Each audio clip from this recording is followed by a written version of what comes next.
Chapter 32-26. I've made a fool of myself. Xiao Jian said with a smile. I didn't know you were looking for a map. These primordial stones are of good quality and can be exchanged for a lot of things in Copper Pillar State. You should know that. I don't have any cultivation and these primordial stones are useless in my hands. They're even a disaster. I've long wanted to exchange these primordial stones for some elixirs and see if they can restore my cultivation. When he said the last sentence, Xiao Jian really couldn't conceal the probing in his heart. He couldn't help but glance at Xiao Hua. Unfortunately, Xiao Hua still had a smile on his face as if he didn't hear his last sentence. Instead he said, That's good. Since we're all going to Copper Pillar State, let's go together. Yes. Xiao Jian was slightly disappointed, but he still said, Thanks to you, I can safely reach Copper Pillar State. Ha! At this moment, Xiao Hua slightly raised his head and looked at the road behind him. He snorted and ordered Xianxia. Xianxia, go and pick up Lu Yi. If anyone tries to stop you, don't hold back. Yes, I understand. Xianxia immediately turned his head and looked into the distance, but there were still a few people on the road. Where was Lu Yi? However, Xianxia still obediently agreed, but his expression was one of excitement, almost as if he was about to jump out of the room. I'll give this to you. Xiao Hua waved his hand and took out the magic wand. I'll give it to you in the future. Really? Xianxia was so happy that he scratched his ears and cheeks. He took the magic wand and rushed into the distance like a galloping horse. Senior. Xiao Jian's divine sense couldn't go too far, so he asked tentatively, Did Brother Lu encounter the disciples of the Cloak Gang? Humph. Xiao Hua sneered. Who else could it be? These people are really like ghosts that won't go away. They don't forget to do evil in this time of disaster. When Xiao Jian heard this, he was a little anxious and whispered, Senior, there's nothing to say about Ya's skills. It's easy for him to deal with a dozen Cloak Gang disciples, but if there are too many people, Xiao Hua said confidently, don't worry. Xianxia's aptitude is good. Since I've already agreed, how can I let him die? Actually, he doesn't need to go. Oh. Xiao Jian raised his eyebrows and said thoughtfully, Does Senior want you to get closer to Brother Lu? This old man indeed has this idea. Xiao Hua smiled. But, the origin of this matter isn't as profound as you think. When this old man instructed Xianxia just now, Lu Yi did not have any help. By the time this old man finished speaking, someone had already gone to help Lu Yi. Hee, Junior is thinking too much. Junior is thinking too much. Xiao Jian was a little embarrassed. He stood to the side and shaded his eyes with his hands as he looked into the distance. Xiao Hua looked at Xiao Jian and no longer spoke. He treated Xiao Jian differently from Xianxia. Although Xianxia looked like an untamed wild leopard, his heart was very pure. Xiao Hua quite liked him. However, Xiao Jian was different. Not only was he very shrewd, but he was also very guarded and probed a lot. In particular, he seemed to be wearing a mask on his face. He changed it whenever he wanted, which made Xiao Hua feel really uncomfortable. The reason why Xiao Hua kept making things difficult for Xianxia was that he did not want to get involved with Xiao Jian. However, Xiao Jian did not open his mouth to talk about the past, and the matter of him secretly probing Xiao Hua just now made Xiao Hua a little wary. He had just stepped into the hidden Immortal continent, and for no reason, he attracted a lot of karma. Especially when the origin of this karma might not be legitimate. Sure enough, after half an incense's time, some dust rose on the road. In the air, a few sword lights fell. It was Mo Jianli and Zhu Junfeng. When the two of them landed, Mo Jianli bowed and said, Senior Xiao, why did you leave in such a hurry? If Junfeng did not mention it just now, I felt that you would leave without saying goodbye. This junior would not be able to catch up with you even if he wanted to. That's right, Senior. Zhu Junfeng also said sincerely, the result of the bet between Shaojin Temple and Rivertide Temple has not been decided yet. Why did you admit defeat so easily? Xiao Hua helped the two of them up and said with a smile, Actually, this old man does not care. No matter the result, this old man will leave Longevity Town. However, just now, this old man and Xiao Jian went back to Rivertide Temple. Just like what Xingchen said, now that Rivertide Temple is worshipping Guanyin Bodhisattva, it has completely become a Buddhist temple. What's the point of us guarding that temple? Xiao Jian wanted to leave, so this old man also left. Actually, Senior played a very important role in this great calamity. Mo Jianli still wanted to persuade, but Xiao Hua waved his hand and said, "Don't mention it again. It doesn't matter who the credit belongs to. The important thing is that Longevity Town was not destroyed because of this great calamity. The villagers of Longevity Town can be grateful to Guanyin Bodhisattva or Lord Sea God. It is okay." Sigh, Senior is really open-minded. Mo Jianli sighed. If everyone was like Senior, how could there be so many disputes in this world? Hee. There are many people who are more open-minded than this old man. Xiao Hua rolled his eyes and said, "Just like today's Ci Hang of the Buddhist sect. According to what you said, he took the water of Liao River and watched the water tribe retreat. He turned around and left, leaving only the word Ci Hang of salvation. Isn't he more open-minded than this old man?" Indeed. Zhu Junfeng also gave a thumbs up. This ancestor Ci Hang is 100 times more comfortable than Xingchen and the others. Ha ha ha, Xiao Hua laughed and pointed at Xiao Jian. Then what about Monk Mingyu compared to Xiao Jian? Hee. Zhu Junfeng laughed and did not say much. Fellow Taoist Mo, you didn't come here just to see me off, right? Xiao Hua narrowed his eyes and looked at the approaching dust on the road. It was a carriage, with a few scholars on horseback, and asked. Mo gently glanced at Zhu Junfeng and smiled bitterly. To be honest, Junior was still talking to Junfeng on the way back to the academy. Although Senior is a Dao cultivator, you have the inheritance of us Confucian cultivators. You can be considered to be fated with us Confucian cultivators. Now, the relationship between Hidden Immortal Continent's Buddhist sect and us Confucian cultivators is very awkward. If Longevity Town doesn't have River Tide Temple, then we can only let Shao Jin Temple develop recklessly. In the future, my Longevity Academy might not be its opponent. Junior still wants to bring Junfeng to spend more time with Senior and River Tide Temple. Haha. Xiao Hua laughed. Fellow Taoist Mo is mistaken.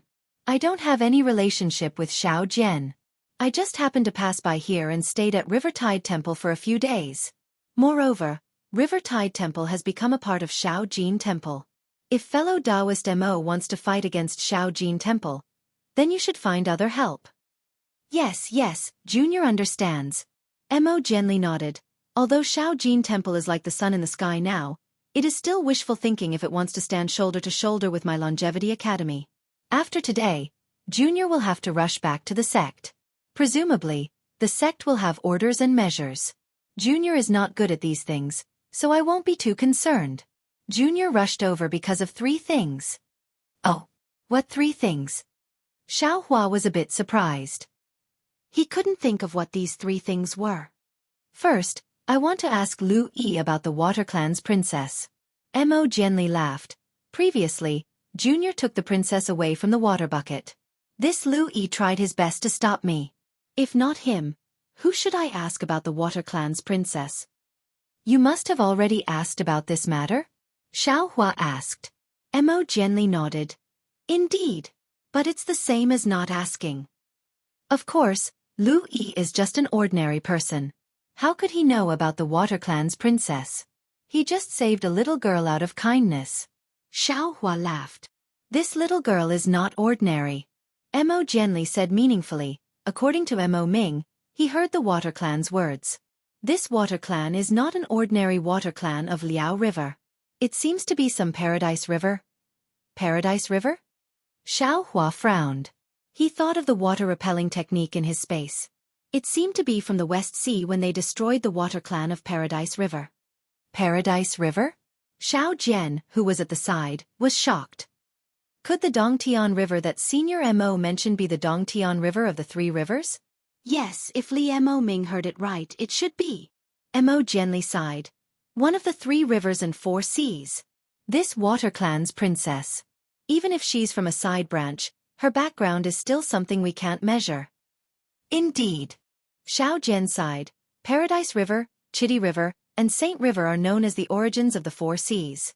Naturally, they are not ordinary water clans. That. Xiao Hua hesitated. Wasn't Paradise River destroyed by the West Sea? Hearing Xiao Hua's words, Mo gently almost lost his voice. He said anxiously, What? Paradise River was destroyed by the West Sea? How did Senior know? This is bad. Xiaohua had just shown off, and now he was in trouble. Seeing Mo Jianli so shocked, how could he not know that he had said something wrong? When Xiaohua thought about it carefully, he didn't know whether to laugh or cry. Wasn't that right? The words that Su Zhuoyang told him that day seemed to be a water-repelling technique from the West Sea that was passed down from the Paradise River, right? He had heard it vaguely, and now he had misinterpreted it as the West Sea destroyed Paradise River. It was very different from the original words. If it was really as he said, and Mo Jianli knew this secret, how could Su Zhuoyang and the others not know? And with the old turtle Xianxia's caution, how could he talk about the West Sea's secret in front of them? The so-called rumors in the world. I'm afraid this is the cause. Whether it's intentional or not. Xiaohua thought helplessly, and immediately covered it up. This old man heard it from someone at the EG. EG? What's EG? Mo Jianli asked curiously. Xiaohua was speechless. He really blamed himself for being too talkative. Didn't he bring Lu Yi with him just to ask more about the general knowledge of the hidden immortal continent? He hadn't even learned anything yet, and now there was another problem. What's the name of the Copper Pillar country's primordial stone trading place? Xiaohua asked helplessly. Oh, this junior understands. Zhu Junfeng said with a smile. So Senior called the auction EG. It's really ancient. Chapter 32-27. Hee, it's the auction. Xiaohua laughed. But Mo Jianli shook his head and said, Senior, if you said that you got the news from somewhere else, I would believe you. But the auction is full of good and bad people. Especially those who come to help with the news. There are many groundless rumors and are not reliable. Especially the secret of the destruction of the three rivers. There are many rumors. Xiaohua nodded. If that's the case, the news that I heard without spending much primeval stones shouldn't be true? Yes, for this kind of thing, Senior should just listen to it. Please don't say too much. Mo Jianli said embarrassedly. I think Senior knows what to do. Junior doesn't dare to talk about it. I understand. Xiaohua smiled. What about the second thing? The second thing is Junior's little thought. Mo Jianli stretched out his hand and took out an inch-long flying sword from his sleeve. He respectfully handed it over to Xiaohua and said, Senior, this is Junior's sound transmitting eye. Please accept it. Junior will definitely report the matter of Longevity Town to the sect. Senior helped Junior fight against the Water Tribe. Junior will think of giving Senior any rewards in the future. Of course, Senior Xiao is my teacher. Junior doesn't dare to talk about making friends. I only hope that if Senior passes by Xi again, Junior will come and pay Senior a visit. This old man understands. Xiaohua had a very good impression of Mo Jianli and immediately kept the small sword. If this old man has any problems in the future, I will definitely trouble you. Mo Jianli saw that Xiaohua was so straightforward and was very happy. He bowed and said, Thank you, Senior. What about the third thing? Xiaohua waved his hand and asked. The third thing. Mo Jianli looked at Zhu Junfeng and said, Junfeng, you say it. Yes, Mr. Mo. Zhu Junfeng agreed, then respectfully said to Xiaohua, Senior Xiao, Longevity Town has suffered a great calamity today. Tomorrow, the prefectural governor will definitely send someone to investigate. This matter will also have to be reported to the king of Xi Nation. In this junior's opinion, Senior has rendered meritorious service to Longevity Town, and similarly to the Xi Nation. Why don't Senior wait for a few days? It won't be too late for you to leave after meeting the prefectural governor's envoy. Someone from the government? Xiaohua glanced at Xiao Jian and asked curiously. Previously, I didn't see any officials in Longevity Town. During the Great Calamity, they didn't appear either. Why is it so grand after the Great Calamity? This kind of official. It's better not to meet him. Ahem. Zhu Junfeng was obviously very embarrassed. He coughed a few times and said, Senior, you may have misunderstood. Longevity Town was a small town to begin with. The county governor in charge of Longevity Town would not send too many subordinates over. Some of his own people like Li Zhang could manage the town. And this county governor is a disciple of my Chong Yun sect. Therefore, there are many matters in Longevity Town that this junior can make decisions for. Actually, Wasn't the incident of the cloak gang's harassment at the Jianghu temple previously caused by the government? It's just that you don't know about it. Xiao Hua understood the moment he heard and said somewhat embarrassedly, "Turns out that this old man made a mistake." Sorry. It's all right. Zhu Junfeng smiled apologetically. I've already committed too many sins for not being able to eliminate this great calamity. Perhaps the county governor's envoy is here to punish me. At this point, Mo gently raised his head sadly and looked into the distance. He smiled bitterly and said, although the hundreds of thousands of people in Longevity Town managed to escape, but the Water Clan destroyed all the rice planted along the river. This year, Longevity Town will definitely not have a harvest. The county governor's envoy may punish Junfeng, but the most important thing is to provide disaster relief. If he doesn't do well, it's normal for the villagers to leave their homes. That's strange. Xiaohua was very familiar with mulberry fields. After hearing this, he asked, the villagers in other places usually grow rice. Could it be that it's farmland or terraced fields in the mountains? How could the villagers of Chongqing Town grow rice, which they rely on for a living, by the riverside? The river overflows easily. Once it's flood season, wouldn't that mean a year's worth of hard work would be wasted? Hearing Xiao Hua's words, not only was Zhu Junfeng stunned, even Mo Jianli was stunned. They didn't expect Xiao Hua to know about this. Unfortunately, they only knew about disaster relief. As for farming, how would they know about it? Senior. Xiao Jian opened his mouth. I've been in Longevity Town for many years, right next to the Liao River. I know a little about this. Huh? Mo Jianli almost vomited blood. Looking at the two Taoist cultivators, he really wanted to scream in his heart. These people, are they still cultivators? What are they doing every day? They even know about such small things? Tell me about it. Xiao Hua smiled. Xiao Jian pointed at the Liao River in the distance and said, Senior, you should know that the Liao River rises twice a year, and each time, it covers the entire Longevity Town by 2 miles. After the river waterfalls, the mud and other things in the water will remain on the shore, and even the barren land will become fertile soil. The rice in Longevity Town also ripens twice a year. When the river falls, it's planted. When the river rises, it's harvested. However, the Water Clan attacked yesterday. The tide rose 30 days earlier than usual, so the rice on the shore hasn't been harvested yet. Haha, so that's how it is. Xiao Hua clapped his hands and said, every place has its own people. I'm not from Longevity Town, so I really don't know about it. Well, I know a lot about it too. Zhu Junfeng said embarrassedly. In that case, the disaster that fellow Immortal Zhu is worried about won't be too serious. Xiao Hua smiled and said, although there's no harvest this season, the villagers all have some food in their homes. Now that the flood is over, you can plant more rice on the shore. When the second season of rice ripens, Longevity Town will have no more hunger. Of course, the town will be a little tense during this period. When the county governor's messenger comes, you just need to get food from other places or buy it. I'm sorry. Mo Jianli said in a low voice. We only know about cultivation. We really don't know about these things. Now that I think about it, I've taken it for granted. It's best to worry about the people. It's normal to take it for granted. Xiao Hua smiled and said, it's better than taking a position without doing anything. However, since fellow Immortal Zhu is so worried, why don't I help you? Xiao Hua reached out his hand and said, fellow Immortal Zhu, do you have a storage bag or storage ring? Haha, there's no need to trouble Xianxia.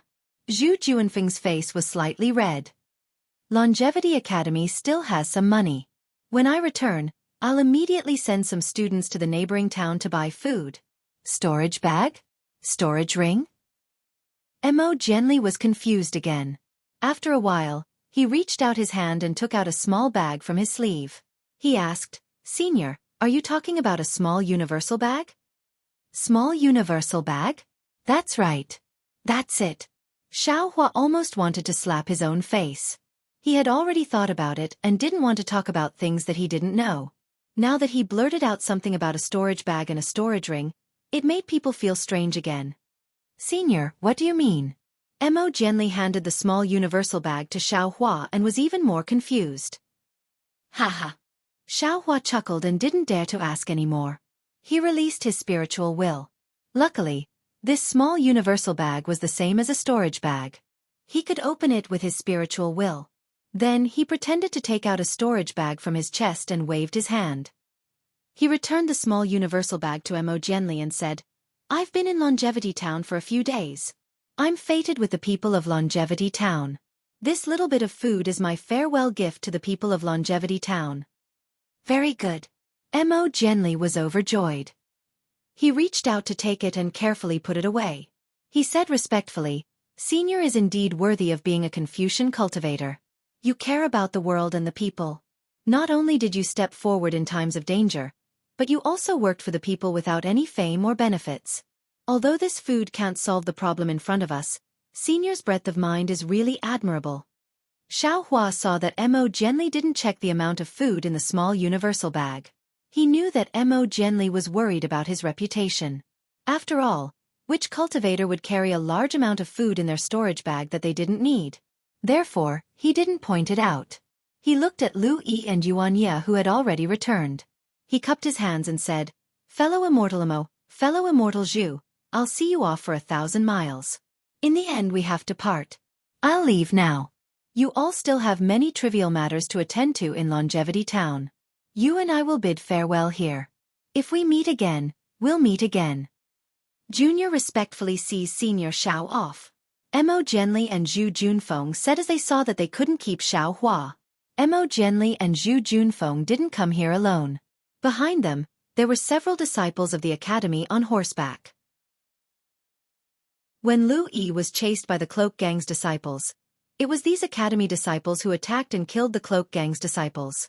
Now that Zhu Junfeng saw that Xiao Hua wanted to take a carriage, he naturally gave him a few horses. Then he waved goodbye. Xiao Hua floated onto the carriage. Lu Yi drove the carriage while Xiao Jian and Yuanya rode the horses. Mo Genli and Zhu Junfeng only turned around and returned to Longevity Town after the four of them had gone far away. The two of them didn't manage to keep Xiao Hua. Although it was within their expectations, they still felt depressed. They thought that although Longevity Town was in a mess, the disaster had already passed. As long as the people slowly calmed down, they would be able to calm down. Therefore, they didn't fly on their swords. Instead, they walked on the main road with big strides. The remaining disciples also followed behind them with their horses. Seeing that the evening mist had already risen, Zhu Juanfeng's face was illuminated by a layer of orange. He looked at the floating clouds in the sky and sighed. Today's scene is no different from yesterday. We only saw the sun rise and the moon set, and the stars moved. However, how can the things that happened today be described with a few words? How can anyone think of today's disaster at this moment yesterday? Mo gently nodded slowly. Junfeng is right. What we see now is ordinary. It is the future that the people who died today hoped for. What you feel now is the past that we can't go back to in the future. Zhu Junfeng raised his eyebrows, as if he had understood something. He almost turned his head to look at the figures of Xiao Hua and the others who had already disappeared. He said, "Perhaps only someone like Senior Xiao, who turns around and leaves, leaving behind the same worries, can truly understand." Chapter 32-28. Troubles are created by people. No one can avoid them. Mo gently shook his head slightly. Senior Zhao's cultivation is powerful, but he has his troubles too. He has his past that he has never run away from. His cultivation is his. Xiao Jian's cultivation is Xiao Jian's. Our cultivation can only be ours. Ha ha ha, Mr. Mo. Zhu Junfeng laughed and cupped his hands. I've learned. Everyone's cultivation path is different in this world. The Buddhist sect has its Buddhist sect, the Confucian sect has its Confucian sect, and his Taoist sect has its Taoist sect. The Buddhist sect talks about delivering all living beings from torment. The Confucian sect talks about transcending the mortal world. We pursue righteousness, self-cultivation, family governance, and world peace. What about Senior Zhao's Taoist sect? It seems to be to clear one's heart, condense one's nature, and merge with the Tao. Mo gently didn't quite understand and whispered. Perhaps. Zhu Junfeng nodded. They don't care about the common people, but I can't. They can all leave freely, but this Zhu cannot just wash my hands of this matter. Just come, let this Zhu see what kind of great power the Buddhist sect has, able to chase away my Longevity Academy from Longevity Town. Junfeng. Mo Jianli knew what Zhu Junfeng was thinking. He shook his head and said, "We're just doing our best to help the world. This is cultivation and saving people. If it's purely a battle between the immortals and Buddhas, it's not good. Although it's hard to cross all obstacles, it's hard to find gold after blowing sand. Although the Buddhist sect's appearance is bewitching, only we Confucian sect can help the common people. Junfeng, you're the last true gold. There's no need to complain." Haha, Mr. Mo is right. Zhu Junfeng seemed to understand. He smiled and said, "I've been thinking too much. It's still early to think about the future. I'm sure the sect knows about what happened in Chongqing Town and will have a solution. I'm just thinking about how to make the people in Chongqing Town feel at ease." Indeed, Mo Jianli nodded and said, "Now that Chongqing Town is short of food, you'd better send the academy disciples to buy food elsewhere to calm the people. The county governor's emissary will probably arrive in 2 days. They'll definitely be escorting food." Zhu Junfeng explained, "The king of the kingdom of Xi is wise. He was able to consider such matters. The county governor and the others will not be negligent." At this point, Zhu Junfeng said curiously, "That senior Xiao Huaxiao is also very interesting. He doesn't seem like a Taoist expert at all. He actually knows so much about farming, and he's even more of a Confucian cultivator than me. This junior is truly surprised." "Indeed," Mo Jianli said thoughtfully. "This senior must be a descendant of the great Confucian scholar, and has cultivated in the mortal world. However, due to some unforeseen circumstances, he decided to cultivate instead. Oh, you can take the food in this small Cosmos sack. I don't think there's much, but it's all senior's goodwill." As he spoke, Mo Jianli took out a small universal bag and handed it to Zhu Junfeng. Zhu Junfeng took it and said, "No matter how much it is, it's a timely rain that can save some people.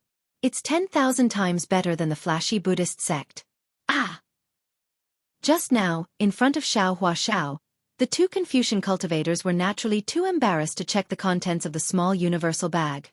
Now that Zhu Junfeng scanned it with his divine sense, they almost cried out in surprise. "What's wrong?" Mo Jianli was shocked and hurriedly looked at Zhu Junfeng. "Mr. Mo, you can take a look." Zhu Junfeng's expression was indescribable as he handed the small universal bag back to Mo Jianli. Looking at Zhu Junfeng's expression, Mo Jianli realized that he had been careless. When he looked at it with his divine sense, he was shocked and couldn't help but sigh. "Goodness! This is what it means to have a Buddha in every home. This is what it means to have a heart for the people." Although today I saw with my own eyes that Senior Ci Hang of the Buddhist sect almost became a bodhisattva, the compassion in Senior Zhao's heart is no less than Senior Ci Hang's. The food in his bag is basically enough to save 10 longevity towns. Where did Senior Xiao get so much food? Zhu Junfeng was a little confused. "I heard that Xiao Jian of the Jianghu temple can barely make ends meet every day. And this food seems to be different from what the longevity towns use daily. You can only ask Senior Xiao face to face." Mo Jianli smiled and patted Zhu Junfeng's shoulder. "With this food, the longevity towns will be in chaos even if they want to. Your last worry is also gone. That's right, I will let them see if this food is edible. This disciple will distribute the food." Zhu Junfeng made a decision. Of course, this name should belong to the Jianghu temple. Jianghu temple? The Jianghu temple has already been taken over by the Shaojin temple, right? Mo Jianli shook his head. Using the name of the Jianghu temple, won't the Buddhist sect benefit from it? Then, it's not suitable to use the name of the Taoist sect directly, right? Zhu Junfeng hesitated for a moment, then smiled and said, "Then use the name of spiritual master Xiao." Before today, this name was also very famous. Xiao Hua's space originally had rice and millet seeds, but in these 100 years, not only did Xiao Hua not worry about it, even the green-robed Xiao Hua did not care about the rice and millet seeds. On the other hand, that white, fat and cute little fruit was very competent. Whether it was rice or millet seeds, they were all planted in time and harvested in time. On the vast plains in the space, there were a lot of food piled up. 100 years of harvest. Xiaohua was stunned when he saw it. But he did not expect that these seemingly useless food would now start the first flame of spiritual Master Zhao's miracle on the hidden immortal continent. At this time, Xiaohua was naturally sitting comfortably in the carriage and chatting with Lu Yi. Lu Yi was very clever. Although he was young, his fate was full of misfortune. His mother died early, leaving only Lu Yi and his father to rely on each other. His father's character was not good. He was addicted to drinking and gambling. Especially because of the departure of his beloved wife, he blamed this crime on Lu Yi. Not to mention the love that a child wanted, he didn't even take care of him. Lu Yi had suffered a lot since he was young. It was normal for him to be hungry and not have a meal. Those beatings and insults were also common. It was more than what he ate. And when he was a little older, everywhere he went, he was kicked to the street by his father and begged from house to house. In the beginning, Lu Yi was too young and didn't know how to beg. He would often return empty-handed. At that time, Lu Yi's father would kick and punch him, teaching him a harsh lesson. Lu Yi would starve and cry at night.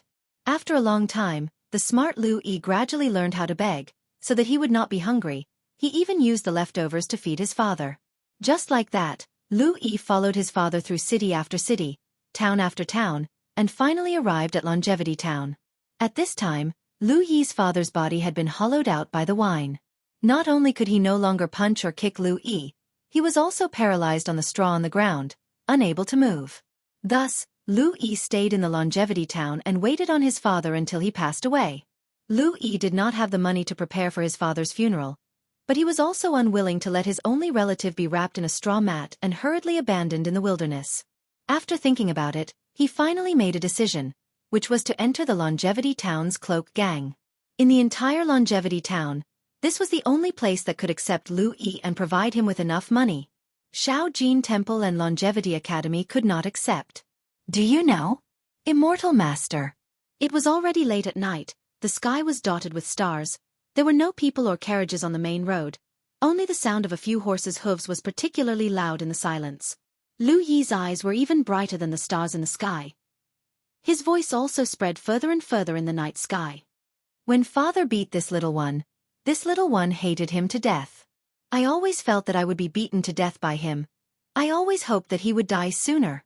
But when he could not move, seeing his pitiful appearance, this little one could not bear it. After all, he was this little one's only relative, and also this little one's biological father. If this little one did not care, he would definitely starve to death in a day. This little one could not ignore it. However, this little one did not like him at all, wanting to return everything he had given this little one back to him. However, when this little one threw the leftovers in his face after he spoke ill of me, this little one discovered for the first time that not only was there no remorse or hatred in his eyes, there was instead a kind of gratification, a kind of peace. This little one seemed to have suddenly understood something. Father, although his character was not good, he still loved this little one. He knew that he would not live for long, but he was also worried about this little one's future, so he began to teach this little one the ways of life from a young age, but his methods were really cruel. So from then on, this little one began to pay attention to father's eyes, as well as the eyes of others. From these people's eyes, this little one discovered a lot of things. In particular, before father passed away, this little one saw that kind of love, that kind of yearning, that kind of reluctance in father's eyes. Although Lu Yi's voice was faint, and his tone was flat, the sound of his rapid breathing revealed the agitation in his heart. After father left, this little one mingled in the cloak gang again, and from the eyes of the gang members, this little one saw the disgust and fierceness that had never been seen in father's eyes before. This little one finally understood that although father had been harsh to this little one since young, he also had no choice. When he hit this little one, he hurt this little one in his heart. That kind of complicated look in his eyes will always be unforgettable to this little one. After father left, there was no more life in this world in this little one's eyes. Although this little one no longer needed to be beaten, this little one really missed those days of being beaten. Although this little one's body hurt, this little one's heart had someone to rely on. As long as I could see father's shadow and hear father's voice, this little one's heart would be at ease. Lu Yi continued. It's a pity that those days have become this little one's eternal memories, and this little one can no longer return to the past. Until one day, This little one saw Xiao Yun on the banks of Liao River. Seeing the panic and helplessness in Xiao Yun's eyes, this little one immediately thought of this little one's childhood. At that time, although this little one felt that life was worse than death, this little one did not panic. No matter how helpless this little one was, this little one still had someone to rely on. Xiao Yun's appearance was so pitiful. Her clothes did not cover her body, and her body was covered with dirty seaweed and many fleas. This little one knew that if this little one did not take care of her, she would definitely freeze to death in the cold winter night. So, this little one brought her back. Although this little one was not a good person, this little one could at least support her and make her a good person. Chapter 32-29. When I first met Master Immortal, I thought that Master Immortal was just an ordinary youth. From top to bottom, Master Immortal didn't have any otherworldly appearance. Taoist Xiao and the old monk Ming, you were both older than you. However, although you saw me stealing money, you didn't catch me. Although I was a little disrespectful to Master Immortal, I knew that Master Immortal didn't care. Because I didn't see any disdain or malice in your eyes. There was only a kind of peace and tranquility. It was also this kind of peace that made me feel safe for the first time after my father passed away.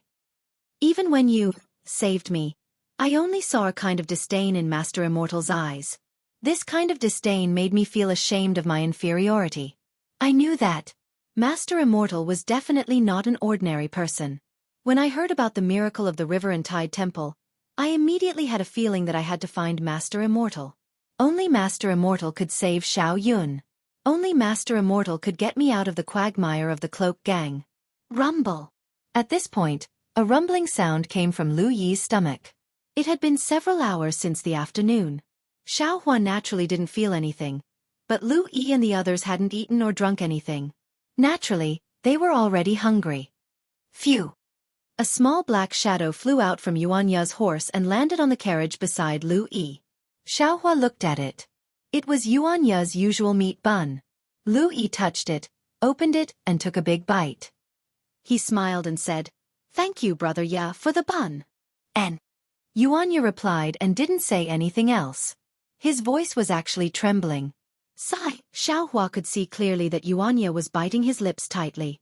Although Lu Yi's life was bitter, he had followed his father since he was young. Yuanya did not know who his father and mother were. He only followed the wild animals in the forest as he grew up. His life was even more bitter than Lu Yi's. Xiao Hua looked at Lu Yi's thin back. In the night, it seemed a little thin. Compared to Yuanya's muscular waist and arms, it was a far cry. However, Lu Yi's quick-wittedness and calmness were something that Yuanya could not compare to. In particular, Xiao Hua had casually killed the two villains from the Cloak Gang in the small courtyard of the Longevity Town. Xiao Hua had only instructed Lu Yi to keep it a secret, but Lu Yi seemed to have completely forgotten about it. Even when Lu Yi mentioned it to Xiao Hua a few times, he only skimmed over it, not revealing the slightest bit of information. This made Xiao Hua very satisfied. As for Xiao Yun's matter, Xiao Hua told him not to ask about it, so he didn't ask about it. If it was Xiao Hua himself, he probably would have asked the moment he left Longevity Town, right?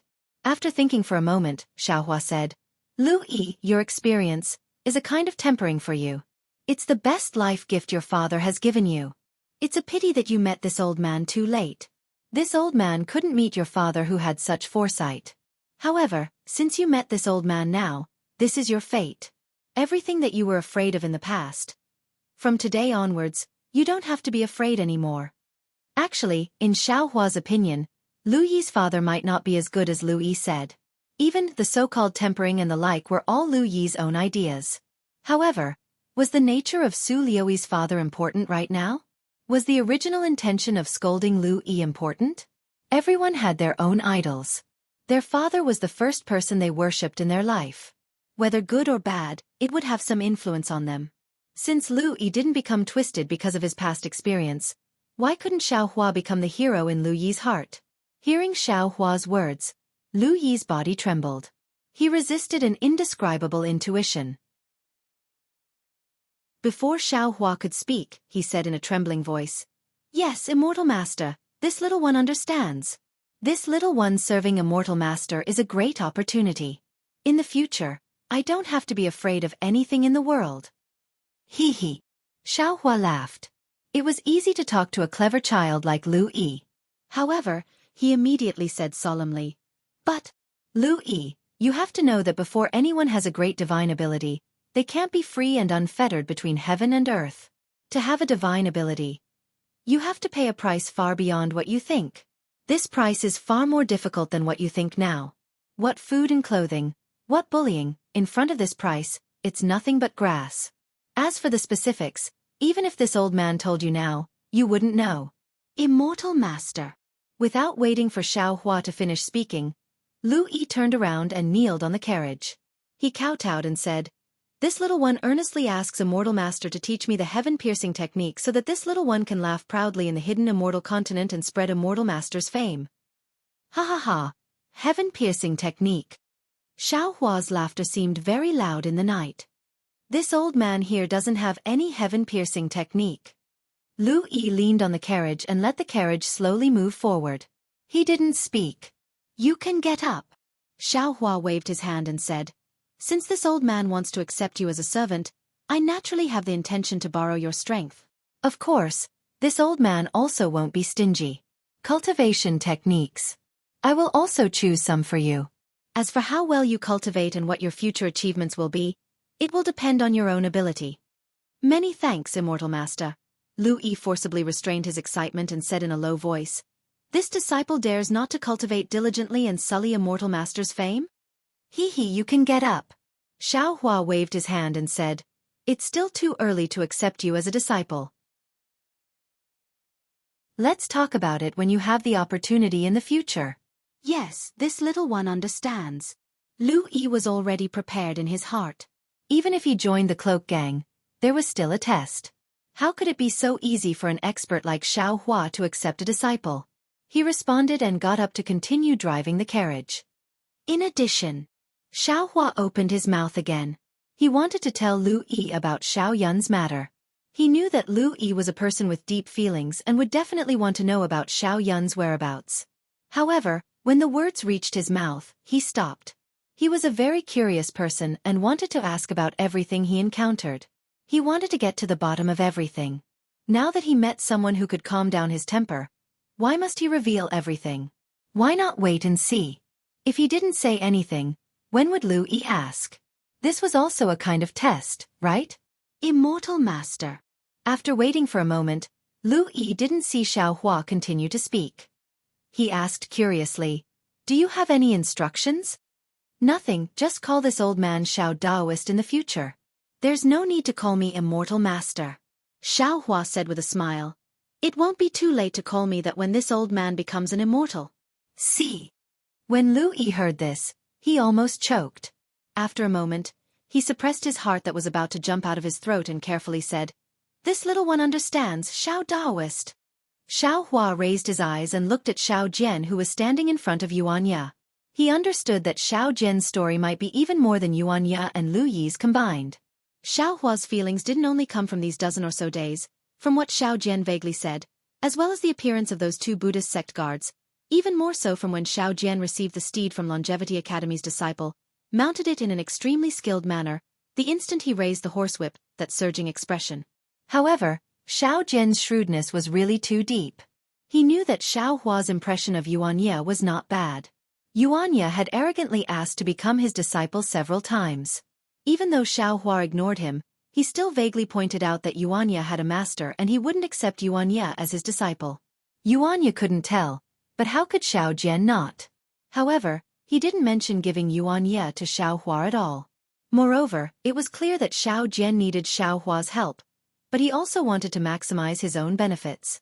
Therefore, Xiaohua knew what Xiao Jian was thinking, but didn't bring up this topic. He wanted to see just how Xiao Jian was going to open his mouth and bargain with him. "Xiao Jian," Xiaohua said indifferently. "Let's find a secluded and safe place. We'll rest for a bit." Yes, this junior understands. What Xiao Jian was thinking, only he knew. Ever since they left Longevity Town, he didn't say much, only hurrying along. When he heard Xiaohua's words, he hurriedly replied. Only when he raised his eyes and looked around, Apart from the faint moonlight scattering down on the great path and mountain streams, the sounds of insects and wind by his ears, how could he tell where was a quiet place? However, after riding for a while, a slightly flat slope appeared on the side of the road. Xiao Jian hurriedly pointed, calling out, "Senior, what do you think about that place?" "This old man doesn't care," Xiao Hua said with a smile. "If you all think it's fine, then it's fine." Xiao Jian turned his horse around and looked at Xiao Hua's young face under the moonlight. Although this young man called himself an old man, he didn't feel anything wrong. Thinking back to his previous actions, he was actually that cold to Xiao Hua just because he suspected that Xiao Hua was sent by someone else. Xiao Hua, he was really blind. Different from Xiao Jian's thoughts, Xiao Hua didn't feel anything when Yuan Ye or Lu Yi called themselves an old man. After all, they were still young. However, Xiao Jian was already old. Looking at this face that was much older than him, Xiao Hua knew that he was older than him, but calling him an old man was still awkward. This junior understands. Let's rest here tonight. Xiao Jian turned his horse around and swung his horsewhip. The horse rushed out of the uneven road and rushed up the slope. By the time Lu Yi drove the carriage to the gentle slope, Xiao Jian and Yuan Ye had already dismounted and loosened the reins. They were eating the grass nearby while they waited respectfully. "You all should do what you need to do." Xiao Hua's figure flew up from the carriage and landed on the ground in the distance. He said, "This old man has already placed everything in the carriage that can be used in the tidal river temple." "Yes." When Yuan Ye heard this, he hurriedly jumped onto the carriage. Sure enough, the originally empty carriage was already filled with things. Yuan Ye's hands and feet were nimble. He took down the tools from the carriage, then bent down and placed his ear on the ground to listen for a moment.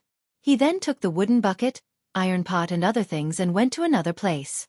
In that direction, Xiao Hua had already used his divine sense to see a stream flowing by. As for Lu Yi, he also obediently ran up the slope and picked up a lot of dry wood under the big tree. Xiao Jian also didn't stay idle.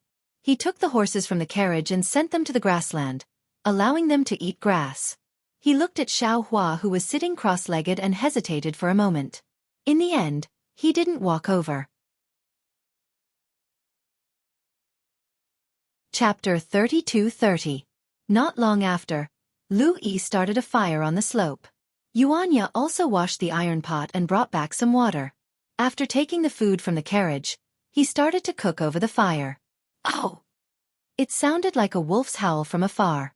Yuan Ye looked up and whispered a few words to Lu Yi. Then, he quickly ran towards the sound of the wolf's howl. His figure jumped on the slope at an extremely fast speed. After half an hour, Yuan Ye came back. There were some bloodstains on his body and he carried a black thing on his shoulder. Lu Yi saw that it was actually half a wild boar. Then, Yuan Ye took out a short knife and skillfully cut up the wild boar. He skewered it on a branch and roasted it over the fire. Seeing the wild boar meat sizzling in the firelight and the rich fragrance coming out, Lu Yi's saliva almost flowed out. He was waiting for the boar meat to be ready so that he could eat it. "Lu Yi!" At this moment Xiao Hua said, "Come here." "Yes, Taoist Xiao." Lu Yi heard and stood up without hesitation. He quickly walked over to Xiao Hua. Xiao Hua clapped his hands and took out a fasting pill. He handed it to Lu Yi and said, "This is my Taoist fasting pill. After taking it, you won't be hungry or thirsty for 7 days. Are you willing to take it? This is an immortal pill. Taoist Xiao should keep it for yourself." Lu Yi was shocked. He thought of the rumors he heard and hurriedly waved his hand. Xiao Hua said indifferently, "I only want to ask you, are you willing to take it?" "I am willing." Lu Yi said honestly, "I used to be afraid of hunger. I even dreamed of taking this immortal pill." "Eat it." Xiao Hua flicked his finger and the fasting pill fell into Lu Yi's hand. Lu Yi immediately put it in his mouth and closed his eyes. After a moment, he smiled and said, "Thank you, Taoist Xiao. I am not hungry anymore. Do you want to eat Yuan Ye's roasted meat?" "Yes." Lu Yi didn't hide it. "I have a secret technique here. It will allow you to use the essence of heaven and earth to temper your meridians and bones. It will become the foundation for you to be free in the future. Are you willing to practice it?" Xiao Hua said with a smile.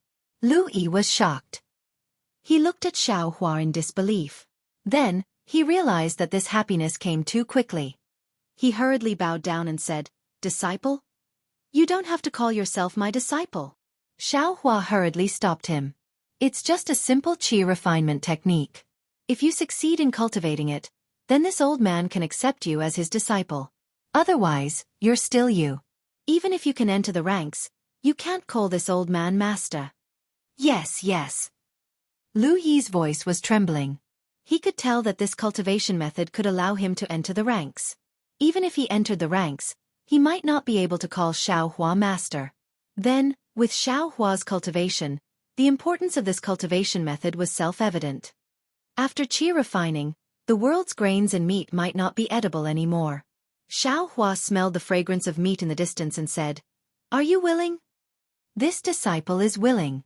Hearing Xiaohua's somewhat shoddy test method, Lu Yi's expression turned respectful. Without the slightest neglect, he hurriedly replied, "Okay." As Xiaohua spoke, he waved his hand and threw out several yellow talismans. With a flash of light, a silencing spell was cast. Then Xiaohua said, "Come here. Close your eyes and sit in front of this old man. This old man wants to see how your aptitude is." "Yes, Immortal Master." The excited Lu Yi couldn't help but call Xiaohua Immortal Master. Lu Yi naturally understood that Xiaohua wanted to teach him the cultivation method.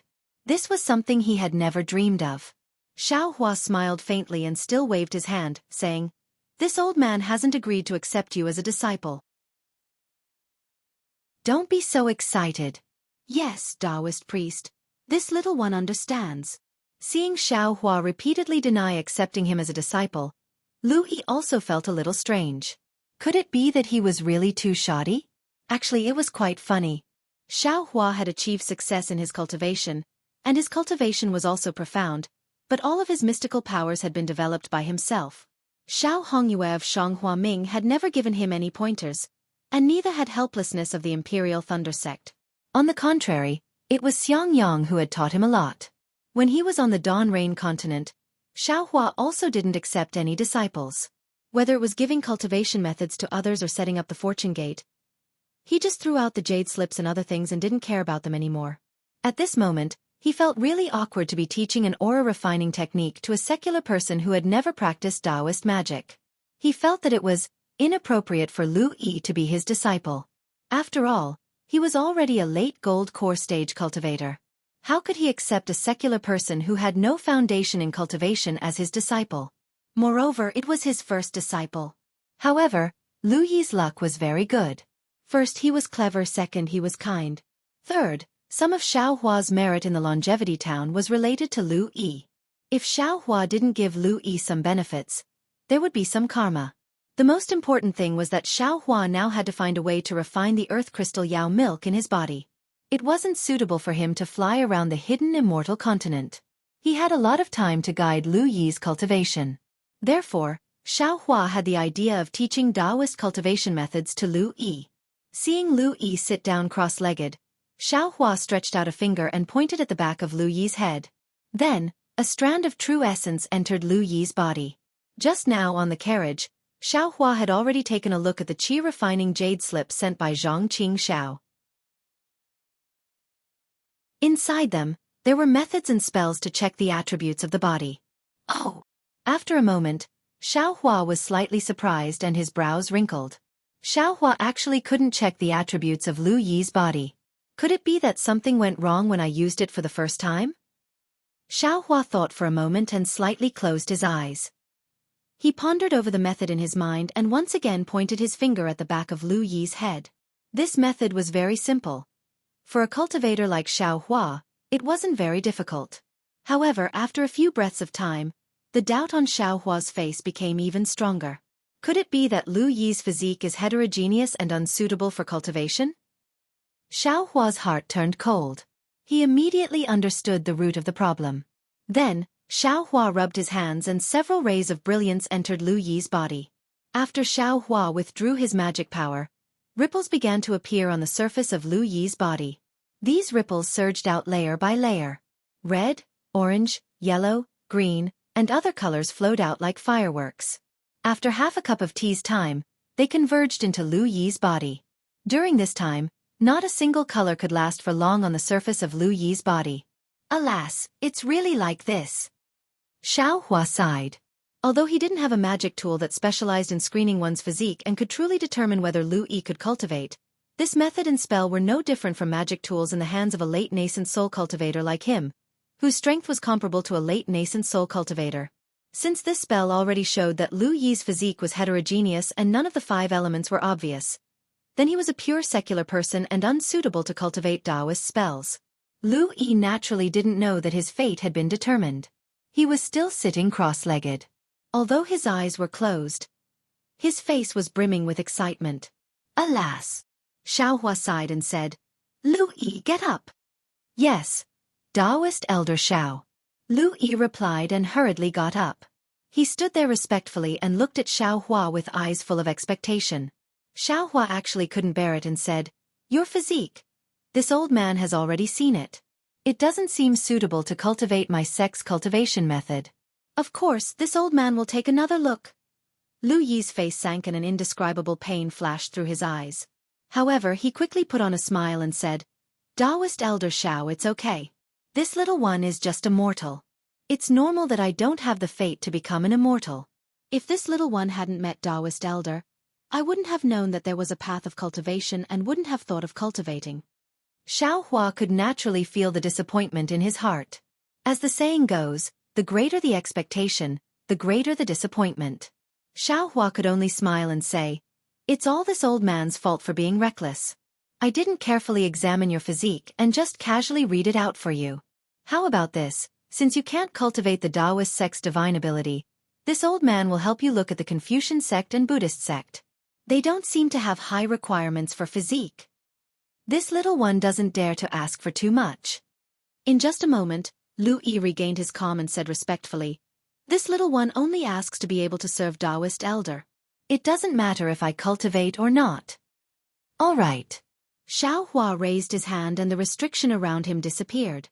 He said, Go and rest. Lu Yi got up and prepared to walk to the side of the fire to rest. When Xiao Jian and Yuanya heard Xiaohua calling Lu Yi over, their eyes were already looking over there. Their ears also straightened. Unfortunately, other than the first few words, they didn't hear anything else. The two of them naturally knew that this was Xiaohua's technique and couldn't help but secretly regret it. However, when they were disappointed, Lu Yi's body actually emitted a faint brilliance in the dark night, attracting their attention again. At this time, Lu Yi left Xiaohua's side and returned to the side of the fire. Although he didn't say anything, his face was filled with depression. After all, he was still a teenager. Although he said he didn't care, how could he not have thought about it after pondering for a long time? Brother Lu. Without waiting for Lu Yi to sit down, Yuanya handed him a piece of roasted wild boar meat and said in a low voice, Did the Immortal Master teach you a supreme divine ability? Yuanya was originally this boring. This time it was okay. He actually handed over a piece of meat before speaking. Lu Yi looked at Yuanya unhappily.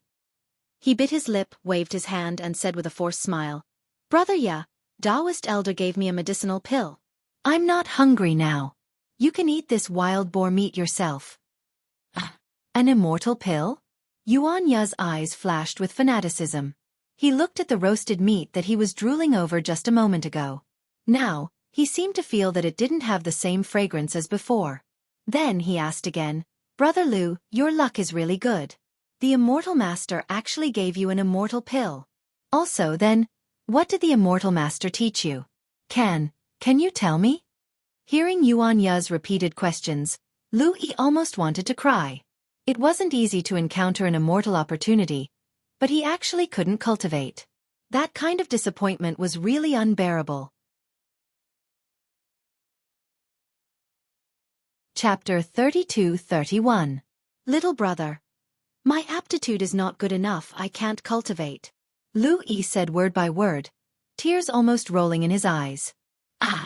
Yuanya was startled and hurriedly said with a smile, It's okay if you can't cultivate. It's not bad to be able to accompany Immortal Master. Look at me, I want to accompany Immortal Master, but Immortal Master doesn't want me. At the end, Yuanya muttered to himself, I don't know what my aptitude is like. It seemed that Yuan Ye's words of comfort to Lu Yi were not the main point. The main point was the last sentence. Lu Yi curled his lips and slightly lifted his finger, saying in a low voice, "Whether your aptitude is good or not, little brother doesn't know. Look at this Taoist Xiao." Yuan Ye looked in the direction of Lu Yi's finger. Xiao Jian, who didn't say anything just now, was already holding a piece of roasted wild boar meat in his hand. He had already run in front of Xiao Hua. "Master." Yuan Ye was startled. He almost lost his voice and said in a low voice, He knows that immortal Master Xiao doesn't eat the food of mortals." He. Lu Yi laughed and raised his hand, wiping away the tears that overflowed from his eyes. "But Immortal Master is still a human, not an immortal. Although Immortal Master doesn't eat, as a junior, you must have the attitude of a junior." That's right. Xiao Hua was still a human after all.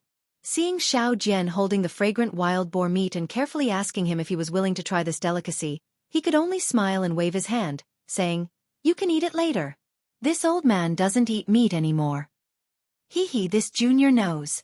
Xiao Jian looked at the roasted meat in his hand and said with a smile, "Roasted meat is Ye's specialty. This junior couldn't help but want to let senior have a taste. After all, senior greatly increased the face of our Taoist sect yesterday. This junior has nothing to show respect to you." It's nothing." Xiao Hua heard this and didn't point it out. He smiled and said, "You saved this old man. This old man is just giving you a reward."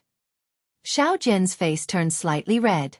He immediately thought of his face when he saw Xiao Hua and said with a smile, "That day, this junior lost his composure. Please forgive me." Xiao Hua said with a smile, "What you did was normal. What crime is there? It's fine as long as I don't blame you." Xiao Jian smiled embarrassedly and casually glanced at Lu Yi in the distance. He said, "Senior, you really have the ability to see through people. Brother Lu is a clever person. If he can cultivate my Taoist cultivation technique, he might be of great help to you. His physique isn't suitable for cultivation. I'm afraid I can't teach him the basics of cultivation." Xiao Hua didn't hide anything. His physique is not suitable for cultivation? Xiao Jian finally brought up the topic of cultivation. He was secretly delighted, but he still asked curiously, "I remember that when this junior was cultivating as a child, there was no such thing as a suitable physique?" "Oh, that's right." Xiao Hua slaps his own forehead and comes to a realization. Right now, it's the hidden immortal continent, not the daybreak continent. This world's spiritual energy, perhaps, is different. Are people's aptitudes also different? Before this Xiao left the Dawn Rain continent, the heaven and earth spirit chi seemed to have changed. Many disciples of the cultivation clans had their bloodlines awakened, and the cultivation sect's method of selecting disciples was no longer useful. Perhaps this Xiao's physique inspection technique is also no longer useful? Xiao Jian. Xiao Hua looks at Xiao Jian and says, "Close your eyes and sit down. This old man will take a look." "Yes." Xiao Jian's voice is somewhat trembling. He hastily sits down and very skillfully crosses his legs. His two hands form a seal and place in front of his chest. The seal that Xiao Jian formed looks somewhat unfamiliar to Xiao Hua, but there is no doubt that this seal is the Dao Sect's seal. In the past, Xiao Jian indeed cultivated Dao Sect's cultivation technique. It's just that because he was unwilling to talk about it, it caused his cultivation to be crippled, right? Xiao Hua ponders for a moment. His hands rub again and several rays of light enter Xiao Jian's body. Then similar rays of light appear on the surface of Xiao Jian's body. Sure enough, Xiao Hua inhales a breath. He knows that his guess is correct. Xiao Jian's physique is also a mixture of the 5 elements. It's not a cultivation physique. Since Xiao Jian can cultivate, then Lu Yi can also cultivate. There are only 2 questions left. One is what kind of cultivation technique Xiao Jian cultivates. The second is the hidden immortal continent's chi refinement cultivation technique the same as the Dawn Rain continent's? Senior. When the rays of light on the surface of his body disappear, Xiao Jian opens his mouth and says, "Senior, what did you discover?" "Your physique is also not suitable for cultivation," Xiao Hua says indifferently. Xiao Jian is anxious. "Senior, you didn't discover anything else?" "No," Xiao Hua shakes his head. Then he asks, "What is your cultivation technique? Can you tell this old man?" Sorry. Xiao Jian slightly shakes his head. Junior, cannot tell senior. Xiao Jian's answer is not out of Xiao Hua's expectation. He thinks for a moment and asks, what kind of test did you go through? Did you choose different cultivation techniques according to the results of the test? Junior does not need to go through the test. Xiao Jian replies, but Junior has seen different cultivation techniques. Among them, there is one that is effective for Junior. Junior chose that cultivation technique. Oh, Xiao Hua hears, slightly nods his head and says, call Lui over. Yes, yes. Xiao Jian sees Xiao Hua avoiding the topic and is somewhat helpless. He agrees and turns around to leave. Xiao Jian. Xiao Hua suddenly speaks. Xiao Jian is overjoyed and hurriedly turns his head. Senior, what instructions do you have? These are a few sweet dates. They are very good to eat. You and Xianxia can have one each. Xiao Hua says, and with a wave of his hand, 2 fist-sized red dates appear in his hand. He passes them to Xiao Jian. Xiao Jian is really disappointed, but he still respectfully accepts and thanks Xiao Hua. Xiao Hua quickly returns to the side of the fire. Lu Yi was originally a bit sleepy, but when he hears Xiao Hua's call, he immediately becomes spirited again. He jogs in front of Xiao Hua and says, Daoist, what is the matter? Hee, I was a bit impatient. Seeing that Lu Yi's eyes are somewhat unable to open, Xiao Hua says with a smile, you go and rest. We will talk about it tomorrow morning. Yes, Lu Yi is very clever. After hearing Xiao Hua's order, he immediately takes out some bedding from the carriage. After giving it to Xiao Jian and Xianxia, he also lies down with his clothes on. In a moment, he enters a dream. In the dream, he rides a flying sword and gallops between heaven and earth. A trace of a smile also hangs on the corner of his mouth. The fire is extinguished. The night is deep. Even the faint wolf howls from a moment ago can no longer be heard. Only the snoring sound of Xiao Jian and the other 2 echoes in the darkness. This day is really too long. The experience of this day is enough for them to use a lifetime to recollect. They are indeed too tired. In the night, 2 eyes that are as bright as the stars in the sky are looking at the distance with great spirit. Xiao Hua does not seem to be sleepy. Instead, he mutters in a low voice, it's a bit strange. Could it be that the cultivation method of hidden immortal continent's Taoist sect is really different from Dawn Rain continent? But if it is not a 5 elements physique, how can one sense the spiritual energy between heaven and earth? How can one draw spiritual energy into the body? Perhaps the cultivation method of hidden immortal continent is unique and can let ordinary people sense the spiritual energy between heaven and earth? This is also not very possible. The Taoist sect of the 3 continents has already declined, and the Taoist sect of Dawn Rain continent is at its peak. Why can't the Taoist sect of Dawn Rain continent find a way to do it? Also, the spiritual energy of hidden immortal continent is exactly the same as Dawn Rain continent. At least this Xiao did not discover any difference. All cultivation methods and secret techniques can be used here. Even the spiritual energy of heaven and earth here is denser than Dawn Rain continent. I can only look for some Taoist qi refining cultivation methods first. Let's see what the so-called foundation establishment, consecration, fusion, heart-stirring, spirit stillness, and other realms are all about. Xiao Hua's gaze looks at Xiao Jian's figure not far away, and says with a smile, since you don't let this Xiao see, then this Xiao can't see? How can there not be Taoist sect cultivation methods in a place where there are vitality stones transactions? Now you want to provoke this Xiao's curiosity again and again, want this Xiao to take the initiative to ask about your story, but why should this Xiao enter the trap? Since you don't want to say, this Xiao will naturally not mention. This Xiao will also not take the initiative to check your meridians and dantian. Your enemy is an entire country. No matter how powerful this Xiao is, it is impossible for this Xiao to be the opponent of an entire country right now. When Lu Yi wakes up, the sky is already bright. He wipes away the saliva at the corner of his mouth with a very red face, then looks regretfully at Xiao Hua, who is already using the Big Dipper God fist in the distance, secretly hating himself for waking up too late. About 10 zhang to Lu Yi's left, Xianxia has already assumed a posture and is practicing with Xiao Hua. It looks like he also has the appearance of a master. Lu Yi habitually touches his stomach. Sure enough, it is as Xiao Hua said, the intense hunger that he usually feels when he wakes up in the morning did not attack him today. he still feels full like yesterday. Looking around, it seems that other than flying in the sky and burrowing into the ground in his dream last night, everything is like a dream. Lu Yi, Xiaohua calls from afar. Follow this old man's movements, see if you can learn it. Yes, this little one understands.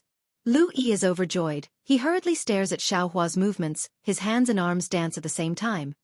After half a meal, Xiaohua asks, Lu Yi, do you have any special feeling? Special feeling? Lu Yi is slightly dazed. He does not know what Xiaohua is talking about. Oh, that means there is no special feeling. Xiaohua looks at Lu Yi's blank expression. He knows that he did not really practice the Big Dipper God Fist. He says again, You stop, this old man has something to say to you. Yes, Lu Yi hurriedly stops his movements. He stands there very respectfully. But Xianxia, who is about 10 zhang, looks at Xiaohua. He opens his mouth to say something, but when he sees a flash of brilliance around Xiaohua and Lu Yi, he can only see Xiaohua's mouth moving. He can no longer hear Xiaohua's voice. Xianxia closes his mouth again. Inside the silent restriction, Xiaohua frankly and sincerely says to Lu Yi, This old man has never accepted a disciple before, you are the first one. This old man has never had the experience of teaching other people a cultivation technique from the beginning. Therefore, yesterday's test seems to have some problems. Chapter 32-32. Seeing the joy in Lu Yi's eyes, Xiaohua hurriedly waves his hand and says, Of course, this doesn't mean that you will definitely be able to cultivate. Don't be happy too early. I thought about it last night. Now I have several different cultivation methods. If you are willing, I can teach you one by one. You can see for yourself. Which one is useful? Immortal Master. Lu Yi's gratitude in his heart is incomparable. He really couldn't imagine that he would be able to obtain several different cultivation methods. He can't help but call out, Immortal Master, and kneels on the ground. He is so excited that tears flow down, as if he wants to turn last night's depression into sobs. You don't have to be like this. Xiaohua says with a smile. I am only giving you some insignificant things. Whether you can step on this road in the future will depend on yourself. In particular, I am also doing an experiment on your body to see if my idea is correct. Taoist Xiao. Lu Yi calms down and kneels on the ground and says, I know that I am not worthy to be Taoist Xiao's disciple. However, I have regarded Taoist Xiao as my senior since yesterday, the person closest to me in this world. Not to mention doing an experiment for Taoist Xiao, even if I have to sacrifice my life, so what? And get up. Xiaohua looks at this clever child and says with a smile, Just like yesterday, I will recite the cultivation method to you. Yes, Taoist Xiao. Lu Yi suppresses the excitement in his heart and simply doesn't get up. He directly uses his hands to support himself and sits down cross-legged. Then Xiaohua recites an earth attribute cultivation method to Lu Yi's ear 3 times. As expected by Xiaohua, Lu Yi is indeed smart. Xiaohua only needs to recite it once and Lu Yi already remembers it clearly. However, although this cultivation method is simple and crude, it is after all the real cultivation method of the Taoist sect. Lu Yi doesn't understand the meaning of it. Although he repeats it several times and remembers it without missing a word, he doesn't know when he will be able to draw in qi into his body. Lu Yi, you must remember this. This cultivation method cannot be easily revealed. You can only cultivate it by yourself. Xiaohua says again, Now you must comprehend it yourself. First you must be able to sense the qi of heaven and earth. When you reach this step, only then will you know if you can cultivate it or not. If there is anything you don't understand, just ask me. Yes, I understand. Lu Yi was completely baffled by what he heard, but he didn't dare to say anything. His mind was only filled with the first layer of qi refining cultivation technique, and he silently recited it over and over again for fear of forgetting even half a word. Looking at Lu Yi's serious expression, Xiaohua couldn't help but think of himself back then. He thought to himself, this qi refinement technique was originally recorded in the language of Dawn Rain Continent. I wonder if it's suitable for me to use the language of Hidden Immortal Continent to speak about it. However, this Xiao has already used this cultivation method once last night, so it should be feasible. As for the rest, we'll talk about it at the auction. Lu Yi wanted to comprehend an aura refining technique, so the task of driving the carriage naturally fell on Xianxia's shoulders. Although the carriage wasn't small, it wasn't big either. It was filled with all sorts of things, so Xiaohua naturally didn't want to sit in it. Thus, he rode on Yuanya's horse and walked in front of the carriage. After leaving Longevity Town, the main road gradually became uneven. Although it was still wide, there were fewer people walking on it. There were more people riding horses and carriages. After a few days, there were almost no pedestrians. Instead, there were only some carriages and horses. Hidden Immortal Continent's Shi country wasn't as beautiful as Dawn Rain Continent's Shi country. Beside the main road were low hills. On top of the hills were some wild trees that were about 1 zhang tall. They were sparse and couldn't form a forest. Under the wild trees, the grass was also yellowed. There wasn't any verdant green. Occasionally, there was a dense mountain forest between a few hills. If one looked carefully, they weren't lush at all. The sun was hanging in the sky, mercilessly shining on the ground. The dust brought up by the galloping horses was blown up by the wind. When it hit one's face, they would feel a burst of annoyance. Yuanya narrowed his eyes. The reins in his hand were very stable as he controlled the carriage. He let the dust fall on his face and his open chest. This dust was raised by Xiao Jian's horse. It was just 2 zhang away from Yuanya's right hand. Xiao Jian seemed to be in a sorry state. His forehead was already covered in sweat. His back was also soaked with sweat. A layer of white marks appeared on his Taoist robe. Yuanya looked at Xiao Hua on the horse in front of Xiao Jian. At this time, Xiao Hua wasn't riding a horse like Xiao Jian. He was holding the reins and using the whip to urge the horse. Instead, he was simply sitting cross-legged. He only put the reins on the horse's neck and let the horse move on its own. However, this kind of strange posture made Yuanya feel incomparably harmonious. It was as if Xiao Hua was a part of the horse and couldn't be separated. Therefore, not only did Xiao Hua's horse run easily, it also ran the fastest. Sigh! Yuanya looked. He couldn't help but feel as if he was looking at a high mountain. For someone like Yuanya who had grown up in the jungle, the divine abilities that Xiao Hua had displayed before were indeed shocking. However, it wasn't as profound as the unity of man and nature that Xiao Hua displayed while riding a horse. He couldn't help but sigh. He turned his head and looked at Lu Yi, who was comprehending the cultivation technique behind him. A kind of jealousy that he had never felt before spontaneously arose. In his heart, strength was supreme, whether it was in the jungle or in the arena. And Xiao Hua was the most direct method to raise his strength to a level that he had always dreamed of. That's right. In Yuanya's heart, Xiao Hua wasn't necessarily a teacher. He was just a method or path. Suddenly, a kind of vigilance arose in Yuanya's heart. It was as if there was an even more ferocious animal spying on him from behind. It immediately made all the hair on his body stand on end. Which immortal friend has come to visit? Please show yourself. Just as Yuanya was about to open his mouth to warn Xiao Hua stretched out his hand and grabbed the reins of the horse. He spoke in a very leisurely tone. Stop. Yuanya pulled the carriage with his arms and turned his head to look at the road they had come from. Immortal friend Xiao is indeed powerful. A voice that was full of praise but also a trace of disdain came from afar. At this time, Yuanya and the others were on a mountain ridge that wasn't very high. A winding mountain path extended from the bottom of the mountain ridge to the top of the mountain. At the end of the mountain ridge, a cloud of thick smoke was rapidly moving along the mountain path. When it reached the foot of the mountain, the faint sound of horses neighing could be heard. The thick smoke actually floated up from the mountain path and rushed towards Yuanya and the others. The sound of horses neighing could be heard. Yuanya felt a chill in his heart. His steel-like arms couldn't help but tremble. When he looked at the 4 fine horses, they were even more unbearable. Lie, lie, lie. The same neighing sound, but it was actually a sorrowful cry. The 4 horses' legs went soft and they collapsed on the ground, scared witless. Their 4 hooves trembled and they didn't dare to move. See!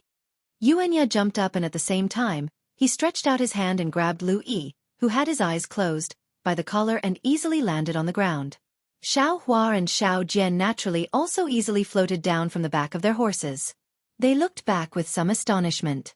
When the black smoke flew closer, Yuanya's eyes narrowed and he coldly looked at it. It was a large and sturdy horse. It was about 10 feet tall and its entire body was pitch black. This large horse was very strange. Aside from a few extremely long manes, there were also strange scales covering its body. It looked like an ordinary armor. The black smoke came from the mouth and nose of this large horse. The black smoke rolled and brought with it countless sparks, enveloping the entire large horse. Looking at this strange black horse, there was a 10 feet tall strong man sitting upright. This strong man was as arrogant as the black horse. He was also covered in pitch black armor. Even the armor was emitting wisps of black smoke that enveloped his entire body. It was impossible to see this person's true appearance. The black horse fell from the sky without making a sound. Looking at the place where the black horse landed, the sparks from the black smoke had already melted the mountain rocks on the mountain path. The 4 hooves of the black horse seemed to be floating there. This one is Xianxia. Greetings, fellow immortal. Xianxia didn't release his divine sense. He calmly looked at the black horse and the person landing and cupped his hands. You are the Taoist Xianxia? A loud and clear voice came from the black smoke, carrying a trace of surprise. That's right, it is this one. Fellow Immortal has chased me for so long from the Immortal town. How should I address fellow Immortal? Xianxia nodded and said, Hee hee. That person coldly laughed.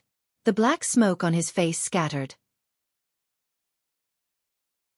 His body slightly leaned forward and said in a low voice, This old man was sent by the small gold temple to kill you. With that, taking advantage of his body slightly leaning forward, that person stretched out his hand and actually took a 10 feet long snake spear that was as thick as a duck egg from a hook on the black horse. His 2 legs clamped on the black horse. The black horse jumped up from the ground. Black smoke and sparks filled the air. At the same time, that person waved his hand. The 8 feet long snake spear was like a bolt of black lightning that streaked across the sky. It carried the power of the person and the horse as it pierced towards Xianxia. Xianxia suddenly froze. His originally slightly squinted eyes instantly shrank to a point. He didn't know what others were feeling. He only knew that when the person on the horse waved the 8 feet long snake spear, waves of sonic booms came from the spear. The pitch-black lightning attracted all of his attention. His mind couldn't dodge even if he wanted to. Xianxia believed that if he was facing this spear, there was absolutely no way he could dodge it. There was no other way but to die. Buddhist sex bald donkey is really hateful. Xianxia's heart was filled with hatred. He looked at Xianxia with extreme worry. Woo! A sound like a gust of wind came out of nowhere. Then there was a loud bang. Xianxia felt a burst of pain in his ears. Then a wave of air rushed out from not far away. In an instant, his body was lifted up and he was sent flying towards the side of the mountain. Lie. Without waiting for Xianxia to stabilize his body, an even louder horse's mournful cry sounded. The black horse that was previously incomparably arrogant seemed to have been struck by lightning. It trembled violently and quickly retreated. There was even more black smoke and sparks coming out of its mouth and nose. However, the black smoke around its body was blown away by the wave of air just now, revealing 4 slightly trembling hooves. Chapter 32-33. Looking at the black-armored man, he was in an even worse state than Xianxia. His body had been sent flying, and the 8 feet long snake spear in his hand flew diagonally into the air. The black smoke that was originally protecting the black-armored man had now disappeared, revealing a large head under the armor. On the face of this head, there was a pair of broom-like eyebrows and 2 leopard eyes. Now they were filled with horror. On the mountain path, Xiaohua's thin figure stood steadily. The wishful staff in his hand gently twirled one after another, as if the attack just now was child's play. He looked at the embarrassed man in black armor with a smile that was not a smile. Xiaohua said very easily, If fellow immortal wants to test this Xiao's skill, then say it as soon as possible. If this Xiao didn't know that you don't have Buddhist telekinesis, your life would be left here today. Humph. The black-armored person coldly snorted. Black smoke rose from his body and seeped out from within the black armor, supporting his body that had lost its balance. Immediately, he waved his hand. The black smoke rushed out like a tentacle and wrapped around the snake spear that was about to land on the ground. At the same time, the black horse that he was sitting on stabilized and appeared below him. This old man just wanted to see how strong you are. If we talk about fighting, how can this old man directly compete with you? The black-armored man straightened his back. With a loud bang, several feet of black flames rushed out from his black armor. Amidst the black flames, a strange skeletal horse and skeleton flashed before disappearing.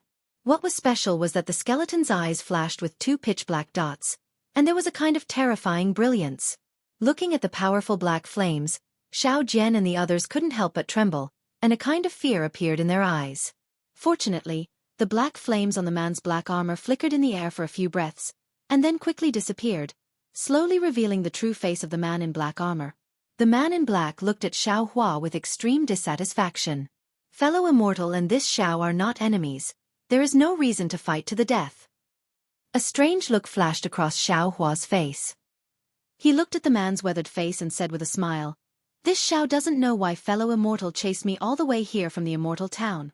Is there something you need this Xiao for?" "I'm Xue Ping." The black-armored man's face turned serious as he hung his snake spear on the hook. He cupped his fists and said, "I'm the Left General of the country of Xi's Nanpu County. I'm currently the county governor's envoy in charge of disaster relief for the Longevity town." "Oh, so it's General Xue." Xiao Hua raised his eyebrows and cupped his hands. "I wonder, what advice does General Xue have?" "This Xue has come for 3 matters." Xue Ping's gaze was like lightning as he shot a glance at Xiao Jian who was standing by the side. He said coldly, "The water race flooded Longevity town on Liao River. This matter infuriated the county governor and he wishes to investigate the root of the problem. He wants to know which demon is so arrogant. As for that so-called princess of the water race, she came from the River Tide Temple. I, Xue, want to bring this Xiao Jian back to meet the county governor. If the king is enraged, I will bring this Xiao Jian before the king." "General Xue, you are mistaken." Xiao Jian was somewhat fearful, but he was abnormally calm in front of Xue Ping. Without waiting for Xiao Hua to speak, he immediately pointed at Lu Yi who was standing by the side and said, "Although this old man is considered the abbot of the River Tide Temple, that girl was brought to the River Tide Temple by this young man named Lu Yi. This old man doesn't know the origin of that girl, so this matter has nothing to do with me." "Oh." Xue Ping raised his eyebrows and snorted coldly. 2 wisps of black smoke spewed out from his nostrils as he said loudly, "Is this true? If you dare to deceive this general can kill you right now." "My lord." Although Lu Yi's eyes were filled with fear, he still gritted his teeth and said, "Taoist Master Xiao is right. Little Yun was indeed brought to the River Tide Temple by this lowly one. However, this lowly one doesn't know the origin of little Yun. She was only picked up by this lowly one from Liao River." Lu Yi's voice was trembling as his teeth slightly chattered. Clearly, Xue Ping's terrifying black flames had frightened him. "All right then." Xue Ping laughed sinisterly. "Since you are the source, then follow this general back to Longevity Town." Hee hee. Seeing Lu Yi's footsteps moving towards the black horse despite his fear, Xiao Hua sneered. "General Xue, if this Xiao hadn't left Jianghu City, this Xiao wouldn't have cared how you treated Lu Yi. However, after leaving Jianghu City, this Xiao has already taken Lu Yi in as a servant. His coming and going isn't up to him. You need to ask for this Xiao's opinion." "Fellow Immortal Xiao." Xue Ping was stunned. He didn't expect Xiao Hua to stand up for Lu Yi. He asked curiously, "Is this true? Whatever this Xiao says is true." Xiao Hua replied proudly, "Fellow Immortal Xiao." Xue Ping hesitated slightly as if he didn't want to fall out with Xiao Hua. He said faintly, "Liao River's water tribe flooded Longevity Town. This is something that has never happened in Nanpu County in the past 50 years. The prefectural governor is furious. I believe that the monarch's imperial edict will arrive soon. Lu Yi is the person involved. This matter is of great importance. This general came to Longevity Town on the orders of the prefectural governor to investigate the truth of the matter. I must bring Lu Yi back to Nanpu County." "Taoist." Lu Yi said timidly, "Please tell me where you are going. I will follow General Xue to Nanpu County and then look for Taoist." "You are only my servant. You have no right to speak here." Xiao Hua waved his hand and ignored Lu Yi. He looked at Xue Ping and said, "This old man has already told Mo Jianli the cause of this matter. Even if Lu Yi returns with you, the matter will still be the same. There won't be another word. This old man has a use for Lu Yi. I won't let you take him away. Hearing Xiao Hua's words, Lu Yi silently lowered his head. He took a few steps back and stood beside Xianxia again. Fellow Immortal Xiao. Xue Ping was displeased. This general sees that you are also of the Taoist lineage. That's why I'm talking nicely with you. If it were anyone else, he. Fellow Immortal Xue. Xiao Hua's tone was the same. This old man also sees that you are a Taoist itinerant cultivator. It's not easy for you to cultivate, so I won't argue with you. Lu Yi is my servant. How can he leave with you just because you say so? If fellow Immortal insists on letting Lu Yi go with you, then there's no need to talk about the other two matters. You! Xue Ping's eyes widened as he stared straight at Xiao Hua. The black horse beneath him snorted and spewed out a lot of black smoke and sparks. Its front hooves kicked the mountain path and melted several deep marks into the ground. For a moment, the entire mountain path was silent. Even the wind had stopped. Xiao Hua, you are making things difficult for this old man. Xue Ping finally spoke. Xue Ping, if something belongs to this old man, let alone a servant, even if it's a primordial stone, if this old man doesn't agree, no one can take it away. Xiao Hua didn't back down and said indifferently, this old man isn't making things difficult for you. This old man. You call yourself this old man in front of me? Xue Ping chuckled as if he was about to fly into a rage. Why would Xiao Hua be afraid of him? He looked up and down. The wishful staff in his hand was still waving slowly. He looked completely lazy. General Xue. Xiao Jian hurriedly said from the side. From what I know, Longevity Academy's Principal Zhu Junfeng and the prefectural governor are old friends. Since Principal Zhu knew about this and didn't keep Lu Yi, then Mr. Zhu should be able to explain it to the prefectural governor. Moreover, Mr. Mo Jianli and the others from the Chongyun sect didn't mention this matter. General, there's no need to fuss over this matter. General, you came here for 3 matters. The first matter. I'm afraid it's not the most important, right? Let's talk about the 2 important matters first. Forget it. Xue Ping thought for a moment after hearing Xiao Jian's words.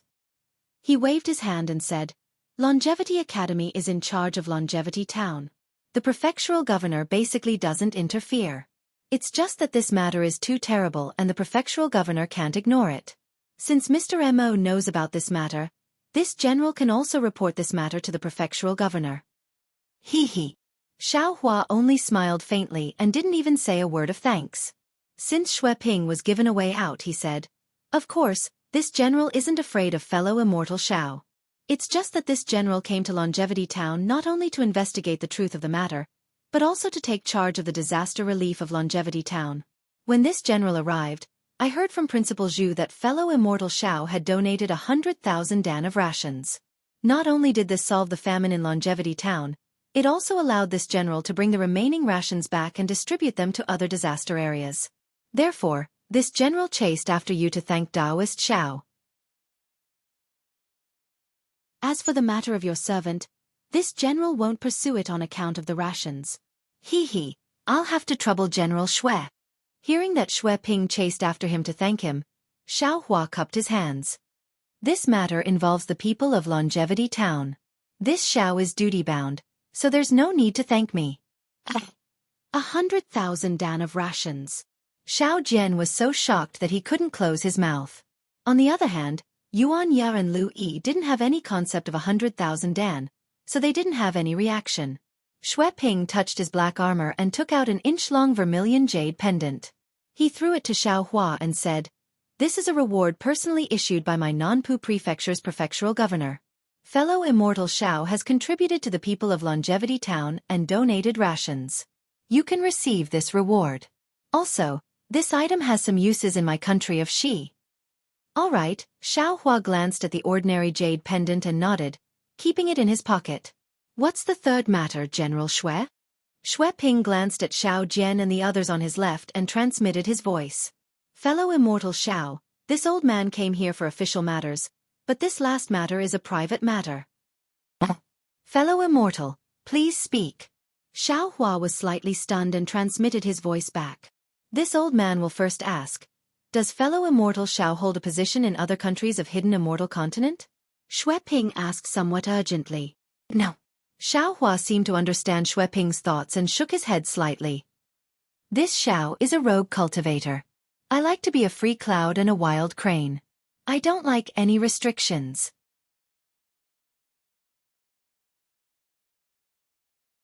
Chapter 32-34. Great, Xue Ping was about to clap his hands as he exclaimed. It's great that fellow Immortal Xiao is a rogue cultivator. I wonder if fellow Immortal Xiao is interested in the position of Nanpu County's right general? Hee hee, Xiao Hua laughed as he waved his hand. This Xiao has already said that I am an idle cloud and wild crane. I am used to being free and do not like any restrictions. Sigh. Fellow Immortal Xiao.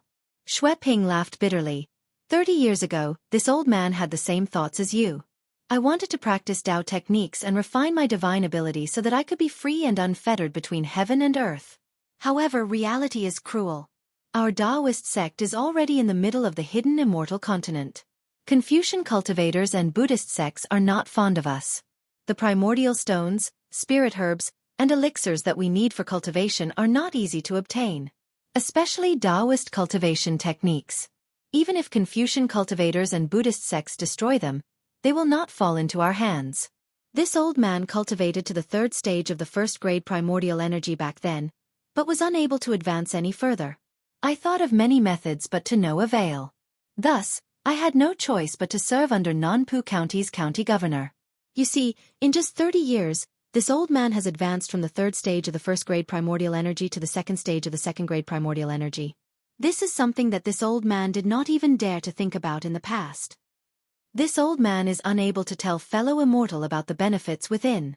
However, fellow Immortal can think about it. With the power of a county supporting your cultivation, how could you not advance by leaps and bounds? At least it is better than a rogue cultivator like you finding your own way, right? Xue Ping advised again. Under Nanpu County's county governor, there is only this old man as the left general. The cultivation of the other Taoist cultivators are all shallow. This old man alone is unable to support them and is unable to contend against the other Buddhist sects and Confucian cultivators. When this old man arrived at Longevity Town, I heard Zhu Juanfeng's words and knew that fellow Immortal's strength is immense and that you have the courage to defeat 10,000 men. I immediately rushed here to thank fellow Immortal. If this benefit is not given to my Taoist fellow Immortal, who else can it be given to? Secondly, I wish to ask fellow Immortal to lend this old man a helping hand and become the right general of Nanpu County. With the two of us working together, we will definitely be able to make a name for ourselves in Nanpu County, and even request for the position of general from the king. Not only will it make a name for itself in the country of Xi, it will also be extremely beneficial to our cultivation. When he spoke up to hear, Xue Ping sighed again. Actually, in the end, it's because I've seen too few Taoist disciples. And it's even rarer to see a disciple who can charge into battle like fellow Taoist. I can't let go of this opportunity. Hee hee. Xiao Hua doesn't know whether to laugh or cry. He only chuckles and says, "Many thanks for General Xue's good intentions. This Xiao really can't go back with you. This Xiao has more important things to do. General Xue, please pay more attention to the right general." Fellow Immortal Xiao, are you really not going to reconsider? Xue Ping seemed to have the intention of recruiting him. That strike from the first time they met had left an extremely deep impression on him. No need. If General Xue has nothing else, then this Xiao will take his leave. We will meet again someday. Xiao Hua cupped his hands and said. Fellow Immortal Xiao. Seeing Xiao Hua's resolute reply, Xue Ping knew that he couldn't keep Xiao Hua, so he hurriedly said, "Since fellow Immortal isn't willing to be the right general, then this Xue doesn't dare to force it. However, this Xue has something to ask fellow Immortal for help next year. I wonder if fellow Immortal is interested?" Xiao Hua frowned and immediately thought of the treasure hunt in the West Sea. He looked at Xue Ping and smiled bitterly. "General Xue, could it be that you've discovered another lost treasure somewhere?" "Ah, fellow Immortal." Xue Ping was shocked and asked curiously, "Fellow Immortal knows? What does this Xiao know?" Xiao Hua waved his hand and said, "This Xiao isn't interested in treasure hunting. General Xue should find someone else." Sigh, fellow Immortal, do you think this old man doesn't want to find someone else? Xue Ping smiled bitterly. This old man is familiar with some Taoist disciples, but they are all useless. The one with profound cultivation is a Confucian disciple, and that place happened to be a Taoist ruin. I heard that there are ancient elixirs hidden inside that are extremely beneficial for breaking through bottlenecks. This old man also needs to prepare for the bottleneck of the second grade of essence force. Second grade of essence force, ah. Xiaohua muttered to himself and thought, this hidden immortal continent is very strange. How could Taoist be exterminated by them? What is the truth behind it? If this Xiao wants to return to the Dawn Rain continent, these Taoist ruins are probably the same as the Buddhist ruins on the Dawn Rain continent. I have to take a look, right? If a mere second-grade essence force cultivator can take a look, then what's wrong with this Xiao going? After all, the Taoist sects in the hidden immortal continent have already declined. It's good to be able to help a Taoist disciple. All right. Xiaohua thought for a moment and nodded. This Xiao can lend you a hand. However, this Xiao also has a matter to trouble General Xue. Please speak. Xue Ping didn't find it strange at all and smiled. If fellow Immortal Xiao has any conditions, feel free to state them. You and I are villains before gentlemen. Xiaohua waved his hand. It's not much of a condition. It's just that this Xiao is looking for a place called Lu Town. If General Xue can help this Xiao find a place called Lu Town in the hidden immortal continent, this Xiao will definitely help you. Hiss, Xue Ping took a deep breath and looked at Xiaohua. His expression was strange, but he couldn't tell what he was thinking. After a moment, he sneered again. Fellow Immortal Xiao, are you making fun of this old man? If you don't want to go, you don't have to go. Why make such a boring condition? Who knows how many countries there are in the 9 great provinces of the hidden immortal continent? Who knows how many villages and towns there are? How can this old man find the Lu town you're looking for in the vast sea of villages and towns? Sigh, it's really not as simple as this Xiao and Xiao Jian thought. Xiaohua sighed in his heart and spoke again. General Xue is wrong. This Xiao isn't lying. This Xiao is indeed looking for Lu town. Since General Xue is the left general of the country of Xi's Nanpu County, you must have some conveniences in this area. All right, Xue Ping saw that Xiaohua wasn't speaking nonsense and nodded slightly. This Xue can help you search, but this old man is powerless. I'll search as much as I can, right? In that case, many thanks to General Xue. Xiaohua cupped his hands and added another sentence. How about this? If General Xue is only searching in Yuzhou, then how about adding a sect called Misty Sect? Misty Sect? What sect is that? Confucian or Taoist? Xue Ping frowned again and asked patiently. This Xiao also doesn't know. Xiaohua spread his hands and smiled bitterly. This Xiao is also helping others search. Since you can help this Xiao can also help General. All right. Xue Ping nodded. If it's only Yuzhou, this Xue can give it a try. Since General Xue has promised this Xiao, then this Xiao will also promise General Xue. When this Xiao is free next year, this Xiao will go to Nanpu County to look for you. How about that? Xiaohua didn't dawdle and agreed very swiftly. Great. Xue Ping clapped. With fellow Immortal Zhao's help, this matter will be settled. As he spoke, Xue Ping took out a pitch-black token from his armor and handed it to Xiaohua. Fellow Immortal Xiao, this is this old man's token. When you come to Nanpu County next year, you can use this to find this old man. This old man will return today and make preparations. I will quietly await Immortal Senior's arrival in my residence. Hee, all right. Xiaohua grabbed the token and said, when this Xiao is free next year, this Xiao will go look for General. All right, this Xue will take his leave. Xue Ping bowed on the horse and patted the back of the black horse's neck. The black horse raised its head and neighed. Black smoke and sparks spewed out from its nose and mouth. Black fog also appeared from its 4 hooves. It carried Xue Ping and charged into the air towards Longevity Town. Hee, this Xue Ping didn't dare to jump off the black horse from start to finish. Xiaohua sneered as he watched the black fog fly away. It's not only because he's wary of this Xiao, but also because his cultivation is connected to this black horse. This kind of cultivation method seems to be somewhat similar to Huan Country's beast cultivation method. Seeing Xue Ping fly away with the black horse, Xiaohua retracted his gaze. The 4 horses that had collapsed on the ground due to the black horse's arrival now stood up again. They all snorted and sweat dripped from their bodies. It was obvious that they were extremely frightened. Damn it, what kind of monster is this black horse Shui Ping? Could it be a demon from the Thousand Beast Sacred Realm? With this horse, is there still a need to fight on the battlefield? As long as this horse neighed a few times, wouldn't the other horses collapse on the ground? His title of Left General is truly a waste. Xiaohua didn't know whether to laugh or cry when he saw that the horse couldn't even pull the carriage. Yuanya, pack up. We'll rest here for a while. Xiaohua saw that there was no way to leave and could only instruct. Yes. Yuanya's reply was always concise. Lu Yi walked over with a nervous expression and said in a low voice, Taoist priest, this little one thanks you. Humph, go and comprehend it. Xiaohua rolled his eyes at him. If you can't even comprehend such a simple incantation, you might as well have been taken away by that charcoal head. Being this old man's servant is truly shameful. Yes, this little one will continue to comprehend. Lu Yi's somewhat long face immediately smiled and hurriedly went to help Yuanya tidy up the horses. However, how could Yuanya allow him to do so? He was still chased to the side and sat there, closing his eyes to continue his interrupted comprehension. Senior Xiao. Xiao Jian walked over and said with a smile, although Shui Ping's actions are somewhat reckless, what he said is extremely true. Senior Xiao should agree to head to Nanpu County. Xiaohua raised his brows and said with a smile, if what fellow Taoist Xiao said is the same as Shui Ping, then there's no need to say anything.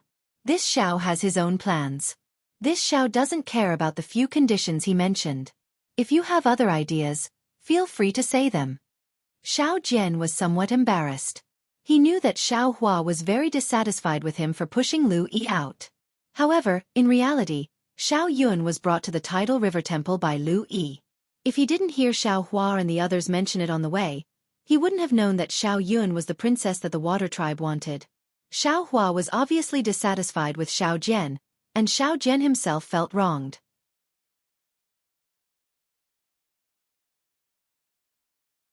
Chapter 32-35.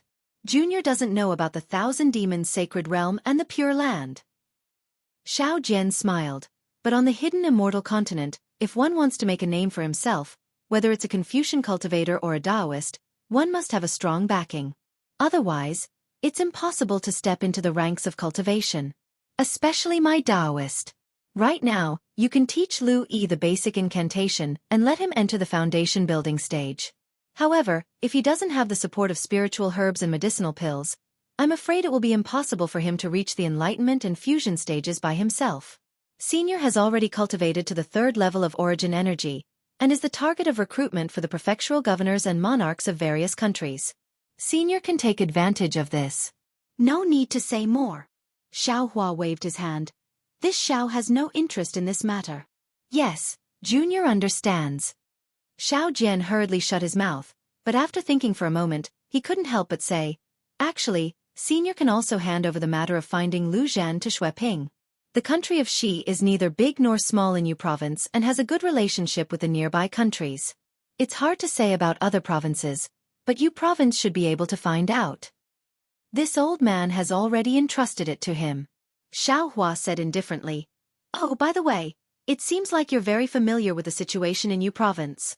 Yes, Junior did a lot of homework in this area back then. Xiao Jian's eyes flashed with joy. He finally got the words he wanted to say. Oh, then let this old man ask you. Xiaohua seemed to be interested. How many Taoist sects do you know? How many Taoist rogue cultivators do you know? This. Xiao Jian didn't expect Xiaohua to suddenly ask this and was somewhat caught off guard. However, he hesitated slightly and smiled bitterly. Senior, you know that Taoist sects are not allowed to be established on the hidden Immortal continent. How do you want Junior to answer? Hiss. Xiaohua was slightly surprised. To be honest, for the past 10 days, he had been trying to find out the specific situation of the Taoist sects in the hidden Immortal continent. However, until now, he hadn't seen a cultivator with a cultivation level that could directly talk to him. Not to mention Xiao Jian. Even Shui Ping just now was only at the foundation establishment realm. Their strength determined their vision. They wouldn't give Xiaohua a real answer. However, Xiaohua still did not expect that on the hidden Immortal continent, the situation of the Taoists was so bad. Of course, This situation was much better than when the Buddhist sect and Confucian cultivators were on Dawn Rain continent. Xiao Hua's eyes turned again, and he said with a smile, "Not on the surface but in the dark?" This. I don't know. Xiao Jian smiled bitterly. When I stepped into Taoist cultivation, I was already warned. He could cultivate, but he absolutely could not establish a sect. If he did, the Confucian cultivators would definitely send people to exterminate him. This was the iron law of the hidden immortal continent. Is that bullshit immortal Buddha grand ceremony supposed to be like this? Then why do you still want to cultivate Tao techniques? Why didn't he choose Confucian cultivation? Even the Buddhist sect is better than the Taoist sect.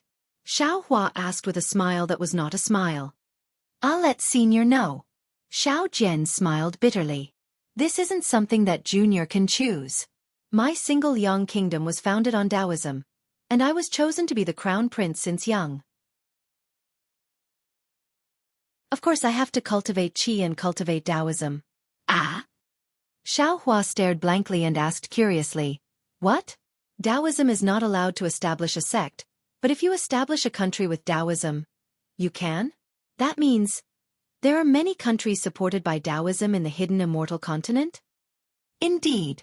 Xiao Jian nodded. But Senior is too optimistic. In the hidden immortal continent, most of the countries are established by Confucian cultivators, and there are very few Taoists. And now, there are a few, replaced by the Buddhist sect. That's really strange. Xiao Hua was especially puzzled. This was somewhat illogical.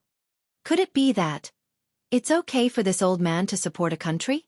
Of course you can. There is no doubt. Xiao Jian's eyes lit up, and he said with certainty, "With Senior's current cultivation, you can barely be the state teacher of a country.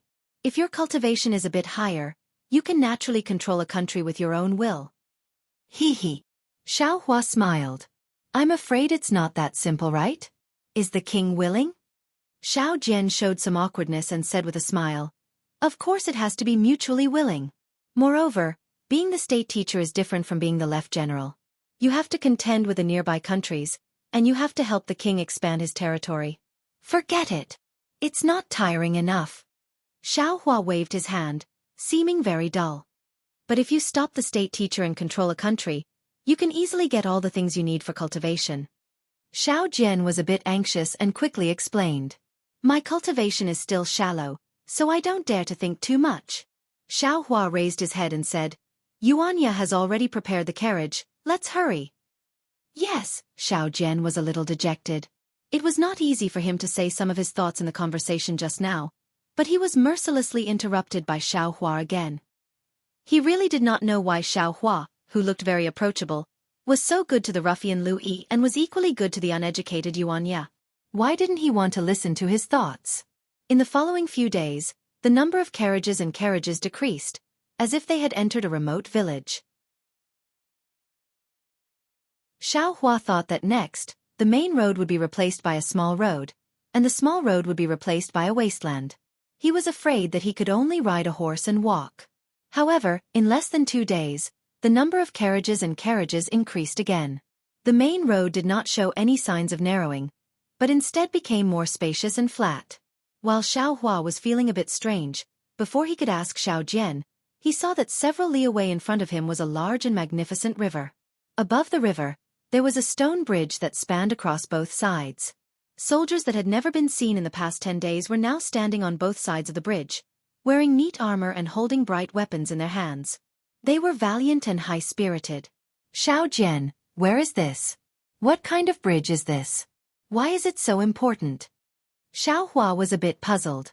When he got closer, he asked Xiao Jian, "You actually need to send so many soldiers to guard it?" "I'll let Senior know." Xiao Jian looked up. "This is the border of the country of Xi. This river is called Fanli River, which is the border between the country of Xi and the country of Jiasa.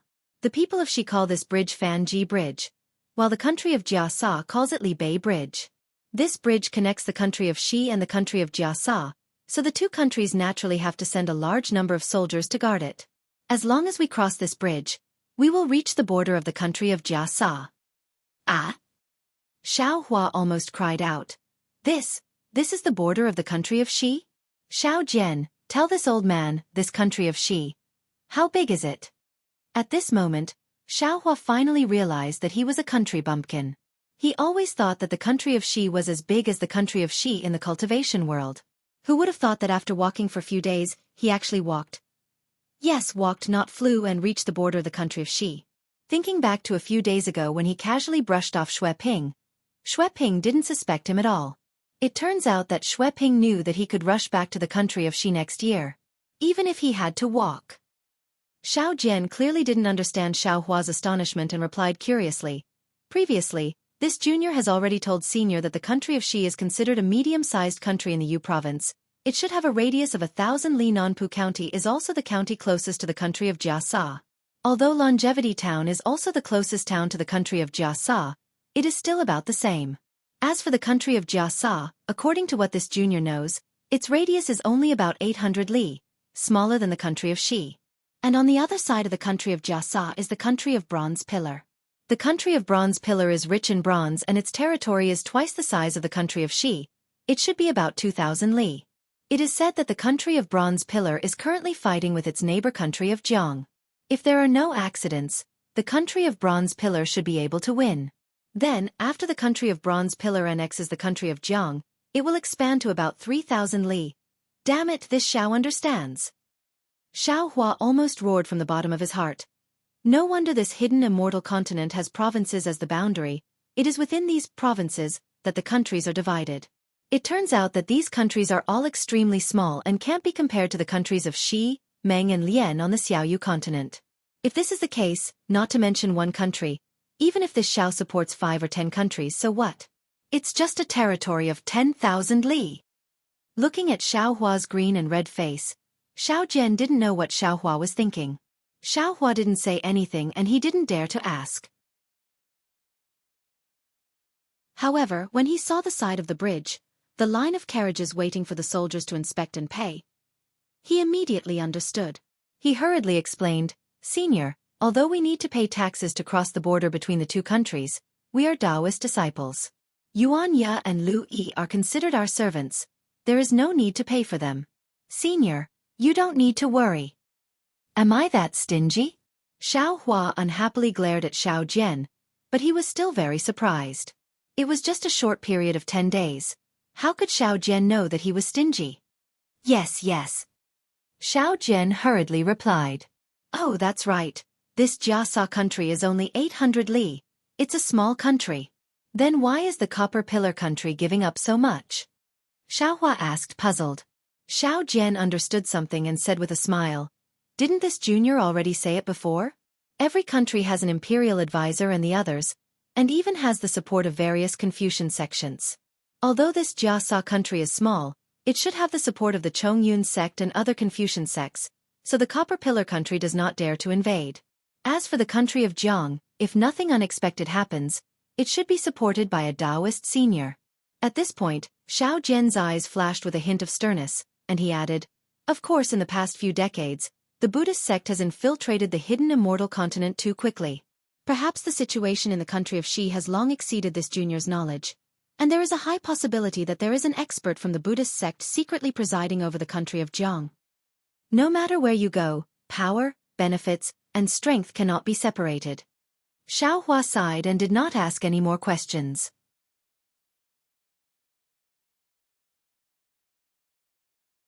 Chapter 32-36. Just as Xiao Jian said, there were many carriages and merchants waiting to be inspected by the Xi soldiers. They passed through the border and entered the bridge. Meanwhile, Xiao Jian spurred his horse on, not even bothering to line up. He galloped through the center of the road, heading towards the soldiers who were holding weapons and guarding the bridge. Taoist priest, please wait. One of the soldiers walked out and raised his hand, shouting, Please take out the official document for inspection. Boundless holy man. Xiao Jian called out his Taoist name. He reached into his bosom and took out a square jade clip. He handed it over and said with a smile, This is my official name.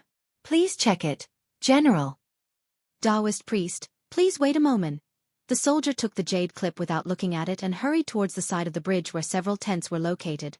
Not long after, a strong man wearing armor with a sword hanging from his waist quickly walked over with the jade clip in his hand.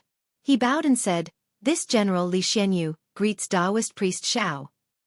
I, Xiao Jian, greets General Li." Xiao Jian's face was indifferent. He raised his left hand and saluted, saying, "I brought my disciples and seniors to travel around Yu province. At this moment, we are heading towards Jianghu country. Please make an exception for us." Taoist priest Xiao, "You can naturally bring your disciples to Jianghu country. This general only needs to inspect the carriage." Li Xianyu looked at Xiao Jian, then looked at Xiao Hua and the others, and said with a smile, "But you only wrote Taoist Xiao and a boy named Xianxia in the official document. There are still a few blanks left behind, and the remaining 2 boys." "How dare you?" Xiao Jian shouted, raising his hand. He looked at Xiao Hua very respectfully and said, "This is the senior of this old man's sect. How can this old man's name be written on this old man's official document?" This general greets Immortal Master." Li Xianyu was shocked and hurriedly bowed in front of Xiao Hua. After all, for a young man to be called a senior by an old man, this young man immediately had the demeanor of an immortal master. Xiao Hua nodded and waved his hand. Li Xianyu couldn't help but stand up. "Immortal elder." Li Xianyu straightened up, swallowed his saliva and said nervously, "I know that Immortal Master is a senior expert, but, do you have an official document?" "This old man doesn't have any official documents." Xiao Hua shook his head. "This old man also doesn't need any official documents." This. Li Xianyu gritted his teeth and said awkwardly, "The order I received is that anyone who comes from the border in front of me must either pay customs duties or have an official document." So that's how it is." Xiao Hua nodded. "This old man won't make things difficult for you, senior." Xiao Jian smiled and said, "As long as you fly over this bridge, you won't have to pay any tariffs." Xiao Hua unhappily looked at Xiao Jian. He clapped his hand and took out a low-grade spirit stone, throwing it to Li Xianyu and said, "This old man doesn't have the gold and silver used in the secular world. This is a primeval stone. What do you think?" "Immortal Master." Li Xianyu didn't expect Xiao Hua to be so amiable and actually take out a celestial stone. He hurriedly and carefully caught it, smiling apologetically. "You don't have to do this. The order is just to prevent people from pretending to be outsiders. Since Immortal Master is an outsider, you naturally don't have to pay customs duties." "How can this old man take back what he took out?" Xiao Hua said indifferently. "You are also a general of a region, so you still have to abide by this order. Besides, this old man doesn't care about a single primeval stone." Yes, this little one understands." Li Xianyu lowered his head. "Can this old man leave now?" Xiao Hua asked politely again. Li Xianyu hurriedly stretched out his hand and pulled the reins of Xiao Hua's horse, saying respectfully, "This little one will send Immortal Master over." Thank you for your trouble." Xiao Hua smiled and nodded. "Damn it, a single primeval stone. It's gone just like that." Xiao Jian watched as Li Xianyu put the primeval stone into his pocket. His eyes turned into hooks, wanting to hook the primeval stone out of Li Xianyu's pocket. He complained in his heart. Li Xianyu led Xiao Hua's horse all the way to the middle of the bridge before stopping. He bowed and said, "Immortal Master, after crossing this bridge, the border of Jianghu country will be there. This little one doesn't dare to cross, so this little one can only send you here." "Okay, thank you General Li." Xiao Hua nodded his head and patted the horse. The horse took small steps and crossed the blood-red mark in the middle of the bridge. At this moment, waha! A burst of noise that sounded like the chirping of birds came from the distant horizon. At the same time, a gust of wind blew, causing the various flags on the bridge to flutter in the wind. Lie. The pitiful horse let out a mournful cry, as if it was extremely scared. It kicked its 4 hooves and was about to rush down the bridge. Xiao Hua frowned and coldly snorted. The horse immediately felt its body become heavier. Don't talk about running, it couldn't even stand stably. Just as the horse was about to collapse on the ground, Xiao Hua floated down and patted the horse. The horse obediently lay down on the bridge. Caw caw caw. The sound of birds chirping turned into a burst of horse laughter.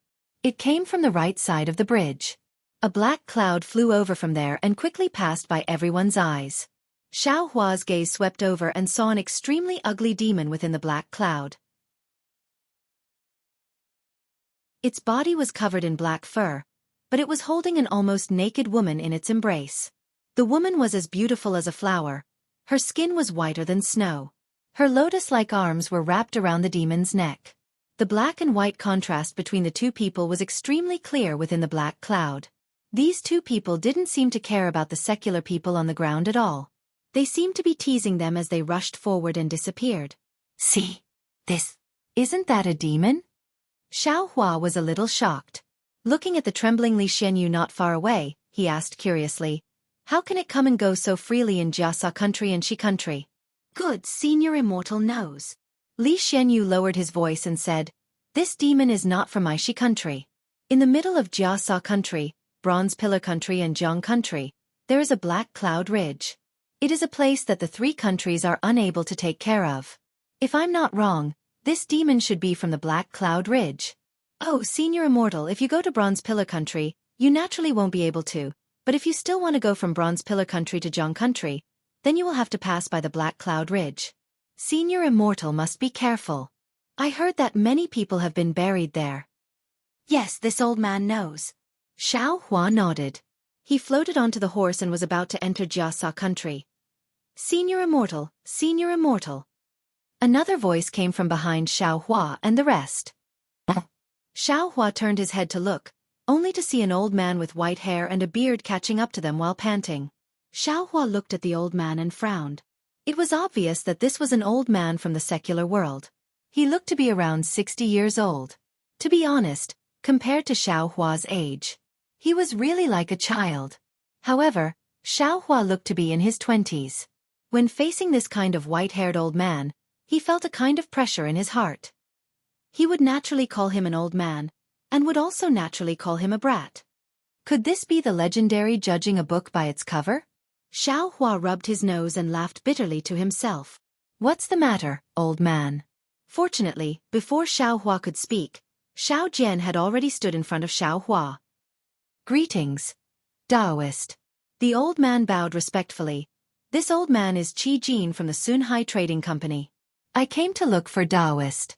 There is something I would like to discuss with Taoist. As he spoke, the old man glanced at Xiao Hua. Xiao Jian frowned and said curiously, I and the others don't have a place to stay, and we don't have any training grounds. If old man has any wish to fulfill, I'm afraid I and the others won't be able to satisfy it. Taoist. Qi Jin's face had a trace of pleading as he said in a low voice, this old man doesn't want to pray for the gods. This old man has another matter to discuss with Taoist. If possible, I would like to ask Taoist to cross the bridge with your master and wait by the roadside. This old man will explain everything. As he spoke, Qi Jin took out a small silver ingot and stuffed it into Xiao Jian's hand. He said, in addition, my Sunhai Trading Company will pay for the customs for Taoist and the others to enter Jianghu country. I only hope that Taoist can hear about this matter. Xiao Jian touched the silver ingot and felt it was slippery. His heart was already blooming with joy. He turned to look at Xiao Hua and said with a smile, Senior, what do you think? He, you have already agreed, so why ask this old man? Xiao Hua smiled. At this time, he already had a plan for the road ahead. Everything was just a kind of experience. No matter what the old man's request was, in Xiao Hua's eyes, it might not be difficult. Even Xiao Hua had some intuition that it was related to the evil spirit in the black clouds. Eyes Master has agreed. I will wait for you at the front. Xiao Jian looked at the many carriages lined up behind the old man, and knew that this was the Sunhai Trading Company's fleet. It would take them a lot of time to cross the border. Yes, thank you Taoist, thank you Immortal. Qi Jin was overjoyed at the unexpected good news. He bowed and hurriedly ran to the back. Following his shouts, a burst of laughter rang out. Some of the people next to the carriages saluted Xiao Hua and the others. Xiao Hua didn't care about these people's thanks. Instead, he asked in astonishment, Xiao Jian, could it be that, after crossing the border between Shi and Jianghu country, not only do we have to pay customs in Shi, but also in Jianghu country? Senior. Xiao Jian pulled the reins of his horse and followed Xiao Hua down the bridge. He explained, that's right. However, people and goods are different. People only have to pay 10 copper coins for crossing the border, while goods have to pay according to the value of the goods. Isn't this robbery? Xiaohua immediately thought of the perverted sea beast he encountered in the West Sea. What was the difference between this and a sea beast? If there was any difference, it would be that they were openly using the banner of righteousness, making it impossible for people to avoid.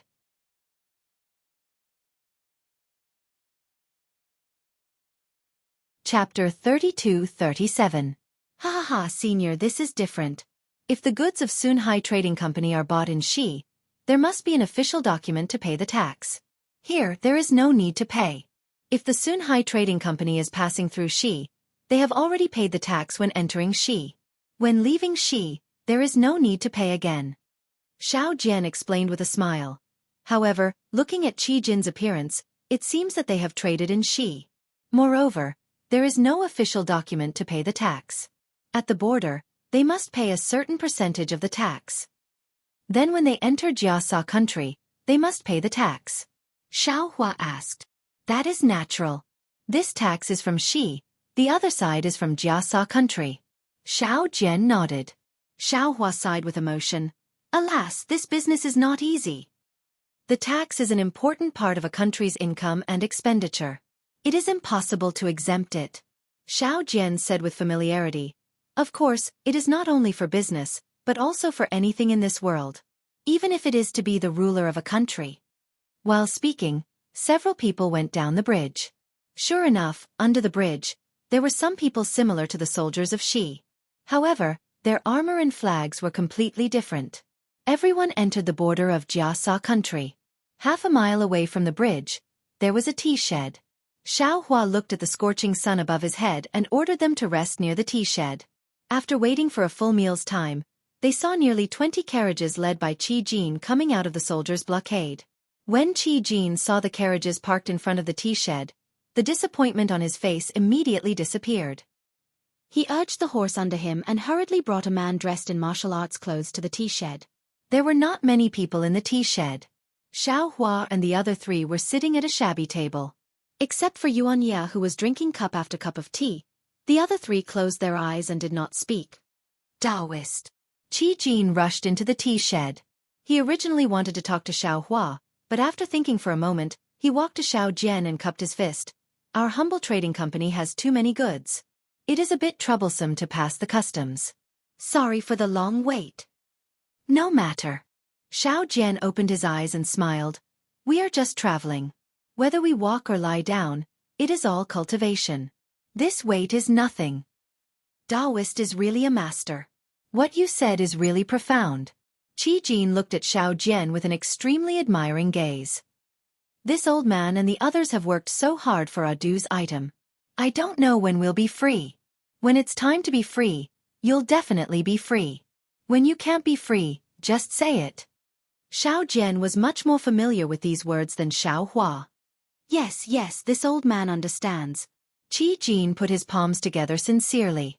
However, when he saw Xiao Jian's unfriendly expression, he immediately understood. He put his palms down awkwardly and pointed at the burly man beside him. Escort Chen. This is the Taoist Xiao I mentioned just now. Come and meet him. I'm Chen Kai from Fu Wei Escort Agency. Nice to meet you, Taoist masters. The burly man stood up and cupped his fists in greeting. His voice was loud and clear, but there was a valiance and unwillingness in his eyes. Boundless holy man, Chen Zhuang. Greetings. Xiao Jian seemed to understand something and returned the greeting with a smile. He then looked at Qi Jin and said, Elder Qi, what do you mean by this? This. Qi Jin was a little embarrassed and explained his intentions. It was as Xiao Jian had expected. The distance from the border of Jianghu country to the nearest city was about 100 miles. There was a section of the mountain road that was quite dangerous. There were 3 groups of mountain bandits alone. These mountain bandits often went down the mountain to rob, and the merchants passing by were all terrified. Jianghu country had sent troops to kill them several times, but they returned without success. In the end, they simply ignored them and let these mountain bandits fend for themselves.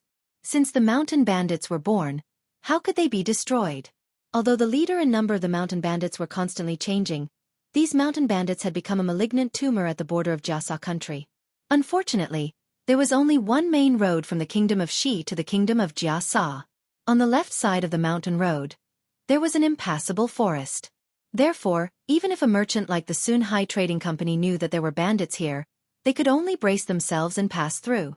At best, they could hire more armed escorts like the Fu Wei Escort Agency to protect their own trading company. Qi Jin had just seen the Xi general's unusual respect for Xiaohua, so he had a sudden idea to ask Xiaohua and the others to protect him through this section of the mountain road where the mountain bandits were rampant. Although Xiaohua and the others were not escorts, Qi Jin's lack of trust in Fu Wei Escort Agency and his behavior of seeking medical treatment halfway through the journey made Escort Chen extremely dissatisfied. Chen Kai didn't say anything, but how could Xiao Jian not see the disdain and even a faint hostility in his eyes? He had seen this kind of look in Zen Master Ming Yu's eyes more than once. If I had known, I wouldn't have collected Qi Jin's silver. Xiao Jian was somewhat regretful. After listening to Qi Jin's explanation, he already understood that these mountain bandits couldn't have appeared out of nowhere. Moreover, they lived so freely at such a close distance to the border. If it weren't for the fact that they had nothing to do with the border guards of Jianghu country, Xiao Jian wouldn't believe it even if he was beaten to death. As for Qi Jin's intention, Xiao Jian was even more aware. Qi Jin didn't necessarily want to rely on their martial strength. What he valued was Li Xianyu's respect for Xiaohua. Qi Jin thought that since they were familiar with Li Xianyu and the others, when they encountered the mountain bandits ahead, they would definitely make the mountain bandits hesitate. As for this reason, Qi Jin couldn't tell Chen Kai or Xiao Jian directly. He could only use a probing tone to ask Xiao Jian and the others to protect them. Damn it, we're all smart people. After Xiao Jian felt regretful, he subconsciously looked at Xiaohua.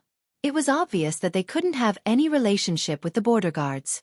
Li Xianyu's respect was for Xiaohua and that piece of vitality stone. Facing the mountain bandits, not to mention himself, even Yuanya might not be able to protect himself. How could Xiao Jian dare to make a decision? Oh! Escort Chen, contrary to Xiao Jian's expectations, a trace of joy flashed across Xiaohua's face. He asked, "Let this old man ask you, do you know the Lotus Escort Agency?" Lotus Escort Agency? A trace of vigilance flashed across Chen Kai's eyes. He asked curiously, "Daoist knows the people of the escort agency?" Tell this old man, do you know the Lotus Escort Agency? Hearing Chen Kai's answer, Xiaohua's eyes flashed. He seemed to be somewhat ecstatic as he asked hurriedly. Chen Kai shivered. Xiaohua's gaze was like lightning, as if it pierced into his heart, giving him a big fright. The dissatisfaction in his heart had long been thrown out of the highest clouds. He hurriedly replied, "Good Immortal Elder knows. This one has never heard of the Lotus Escort Agency." Humph. Xiaohua snorted coldly, appearing extremely dissatisfied. Immortal Elder. Chen Kai's forehead was somewhat sweaty. Facing Xiaohua's dissatisfaction, he felt an indescribable feeling of oppression and powerlessness. It was as if facing Xiaohua was a huge mountain that could crush him into meat paste at any time. Now he truly knew how powerful Xiaohua was. This one has heard of the Lotus Escort Agency, Swallow Escort Agency, Zhenfeng Escort Agency, but I've never heard of the Lotus Escort Agency. What about the Misty Sect? Xiaohua knew that there wouldn't be any definite answer, but he still asked in a low voice. This one has also never heard of it.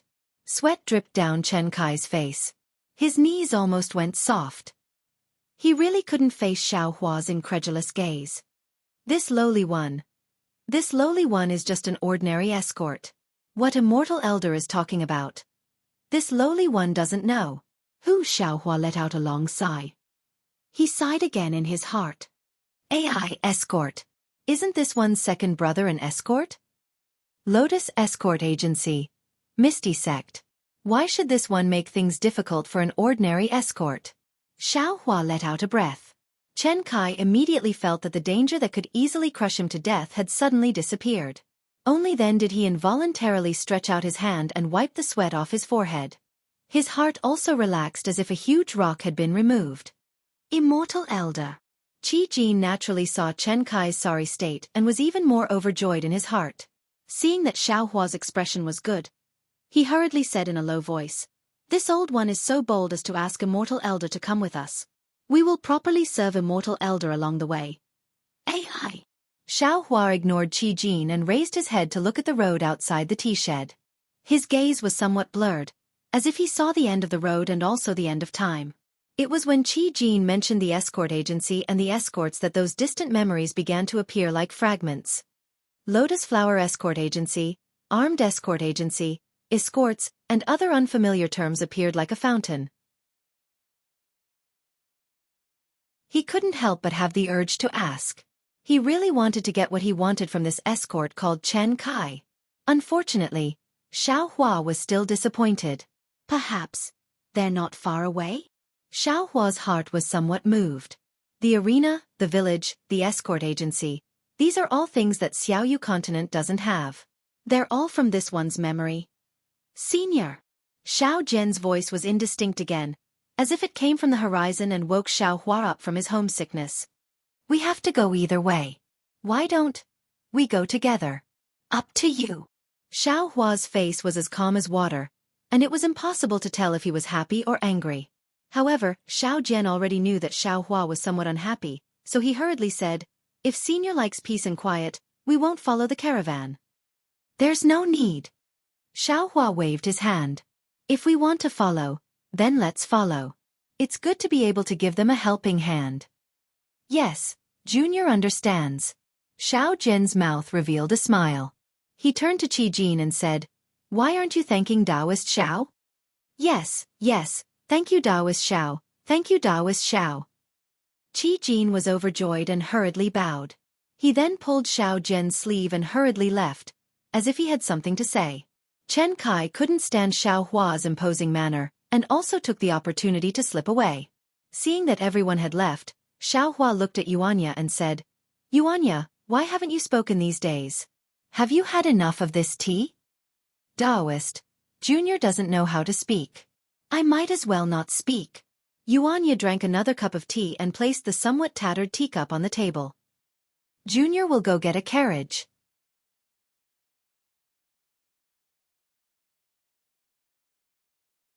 Chapter 32-38. With that, Xianxia hurriedly got up and hurriedly walked out. Hee. Xiao Hua looked at Xianxia's back and then looked at Lu Yi, who was sitting beside Xianxia and had closed his eyes to think after drinking a few mouthfuls of tea. Xiao Hua brought Lu Yi out of the tea shed. The carriages of Sunhai Trading Company had already started to move. Qi Jin and Xiao Zhen came out from behind a big tree. Both of them had a satisfied expression and seemed to be chatting happily. As for Chen Kai, he was already riding a horse in front of the carriages. Louis. Xiao Hua's gaze swept across the tea shed. The owner of the tea shed was lowering his head to clean the tables while secretly glancing at the carriages. He coldly snorted and turned to Lu Yi and asked, Have you comprehended this cultivation technique? Yes, Immortal Elder knows. Hearing Xiao Hua's question, Lu Yi opened his eyes and revealed a complicated expression. Under Immortal Elder's guidance, this little one has already comprehended it yesterday. Ah? You already comprehended it yesterday? How many days has it been? Xiao Hua was shocked. He looked at Lu Yi from top to bottom. After all, Xiao Hua was not a competent master and didn't know how to teach other people cultivation methods. Lu Yi was just an ordinary person and had never come into contact with Taoist cultivation methods before. Lu Yi was a little shy, but his eyes revealed a trace of pride. He whispered, If it is as Immortal Elder said, this little one has already comprehended it.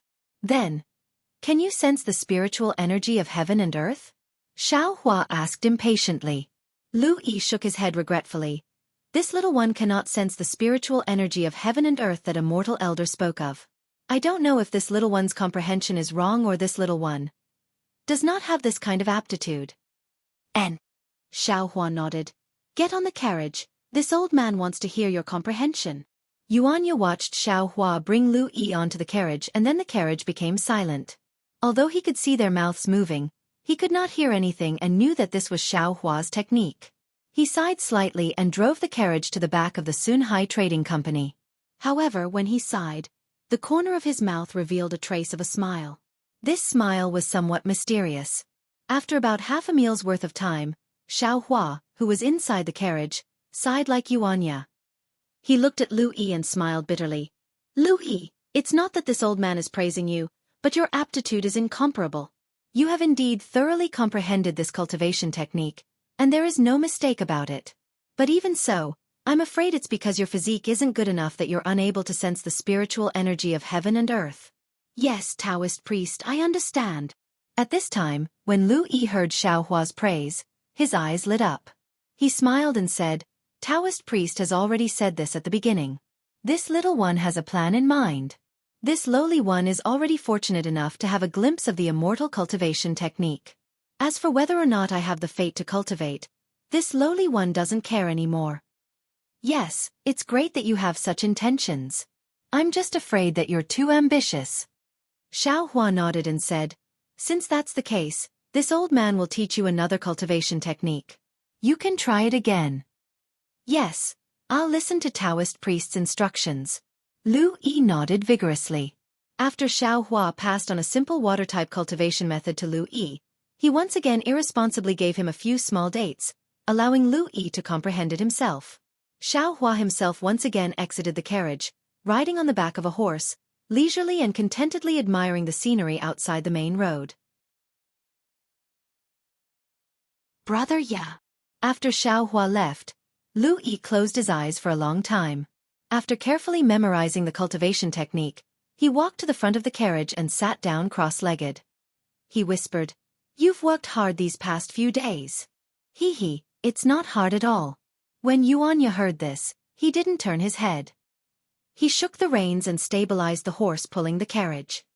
He said, Now that you have an opportunity, you must properly grasp it. The Immortal is a good person. It's our great fortune to have met him. He won't be able to stay with us for too long. You must cultivate well and strive to have the Immortal accept you as his disciple and take you away. AI, it's easier said than done. It's too difficult. Lu Yi sighed. Since I was young, I boasted that I was smart and had a photographic memory. But look at the hundreds of words the Immortal gave me. Shoo! Xianxia, who didn't know much about the ways of the world, was suddenly shocked and hurriedly said, Brother Lu, you can't say this anymore. Only you know it. Yes, I understand. Lu Yi hurriedly smiled. Taoist priest only said that I can't pass it to others. He didn't say that I can't nag. If the Immortal says one, you must think two. Xianxia wanted to say something, but looking at Lu Yi, he didn't know how to express it. In short, you know this better than me. It's better not to make the Immortal angry. Yes, I will remember. Lu Yi looked at Xianxia, who didn't speak much, and his heart warmed. He handed the spirit dates in his hand to Xianxia and said, This is the date given by the Immortal. I haven't eaten it yet. Try it. Okay. Xianxia didn't hesitate. He reached out and took it. He threw it into the air and was about to use his mouth to catch it. If you don't want to die, then don't eat it like this. Xiaohua's voice drifted over. The thumb-sized spirit jujube stopped in mid-air.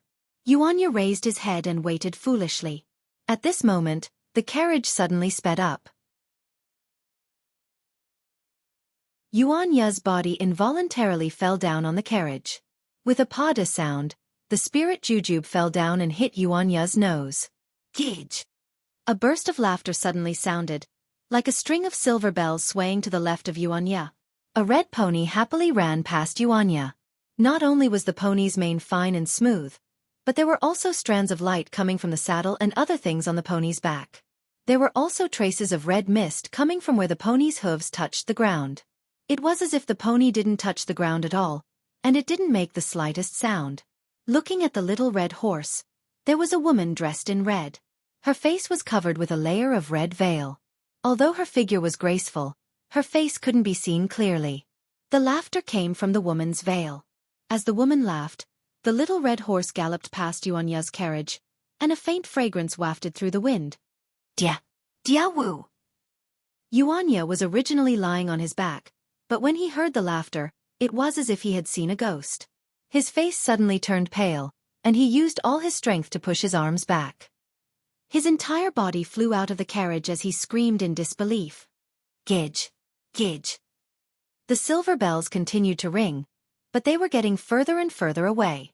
The little red horse was very handsome. In a short moment, it had already caught up to the front of the Sunhai Trading Company. Jianghu! Yuanya groaned. Before he even landed, he stepped on the horse pulling the carriage and wanted to chase after Di Fui. Get out of the way! Get out of the way! A rough voice came from behind, followed by the rumbling of horse hooves. The entire avenue was shaking. Everyone looked up and saw a cloud of dust rising from the bridge that they had just stepped off. A group of cavalrymen wearing pitch-black armor and riding pitch-black horses were chasing after them with long spears in their hands. Although this group of soldiers was quite far from the woman in red, everyone, including Xianxia, thought that this group of soldiers was the woman's bodyguard. The soldiers were in a line of 3, almost occupying the entire road. Under the rough shouts, the workers and bodyguards of the Sunhai Trading Company hurriedly moved the carriages to the side, trying their best to make way for the soldiers. As for Yuanya, he had already landed on the second carriage in front of him. However, the soldiers in front of the group of soldiers had already raised their spears. Hidden behind their helmets, their gazes were like sharp swords as they stared at Yuanya. Yuanya, come down, Xiaohua said indifferently. You won't be able to catch up. But Yuanya stood on the roof of the carriage. His face was filled with an indescribable excitement and reluctance. In the distance, at the end of the road, the woman's figure was like a burning cloud. Yuanya knew that he really wouldn't be able to catch up. Hurry! Hurry up and come down! Seeing the dozens of soldiers in black armor turn their heads to look at Yuanya, the spears in their hands were raised. If Yuanya made any strange movements, these spears would not hesitate to stab at him. Xiao Jian hurriedly shouted, "This! I don't know which country's black armor army this is." Yes. Yuanya looked into the distance with some unwillingness before looking to the left and right. Only then did he jump down from the carriage. Rumble! The black armor army quickly galloped past under everyone's gaze. There were more than 100 of them and their movements were uniform. Even the hooves of the 100 black horses were almost the same. When the black armor army was far away, the workers of the Sunhai Trading Company urged the carriages to move again. The dozens of carriages slowly moved again, leaving Yuanya standing on the side of the road in a daze as he lightly bit his lips. Yeah? Xiao Jian asked curiously. This is the Jianghu you were talking about? She doesn't seem to know you. She was only around 3 years old at that time. How did she know me? Yuanya suddenly understood something and smiled bitterly. Also, I gave her the name Jianghu. She might not know it herself. What? Xiao Jian's eyes widened and he almost laughed out loud. The woman you yearn for day and night, was actually with you when you were 3 years old?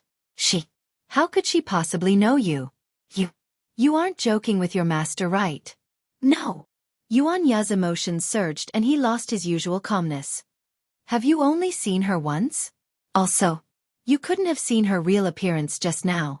Xiaohua was also curious and asked softly, how many years has it been? The Jianghu of 3 years old and the Jianghu now. How could they be the same? How could you recognize her? All right, Immortal Elder knows.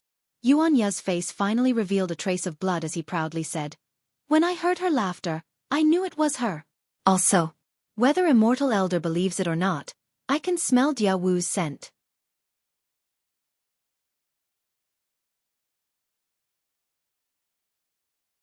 Chapter 32-39. N. Xiaohua's heart skipped a beat as he recalled the first time he saw Fairy Xianxia. Didn't the red mole at the corner of Fairy Xianxia's mouth give him a familiar feeling? Xiaohua nodded slightly. Jianghu is pretty good-looking, Xiaohua said softly as he looked at Yuanya's dazed expression. Furthermore, this old man has already left a mark on her body.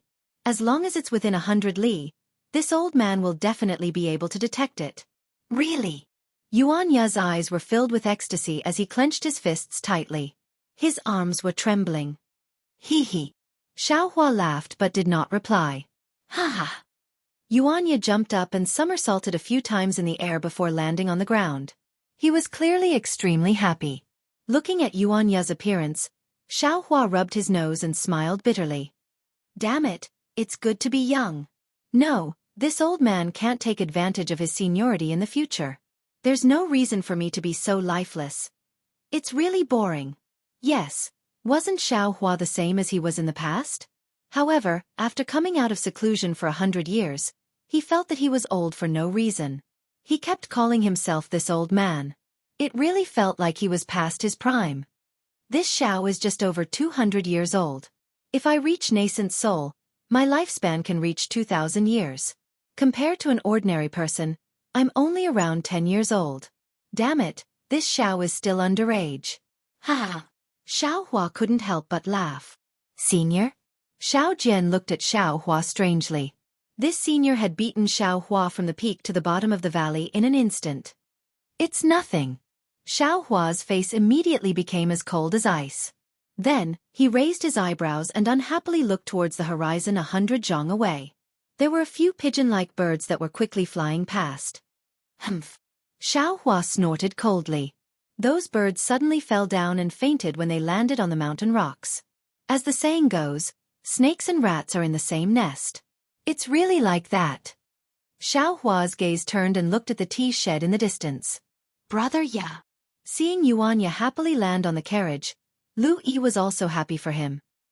He carefully handed the spirit jujube that had fallen on the carriage to him. You're really amazing. You've already decided on a marriage at the age of 3. I really envy you. Slap. Yuanya raised his hand and slapped the back of Lu Yi's head. He scolded. How am I as despicable as you think? I was only 7 or 8 years old at that time. Tell me, what is going on? Just as Yuanya finished speaking, another person appeared out of thin air. That person's voice was extremely wretched. Old. Yuanya was furious. Just as he was about to scold him, he saw who it was and immediately smiled apologetically. Immortal. Immortal Elder, you. Why are you here? Tell me. Xiaohua said with a smile. I've heard you play the Sun in the River Tide Temple. At that time, I didn't see Diawu, but now, this old man knows what Diawu looks like. If you don't tell me, hee. Yuanya helplessly looked at Xiaohua's disrespectful appearance. He then looked at Xiao Jian, who was riding a horse and pretending not to care. However, his ears were already perked up. Yuanya could only drive the carriage and tell the story of what happened. Yuanya had lived in the mystic jade dark forest since he was young. He danced with the wild wolves in the forest. When he was 5 years old, the black wolf that raised him was bitten and seriously injured when it was fighting for territory with another wolf. The night the black wolf died, Yuanya took the black wolf's corpse into the depths of the wolf valley. He wanted to bury the black wolf. However, on that full moon night, Yuanya heard the faint cry of a baby. This was the first time Yuanya had seen a human baby. It was the first time he had seen a human like himself. Therefore, after burying the black wolf's corpse, he brought the baby back to the wolf's den. However, the arrival of the baby attracted the attention of the pack of wolves. Perhaps because they no longer had the black wolf's protection, the pack of wolves wanted to chase Yuanya away. Thus, a fight broke out between Yuanya and the pack of wolves again. The 5-year-old Yuanya was naturally no match for the pack of wolves. After being bitten and covered in cuts and bruises, he carried the baby, whose left arm was also injured, out of the wolf's den. At that time, the baby should have just been born. It cried loudly and had a high fever after being attacked by the pack of wolves. Yuanya naturally did not understand this. He only thought that the baby was hungry, so he caught rabbits and roasted them for the baby to eat. How could a newborn baby eat these things? Just as Yuanya was helpless and the baby was on the verge of death, a group of colorful butterflies fluttered their enchanting wings in the morning light and flew past Yuanya and the baby. The baby seemed to be attracted by the colorful butterflies. Perhaps it had run out of strength and stopped crying hysterically. This made Yuanya very happy. Ignoring the cuts and bruises all over his body, he carried the baby and followed the butterflies to the side of a lake. At the side of the lake, there was a doe that had just given birth. It was mournfully licking the dead baby. It was in so much pain that it wished to die. Looking at the lifeless baby and the milk dripping from the doe's mouth, Yuanya suddenly understood something. He quickly caught the doe and used its milk to feed the baby. After eating its fill, the baby fell asleep and slept for half a day. After half a day, it cried loudly and ate the milk again. After a few days like this, the baby's fever subsided and the wounds on its left arm healed. However, the wolfsbane had left a long scar on the baby's arm. Other than a small blanket and a soon, the baby had nothing else. Xianxia himself did not have a name, but he gave the baby the name Jianghu.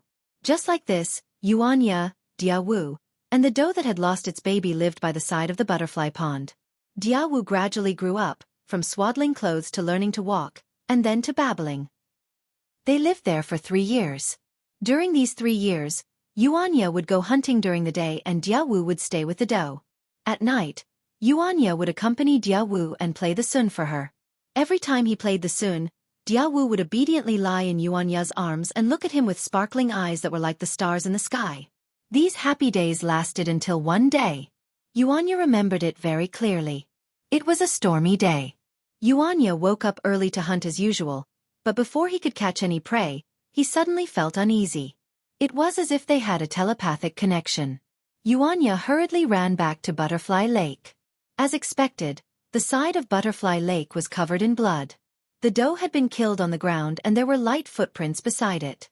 Xianxia angrily followed the footprints out of Butterfly Lake. Unfortunately, under the heavy rain, Xianxia quickly lost track of the enemy.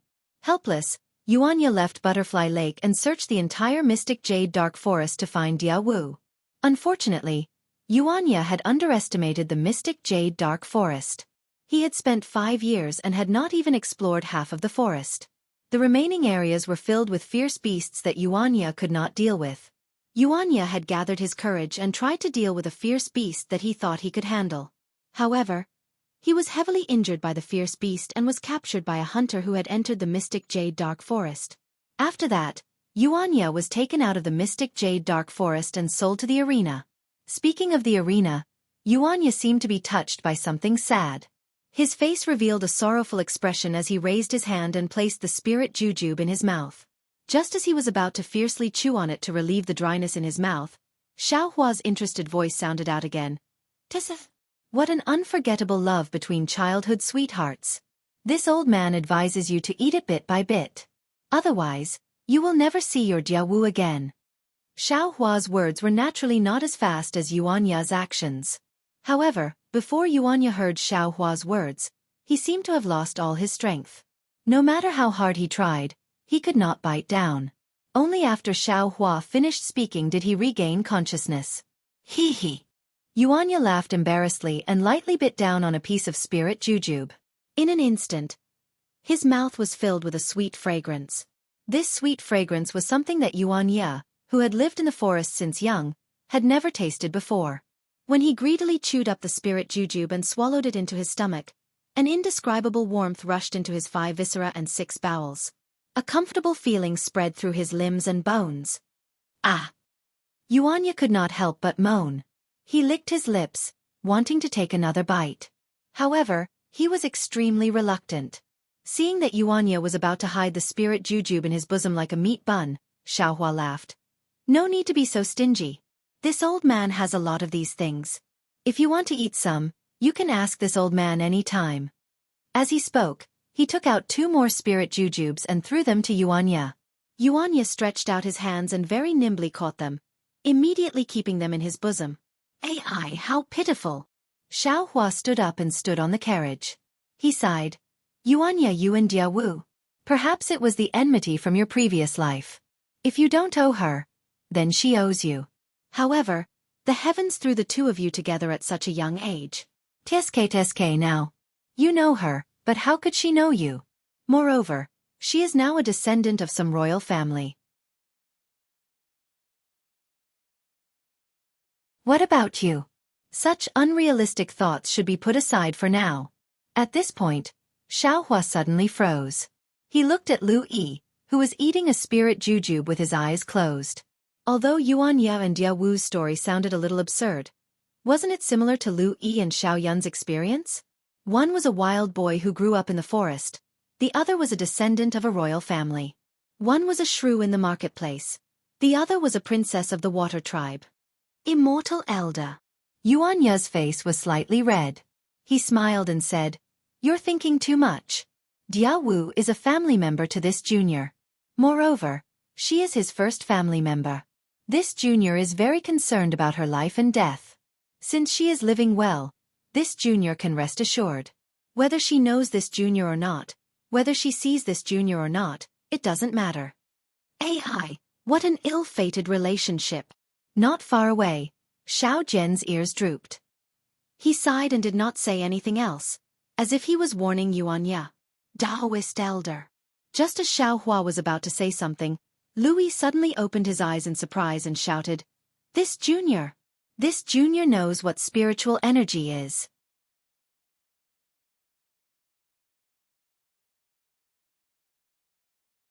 Chapter 32-40. A strange expression appeared on Xiao Hua's face. He didn't dare to give Lu Yi too many spirit fruits and only gave him the lowest grade spirit jujube. Firstly, it was to let him eat until he was full. Secondly, it was to let him experience the spiritual items of Taoism.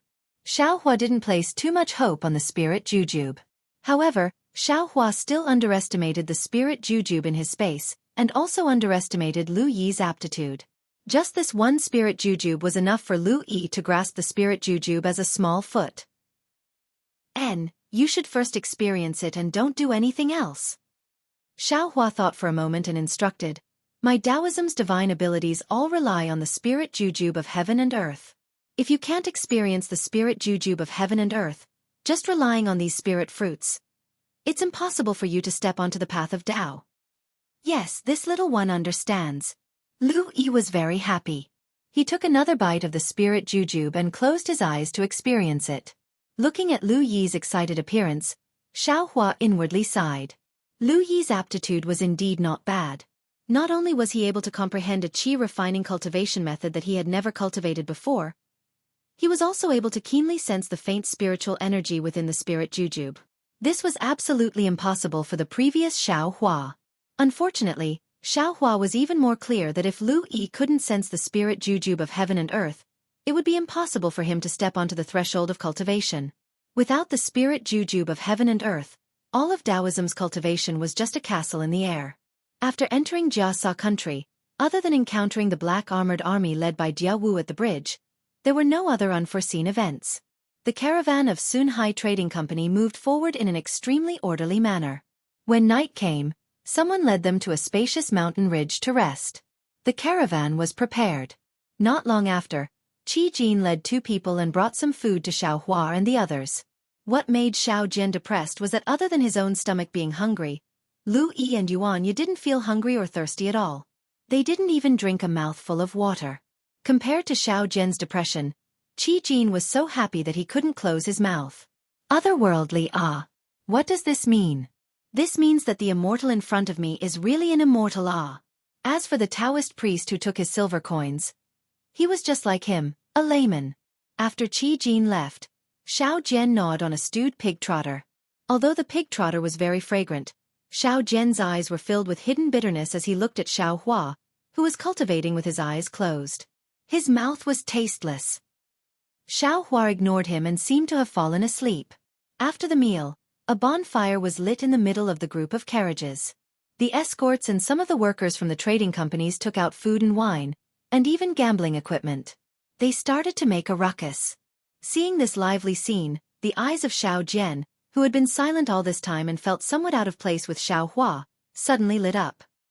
He glanced at Xiao Hua from the corner of his eyes and quietly walked over.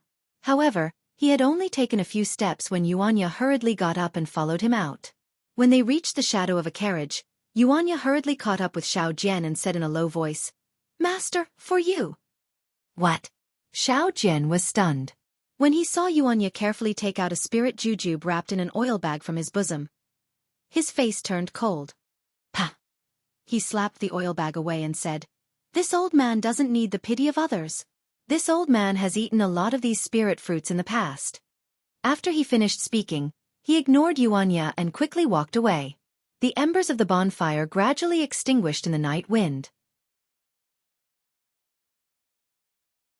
Xiao Jian happily walked back while humming a tune.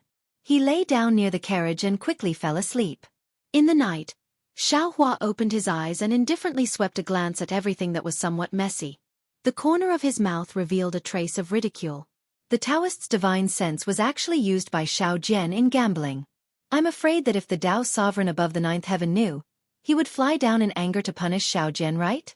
On the second and third days, they didn't encounter the bandits that Qi Jin was worried about. Everything was normal. Moreover, there were more carriages on the road. Not only were there bodyguards from the Sunhai Trading Company, there were also bodyguards from other trading companies. It seemed that even if bandits came out, there was no need for Xiao Hua and the others to make a move. These bodyguards could handle it. Qi Jin and the other managers of the trading company were happy. But on the other hand, Xiao Jian couldn't be happy. His divine sense was originally weak. On the first day, it was exhausted. This divine sense won him a lot of money. However, on the second and third day, there were more bodyguards participating in the gambling. Xiao Jian no longer had any means to cheat. He didn't know if it was because of bad luck or other reasons, but Xiao Jian lost again and again. At the beginning, Xiao Jian wanted to withdraw in time. Unfortunately, he won too much on the first day. How could the bodyguards who lost money let him go? After he lost all the money he had won in the past to others, even with Qi Jin's reminder, the red-eyed Xiao Jian simply couldn't listen. He even said that he would get angry with anyone who didn't allow him to gamble. This kind of gambling behavior was the favorite of all gamblers. The gambling continued until dawn. Under the morning light, Xiao Jian walked to the front of the carriage, somewhat tired. In the distant shadows, a group of bodyguards and some shop assistants who participated in the gambling secretly poked their heads out. They were afraid of the otherworldly Xiao Hua, and even more afraid of Xianxia, who was more ferocious than a beast. However, they couldn't let go of the vitality stones that Xiao Jian lost to them. Losing a game wasn't scary. What was scary was, the more you bet, the more you lose, and the more you lose, the more you gamble. On the third night, no one came to wake Xiao Jian up. However, as he looked at the bustling scene around the bonfire and heard the bets being placed, Xiao Jian felt as if there was a pair of small hands clutching at his heart, making it impossible for him to fall asleep and calm his heart. Finally, Xiao Jian resolutely walked to the side of the bonfire. Looking at Xiao Jian's long shadow in the bonfire, Xiao Hua seemed to have understood something. Xiao Hua felt that he understood, but in reality, what he understood was still too little. When the moon was high in the sky, Xiao Jian came back and took away the last portion of the vitality stones. However, Xiao Jian didn't come back to rest.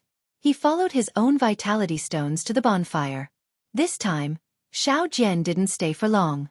Soon, the bonfire was abnormally noisy. Xiao Jian staggered back. Although the darkness of the night was a very good layer of protection, Xiao Hua could clearly see that Xiao Jian's face was bruised and swollen. When Xiao Hua's divine sense swept over, he already understood everything. Xiao Jian actually began to cheat after losing all his primeval stones. If you want to cheat, you can cheat, but you were discovered by others. If it wasn't for Xiao Hua and Xianxia behind Xiao Jian, this guy would have been beaten to a pulp by a group of bodyguards. Perhaps one could see true feelings in difficult days, but one's true nature would never be seen. Perhaps only when one was comfortable and relaxed could one see one's true nature. How many loving couples could help each other when they were in poverty, but when they were rich, they couldn't help each other? This was what people often said, being able to share hardships but not happiness. When Xiao Jian didn't have money, he could bring Xianxia along. No matter if it was divination or running a training hall, he was able to keep his loneliness. However, when he was comfortable and his life was secure, the bad side in his heart immediately revealed itself. No matter how much he pretended, it couldn't hide it. The morning wind blew, blowing away the darkness of the night. Everyone stood up in high spirits, their faces filled with smiles as they faced a new day.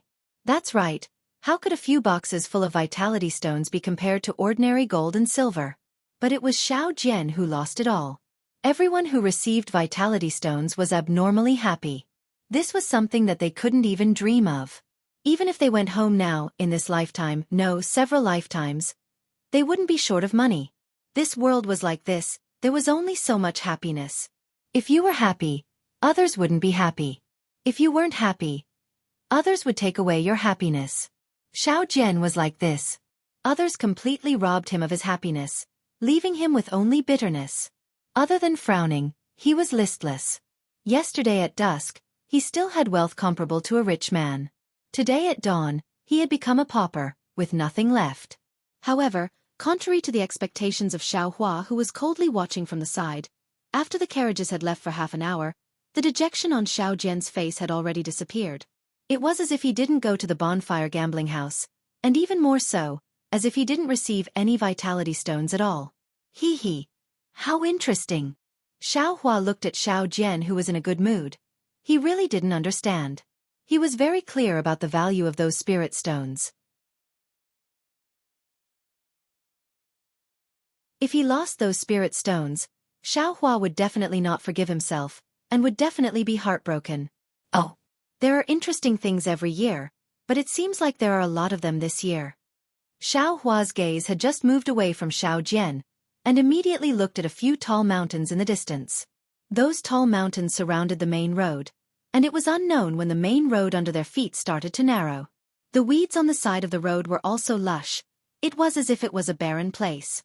Perhaps the huge gambling house from before made these escorts' sense of smell become dull. Only when they saw the tall mountains did they become alert, and immediately sent a few escorts to rush into the mountains to investigate.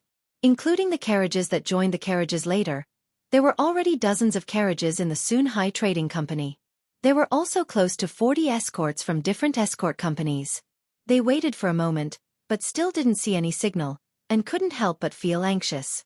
At this moment, Qi Jin came again. The pitiful Qi Jin was now knocked out by Xiao Jian's vitality stones.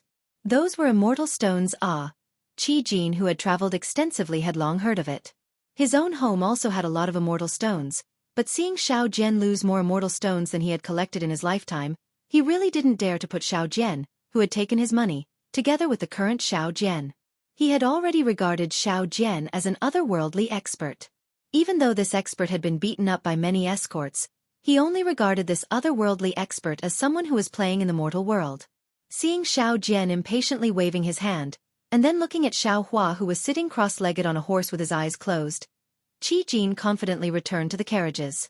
At this moment, the escorts who entered the mountains also sent a signal that it was safe.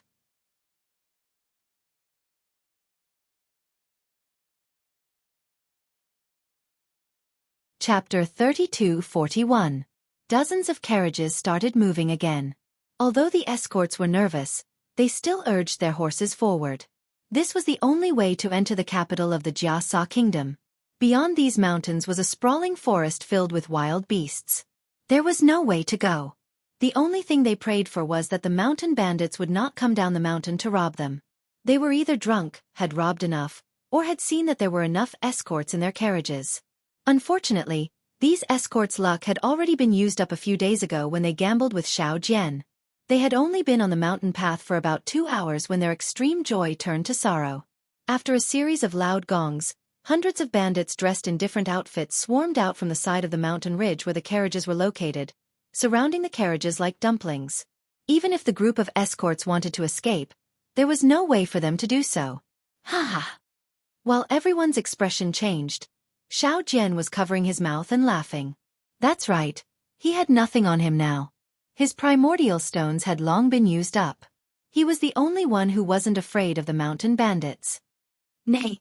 A loud roar came from the front left of the carriages. A yellow horse turned out from the mountain ridge. The man on the horse was 20 feet tall. He held a long saber in his hand and shouted, "This road is opened by me." Then, there was another loud roar that was even louder than before. A bull-like mount came out from the back of the carriage. There was also a valiant person sitting on it, and he shouted with a ferocious face, "This tree was planted by me." Soon after, the man stopped talking again. Only some of the bandits on the left were beating their gongs with all their might. When the sound of the gongs faded away, 2 more burly bandits appeared from the front and the right of the caravan. They shouted, "If you want to pass through here, you have to pay the toll." That was the best song of all time. Strange, what's going on?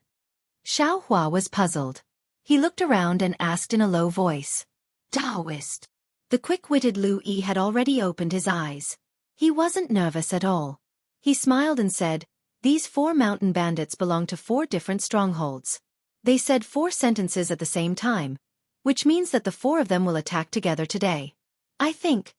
They found out about the bet a few days ago and attracted the attention of the 4 strongholds at the same time. Normally, They would take turns and only come out when it's the turn of the village. Well, that's the only way. Xiaohua came to a realization. He had clearly killed all the birds that were sending messages, and he hadn't seen any suspicious birds flying over these past few days. How could these bandits know the exact amount of treasures in these carriages? Perhaps this was the only explanation.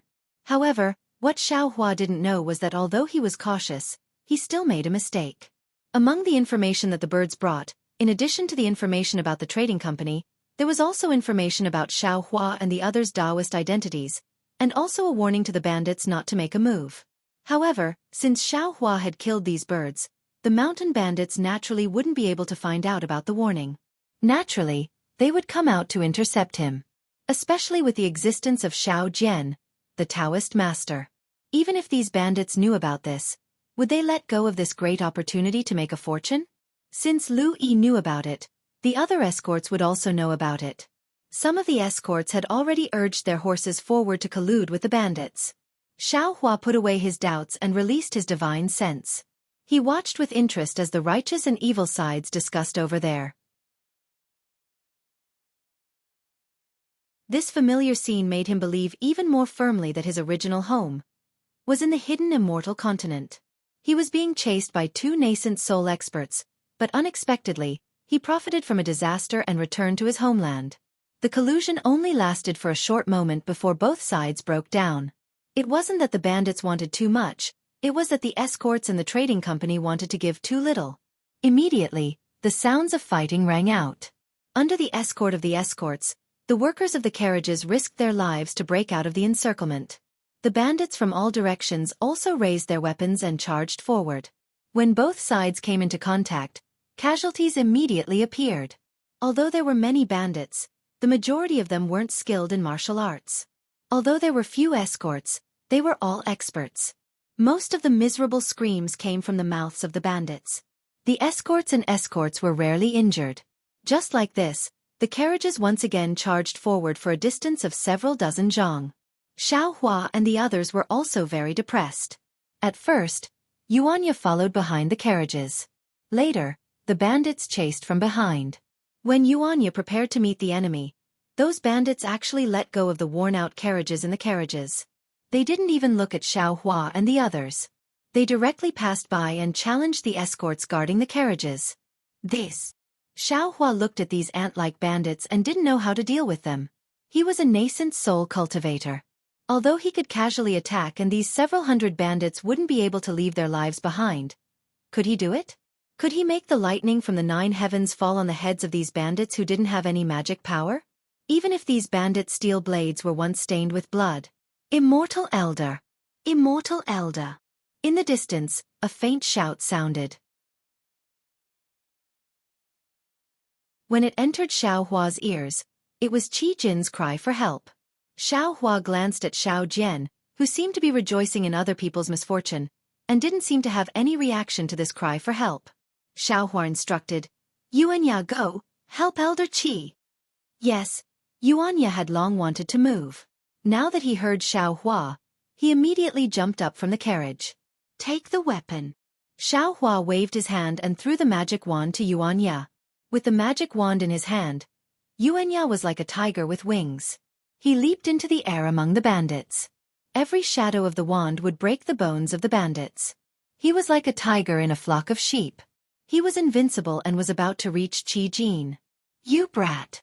At this time, on the mountain ridge to the right of the carriage, a fat monk holding a crescent moon spade roared.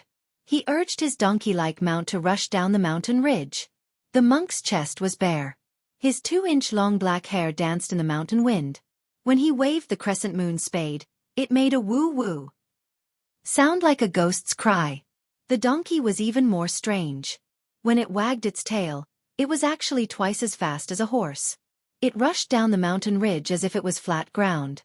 In a few breaths, it had already arrived in front of Xianxia. Have a taste of my staff. The fat monk roared again. With a woo sound, the crescent moon spade smashed down with earth-shattering force. Clang! Xianxia did not dare to be negligent. He hurriedly waved his magic wand to meet the attack. With a deafening sound, the fat monk and the donkey were stopped and almost moved back half a foot. Xianxia was shaken off the mountain path. His whole body somersaulted a few times in the air, but he could not dissipate the huge force. After landing on the ground, he was pushed back several feet before he could stabilize himself. Looking at the area between Xianxia's thumb and index finger, there was a faint trace of blood. The area between his thumb and index finger was actually split by this attack. Awesome! Xianxia's eyes flashed with a fanatical expression. His legs moved, and with a trembling hand, he waved the magic wand and rushed toward the fat monk. Ha ha! The fat monk also laughed and urged the donkey to fight with Xianxia. The fat monk was also very good. The crescent moon spade flew up and down.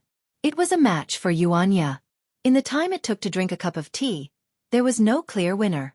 However, Xiaohua could see that Xianxia did not have many moves, but each of his moves was dangerous, forcing the fat monk to be tired. Coupled with the weight of the magic wand, Xianxia gradually gained the upper hand. Although the fat monk's moves were very tight, his strength was slightly inferior to Xianxia's. He also did not have Xianxia's fearless fierceness. Soon, he was at a disadvantage. He might be fine for now, but after a long time, he would definitely be defeated. Haha, fake monk. You also have a day like this. The fierce man who had been standing at the back of the caravan on his bull-like mount laughed loudly.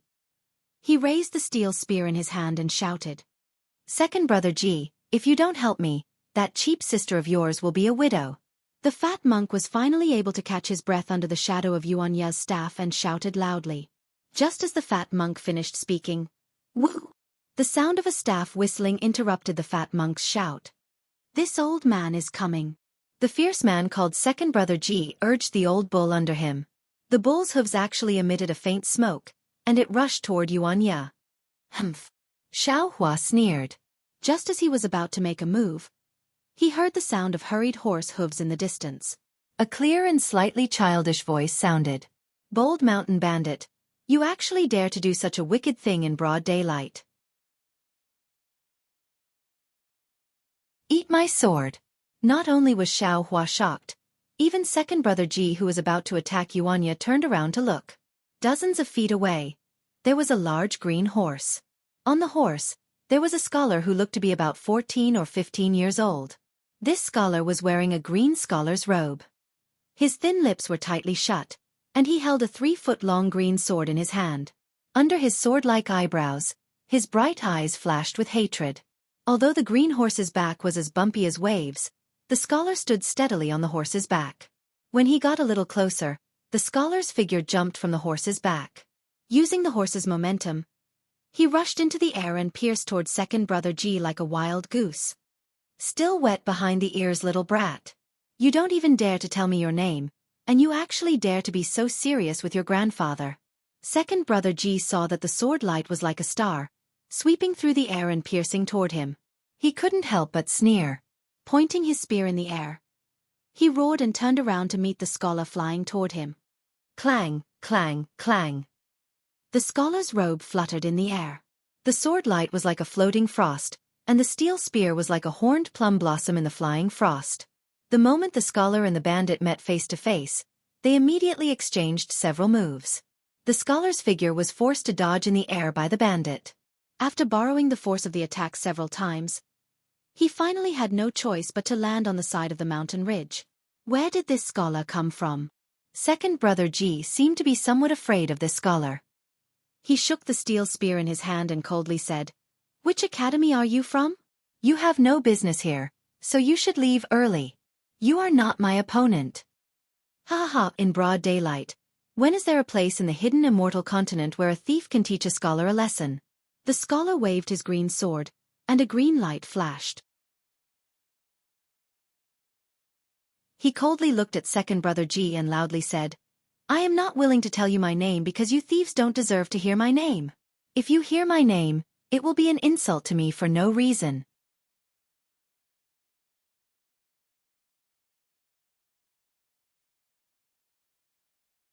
Chapter 32-42. Haha, ignorant child. Second Brother Ji laughs again, his eyes flashing with an ominous glint. "Don't you think about it, I and the others have been here for several years. How many people more powerful than you have yet to make a move? How could a child like you know about this?" "Humph, I don't know about the actions of others. I only know that the people of the world care about the world's affairs. We wanderers naturally have to care about the world's injustice. Get rid of the world's evil deeds. The scholar is not afraid at all, he coldly snorts and says righteously. I boast that I am not good at learning, but I read books, practice etiquette, cultivate righteousness, and hold a 3-foot-long sword, so I should move forward and get rid of the world's evil deeds.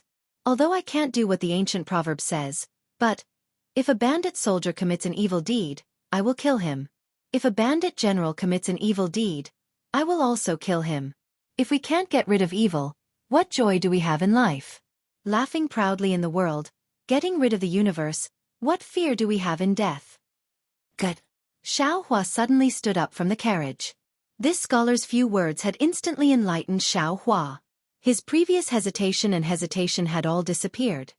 He almost wanted to clap his hands and exclaim in admiration. Since you want to die, I will let you die.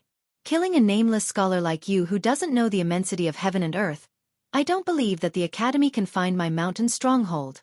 Second brother Ji is furious. A man of character will not change his name. I am the wanderer Yu Zhongquan. The scholar's eyes flash with determination. He knows that this battle points to disaster, so he clenches his teeth and says word by word. When the scholar's name enters his ears, Xiaohua's figure sways, and he almost falls down from the carriage. Yu Zhongquan? Xiaohua is dumbfounded, a bitter face, and a desolate call immediately flashes in his mind. Yu Zhongquan wanderer, you, where are you? This is the end of the tragic love story of Little Cabbage in front of Tianmen Mountain, on the bank of the cold river, and also the last words of the malicious spirit Huang Yi before he fell into the cycle of reincarnation. Xiaohua didn't expect that this story would actually appear in the hidden immortal continent. This Yu Zhongquan is. Is it that Yu Zhongquan? Xiaohua looked in that direction, inwardly pondering. Is it the ranger Yu Zhongquan that Huang Yi mentioned? See no indecent, hear no indecent, speak no indecent, move no indecent? However, since his name is Yu Zhongquan and he is a ranger, how can I just stand by and watch? Xiaohua narrowed his eyes as the green light between his brows flourished. Ripples instantly appeared in the air as tens of thousands of lightning bolts began to move. But just as Xiaohua was about to use the thunderclap lightning flash technique, his heart stirred. With a wave of his hand, a centipede that was several feet long and as thick as a fist flew out from the void. Right now, the Herculean centipede was completely different from before. On the black shell, there were some strange runes. These runes flashed with a faint black and gold light as the God Power centipede flew. The God Power centipede didn't have many legs before, but now they were even longer. Thick black smoke was coming out of each leg. The smoke supported the God Power centipede as it floated in the air.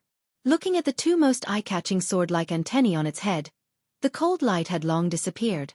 At the sharp ends of the antennae, curved runes spread all over the antennae and landed on the top of the Herculean centipede's head. At that place, a faint golden rune formed into a strange rune that looked like a tadpole. Go! Xiaohua looked at the Herculean centipede and indifferently waved his hand. He wasn't afraid that the Herculean centipede wouldn't understand his meaning. Sure enough, as Xiaohua waved his hand, woo! A gust of wind blew as the Herculean centipede urged the black smoke to charge at second brother Ji. Second brother Ji was also very powerful. He originally wanted to use his steel spear to kill Yu Zhongquan, but when he heard the wind, he immediately turned around. Seeing the Herculean centipede in the black cloud, he frowned and patted Yellow Ox. He pointed his steel spear at the sky and shouted, "Which immortal friend from the Black Cloud Ridge is here?" Unfortunately, the Herculean centipede didn't talk to him at all. The black cloud was activated, and the air within a few feet was condensed into a beam. As the Herculean centipede attacked second brother Ji felt like he was suffocating. Ah! Second brother Ji was shocked. He tried his best to use his steel spear to stab the Herculean centipede. Crack! The steel spear touched the centipede's feeler. The tip of the spear slid slightly and was unable to exert any force. Moreover, an inhuman force came from the shaft of the spear, causing the spear to be sent flying. Second brother Ji was scared witless. He immediately wanted to retreat. However, before he could think of a second idea, he saw another black smoke streaking across the sky. The Herculean centipede's antennae easily split second brother Ji and his mount in half. A gust of blood instantly rushed into the air. Seeing second brother Ji abandon him to deal with the Herculean centipede, Yu Zhongquan was a bit embarrassed and angry. However, before he could fly forward again, second brother Ji, who was extremely powerful in his eyes, was killed by the Herculean centipede in a flash. Yu Zhongquan couldn't help but suck in a breath of cold air. Immediately after, a cold thing swept past his body, making Yu Zhongquan's hair stand on end. He immediately raised his Qing Feng sword and prepared to be on guard. However, before he could raise his Qing Feng sword, the Herculean centipede actually flew up again. It rode the black cloud and rushed in another direction. It seemed that its target was another bandit general. Who is this? Yu Zhongquan let out a sigh of relief. Just as he was about to look around, a young man who wasn't much older than him suddenly appeared in front of him. He was so scared that he almost screamed. This young man stood in front of Yu Zhongquan and didn't say anything. He only looked at Yu Zhongquan from head to toe. Under his curious gaze, he almost stretched out his hand and tore Yu Zhongquan apart to take a look. Sensing this malicious gaze, the goosebumps that had just appeared on Yu Zhongquan's skin again. He hurriedly shrunk his neck and raised the Qing Feng sword. As if to boost his courage, he anxiously asked, "You? Who are you?" This person was naturally Xiao Hua. Xiao Hua looked at Yu Zhongquan with a smile, as if he was looking at something very interesting. When he heard Yu Zhongquan's question, he smiled and said, "Don't ask this Xiao first. This Xiao will ask you. You are Yu Zhongquan. How old are you? Where do you live? Are you married? Do you have a wife named Huang Yi? Where did you come from and where do you want to go?" Yu Zhongquan was stupefied. He looked at Xiao Hua with extreme disbelief. He was simply drowned by Xiao Hua's questions. After a while, he finally reacted and said in a flustered and exasperated manner, Is your brain damaged?" As he spoke, Yu Zhongquan walked past Xiao Hua in a few steps. He wanted to rush over and kill the mountain bandit, but strangely, Xiao Hua smiled and appeared in front of Yu Zhongquan like a ghost. He said with a smile, "Yu Zhongquan, if this Xiao's brain is damaged, then I'm afraid there isn't anyone in this world with a good brain. How about this? This Xiao sees that you are a talented person and wants to matchmake you. Tell me, what kind of girl do you like? How about this Xiao introduce a little cabbage to you?" "You, get out of the way." Yu Zhongquan's face was completely red. He pointed his Qing Feng sword at Xiao Hua's nose and said, "This one knows that you are not a mountain bandit, so this one will not sacrifice you to my sword. But if you continue to slander this one and continue to nag like this, don't blame this one for being impolite. Ai, you really don't know what's good for you." Xiao Hua shrugged and retreated a few steps. He said helplessly, "This Xiao is the moon elder of the heavens. I fell into the mortal world and wanted to matchmake you a 10,000-year red string. If you are the moon elder, then this one is the sword Immortal." Yu Zhongquan unhappily walked a few steps forward. As he spoke, his Qing Feng sword danced and rushed towards a mountain bandit. "Go wherever it's cool." All right. Xiao Hua clapped his hands and said with a smile, "The sky is cool, this Xiao will go to the sky and stay there." As he spoke, Xiao Hua activated his flying talisman and flew into the air. He sat there with interest. "Humph, you can go wherever you want. What does it have to do with this one?" Who would have thought that Yu Zhongquan would completely ignore him? His Qing Feng sword lifted the bandit's padao and stabbed towards the bandit's throat. The bandit's padao flashed. He originally wanted to defend and counterattack, but suddenly, panic flashed across the bandit's face. He actually did not dare to fight against Yu Zhongquan's Qing Feng sword and wanted to dodge. This bandit's underling was originally not Yu Zhongquan's opponent. If he fought with his life on the line, he might have been able to escape with his life. But now that he was so afraid, he only wanted to dodge. Naturally, after a few moves, his throat was stabbed by Yu Zhongquan and he died on the ground. Yu Zhongquan sneered.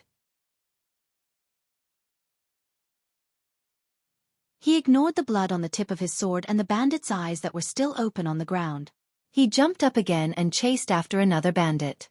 However, soon after, Yu Zhongquan was extremely puzzled as he discovered that he was really invincible. Not only did the sword light hit him, all the underlings were scared witless. Even before he could catch up, those bandits who saw his shadow also fled. This made him really excited. With righteousness in the chest, evil ghosts will be easily defeated. With righteousness in mind, one will fight 100 battles without hesitation. Yu Zhongquan could not help but roar towards the sky. He shouted with extreme joy, "Come, come, come! Who dares to fight 300 rounds with me?" At this moment, Yu Zhongquan had already reached the side of the carriages. The originally terrified shop assistant's face was now filled with ecstasy. He welcomed Yu Zhongquan and shouted, "Thank you, Immortal Master, for your kindness." "You're welcome, you're welcome." Yu Zhongquan was in high spirits. The Qing Feng sword in his hand trembled slightly as he responded proudly. But suddenly, he seemed to have realized something. "What? Immortal Master?" Yu Zhongquan suddenly turned around and saw Xiaohua standing with his hands clasped behind his back. He stood there with a smile, and there was an indescribable wretchedness in his eyes. Yes, the ranger Yu Zhongquan actually understood wretchedness in the eyes of the so-called Namo Guanyin Bodhisattva. You really are Immortal Master?" Yu Zhongquan's left hand trembled as he raised it. He pointed at Xiaohua and asked in shock. When Yu Zhongquan finished speaking, he felt that it was inappropriate. He hurriedly withdrew his hand and hid it behind his back. "This Xiao is Immortal Master?" Xiaohua said with a smile. "Didn't I just tell you? This Xiao is the Moon Elder in the sky."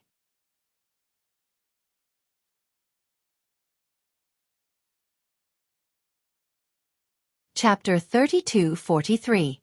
Young Master, Young Master. Just as Xiaohua and Yu Zhongquan were talking, there was a rush of horse hooves in the distance.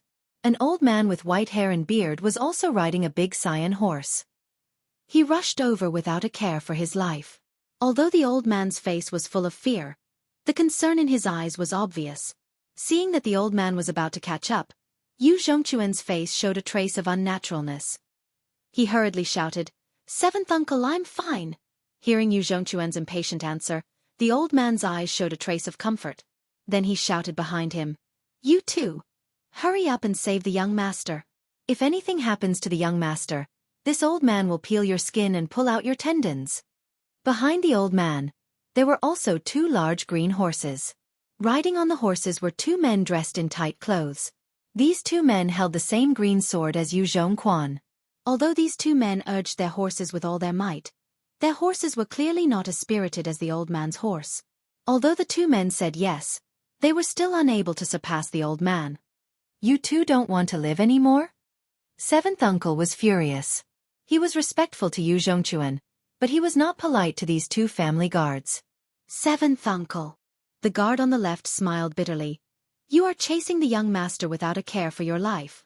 This little one is also worried about the young master, but you gave the most handsome Zhuai Feng to the young master.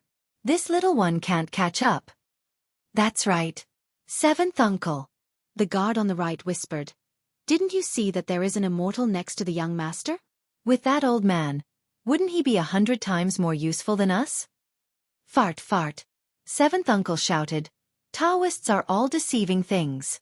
Even if that person has some skills, how can he be more assured than our Yu family? If you two don't go and protect him, this old man will break your legs."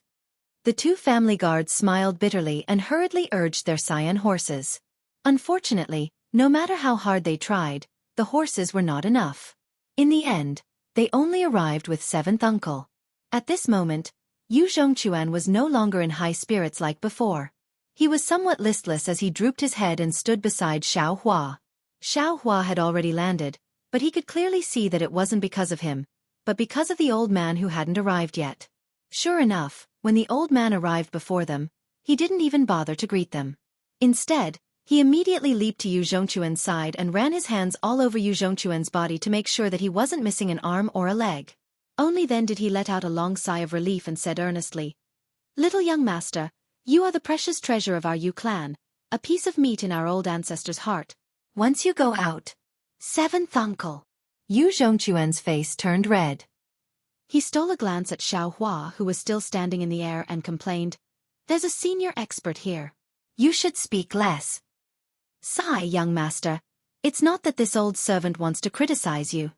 Who would have thought that once Yu Zhongquan spoke, seventh uncle would become even more long-winded. This old servant has eaten more salt than you have eaten rice. This old servant has walked more bridges than you have walked on roads. What kind of swindler has this old servant not seen?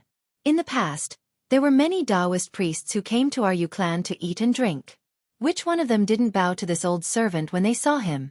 This old servant is very clear about their tricks. You sneaked out without telling your family. If this old servant hadn't discovered you early. Seventh uncle. Yu Zhongquan's face turned completely green. His deception of claiming to be a ranger was inadvertently exposed by seventh uncle. Yu Zhongquan's face suddenly disappeared.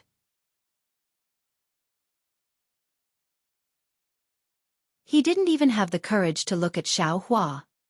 He quickly walked towards his scion horse. Little young master, hee, little young master.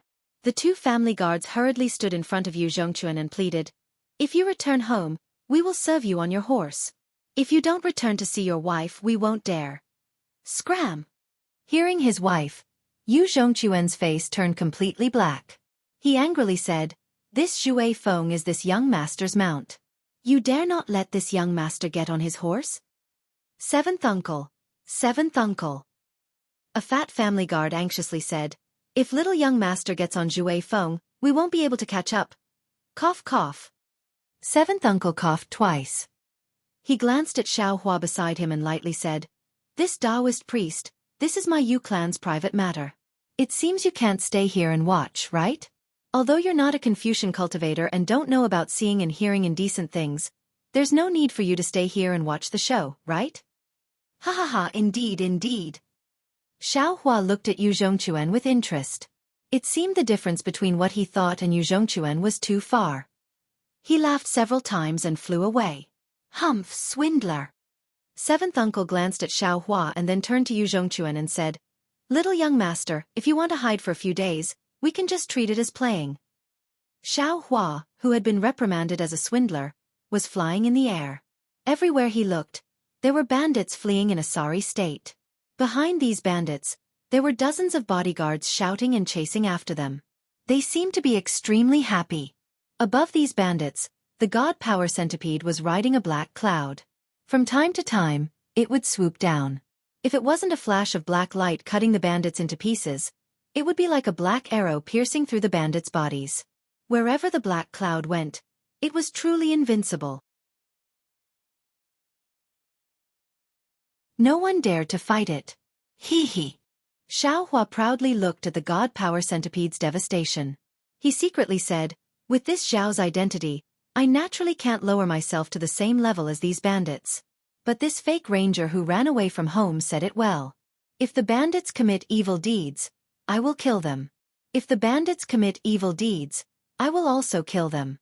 Although these bandits can't take a single blow from this Zhao, how can I easily let them off with their evil deeds? This god power centipede, and little black and little yellow can help this Zhao. Anyway, there are a lot of evil spirits in this hidden immortal continent. Adding a few more of them won't make a difference." At this time, 3 of the 4 strongholds' leaders had already been killed by the god power centipede. The last one was still fighting with Xianxia. However, looking at the panic on the fake monk's face and his scattered moves, it was likely that his mind had already collapsed. It was only a matter of time before he was defeated by Xianxia. The managers of the several companies, including Qi Jin, had already ordered the workers to tidy up the carriages and check the goods. They were ready to wait for the escorts to come back. As for Xiao Jian, his eyes followed the god power centipede as it flew up and down. He stared at it without blinking. It seemed that he was both confused and envious. Woo! With a sharp cry, the god power centipede seemed to have lost its target. It turned a few times in the air and rushed to the fat monk's head. The fat monk's face immediately turned pale. Taking advantage of this moment, Xianxia rushed close to the fat monk. He waved his magic wand and hit the fat monk's shoulder. Bang! With a muffled sound, the fat monk screamed miserably. Under this attack, the fat monk's shoulder bone was broken. He no longer had the strength to lift the weapon in his hand. The fat monk hurriedly shook the donkey and wanted to escape with the donkey. "Where are you going?" Xianxia roared. He jumped up and waved his magic wand at the fat monk's back. The fat monk was about to be killed by Xianxia. Pfff. The sound of a fart as loud as spring thunder came from the donkey's tail. An incomparably foul smell mixed with black gas rushed towards Xianxia. Even the donkey's tail was like an iron rod that struck towards Xianxia's chest. Bang! Xianxia was scared out of his wits. He only had time to use his magic wand to block the donkey's tail. He himself fell to the ground with a fart that he had never heard before. His face turned black and green. Damn it, they are all weirdos. Xiaohua was unable to stand steadily in the air again. The incomparably powerful Xianxia was actually knocked out by the fart of the donkey. I wonder what he will think when he wakes up. Ouch, slow down. Since Xianxia was knocked out, the god's powered centipede naturally couldn't stand it. Without waiting for Xiaohua's orders, it immediately rushed down. The fat monk, who was already weak and numb, couldn't resist the god's powered centipede at all. Xiaohua still wanted to keep the strange little donkey, but it was already too late. Of course, Xianxia was poisoned by the strange little donkey and not simply fainted. However, in front of Xiaohua, this little bit of poison was nothing. A detoxification pill was enough to wake Xianxia up. However, contrary to Xiaohua's expectations, Xianxia's face wasn't more interesting than Yu Zhongquan's face. Instead, it was calm, as if being fainted by the fart of the donkey wasn't an extremely embarrassing thing. Ouch, this old man understands. Xianxia himself grew up in the forest. In his eyes, donkeys. Are there any differences between humans and donkeys? Xiaohua, who was watching the show, suddenly slapped his forehead and came to a realization. Since the 4 bandit generals were killed, the escorts who stayed behind to guard the carriages immediately sent out a signal. The escorts who were chasing after the bandits immediately gave up on their targets and returned. Their mission was to protect the carriages of the trading company, not to kill the bandits. Killing bandits was the job of the soldiers. The king of Jia country didn't pay them any money. However, all the escorts looked at the god's powered centipede with fear when they returned. In this battle, the one who deserved the most credit was naturally the god's powered centipede. The 4 bandit generals were beheaded, and more than 10 powerful bandits were killed by the god's powered centipede. If it weren't for the god's powered centipede, the escorts who represented justice wouldn't have been able to obtain victory. The escorts, who were the first to be dissatisfied with Xiaohua and then disdainful of Xiao Jian and the others, suddenly discovered their own shallowness. Their hearts filled with fear and anxiety, they each began to make their own plans. As soon as they returned to the side of the carriage, they began to discuss. Not long after, Qi Jin was pushed out by the crowd. He walked in front of Xiaohua with a smile on his face. At this moment, Xiaohua had just put the god's powered centipede into his space. He looked at Qi Jin with some confusion.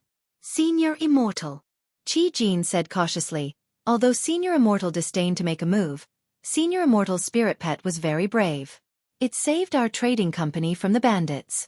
We just discussed that we are willing to pay half of the celestial stones we won from Senior Immortal's disciple.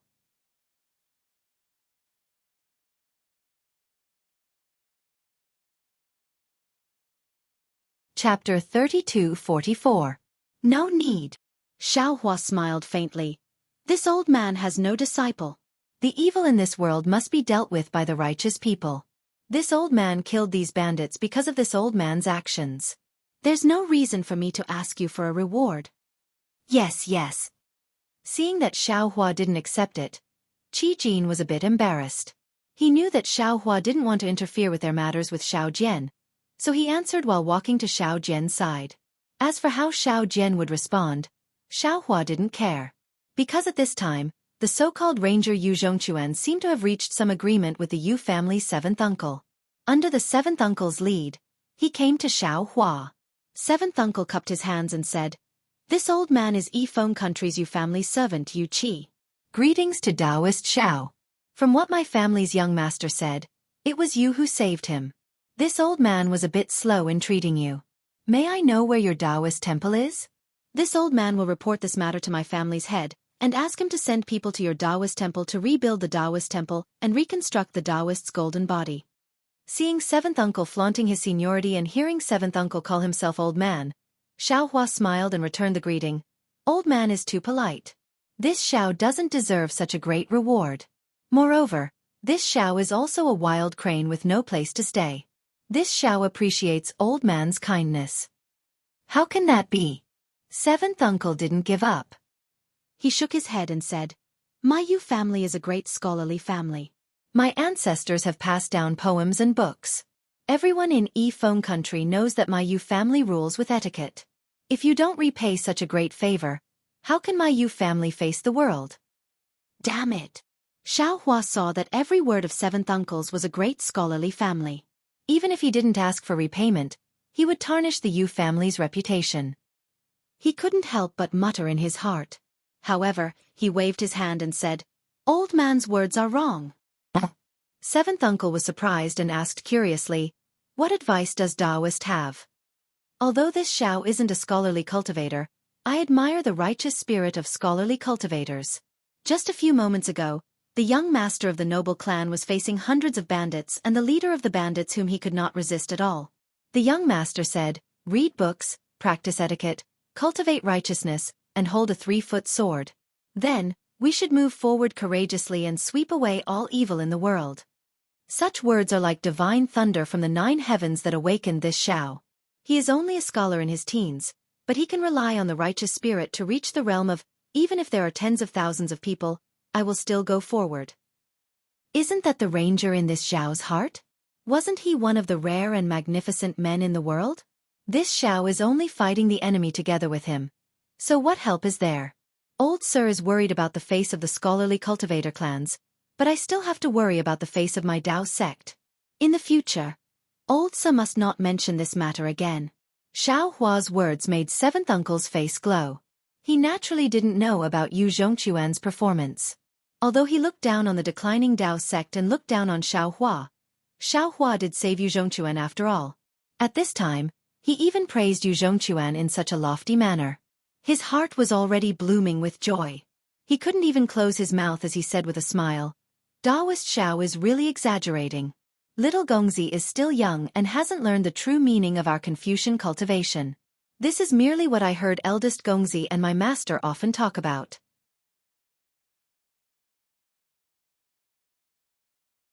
Words can be imitated, but righteous spirit is irreplaceable. Xiao Hua disagreed.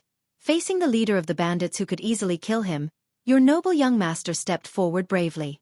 This is definitely not some simple matter of hearing and seeing. It's all because your sect has taught your son well. Alas!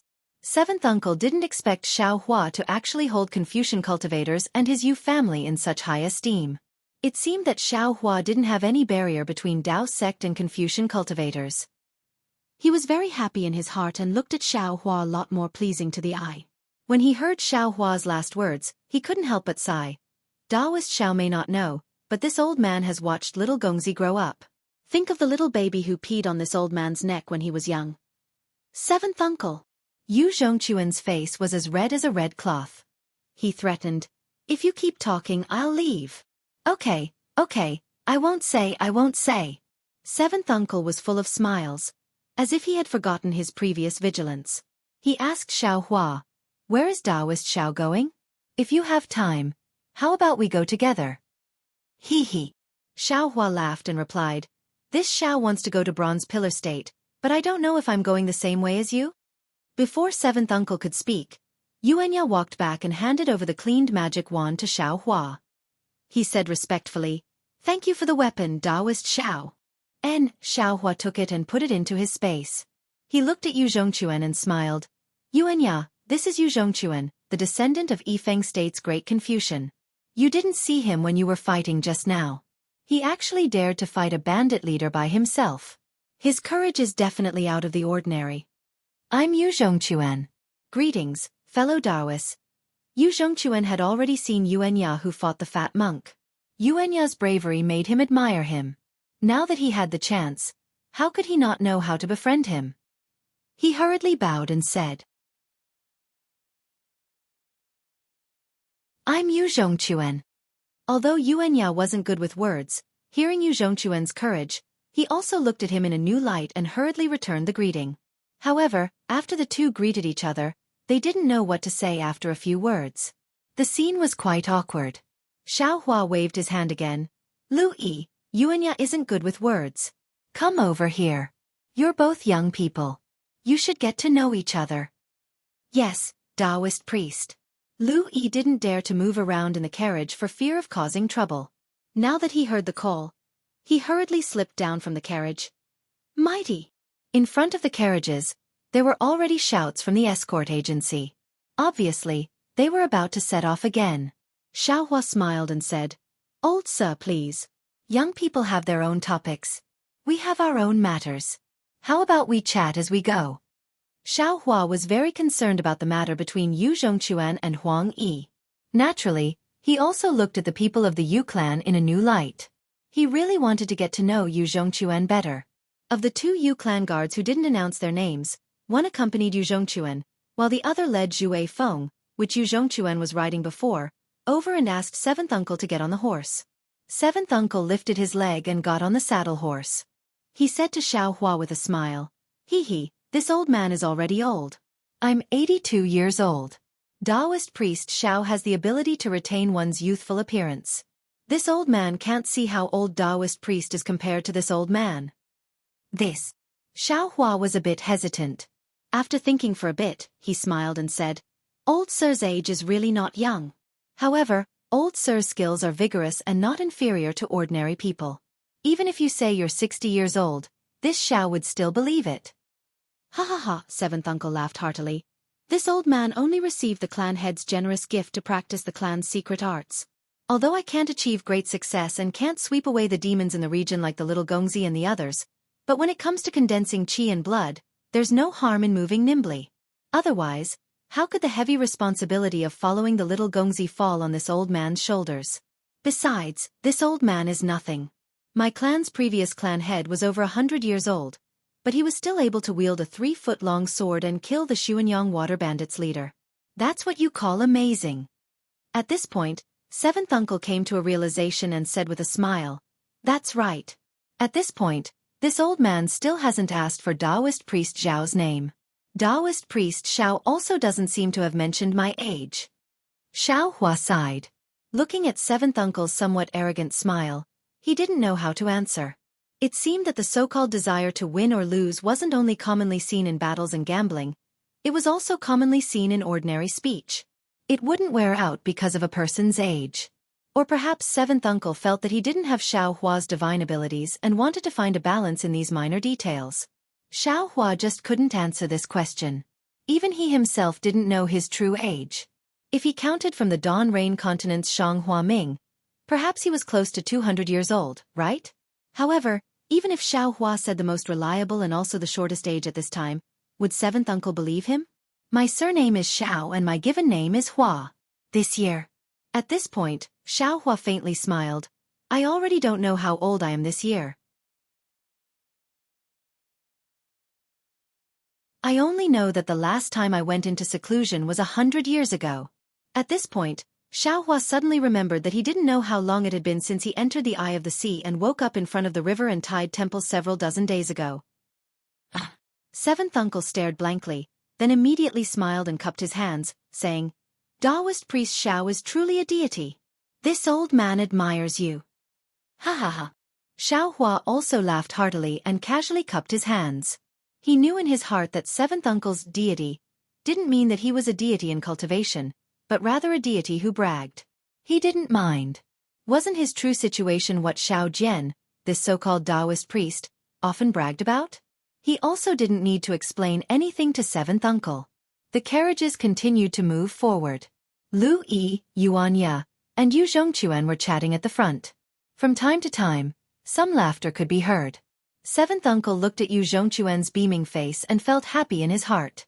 He unconsciously told Xiao Hua everything that Yu Zhongquan didn't want to say. The Yu family was a scholarly family of Yifeng country. It could be said that the entire Yifeng country was supported by the Yu family. Even the king of Yifeng country had to bow his head and greet the Yu family. The Yu family had many heirs and many side branches. Yu Zhongquan was the youngest among the main branches. Yu Zhongquan was exceptionally intelligent since childhood. He was familiar with poetry and books at a very young age. When he was a little older, He had thoroughly read the classics of the scholarly families. He would often put forward his own unique views and was doted on by the family head. Furthermore, he was also expected to produce another great grandmaster in the Yu family, or even a literary sage. Unfortunately, Yu Zhongquan's cultivation path was out of everyone's expectations. When he first stepped on the path of refining essence into qi, it was very easy, but when he started cultivating, it was abnormally difficult. Others used a day's effort, but he could only use 10 days to achieve it. The true qi in his chest couldn't be refined and purified. Now, he was already 14 or 15 years old, but he was still in the realm of a scholar. This was still nothing. After all, the Yu family had many scholarly disciples. What kind of situation hadn't they seen before? They also had corresponding secret techniques to deal with it. But what puzzled others the most was Yu Zhongquan's ambition. Yu Zhongquan wanted to be a ranger. Not the great grandmaster that the Yu family had in mind. What was a ranger? The ranger that seventh uncle spoke of was very different from what Xiaohua thought.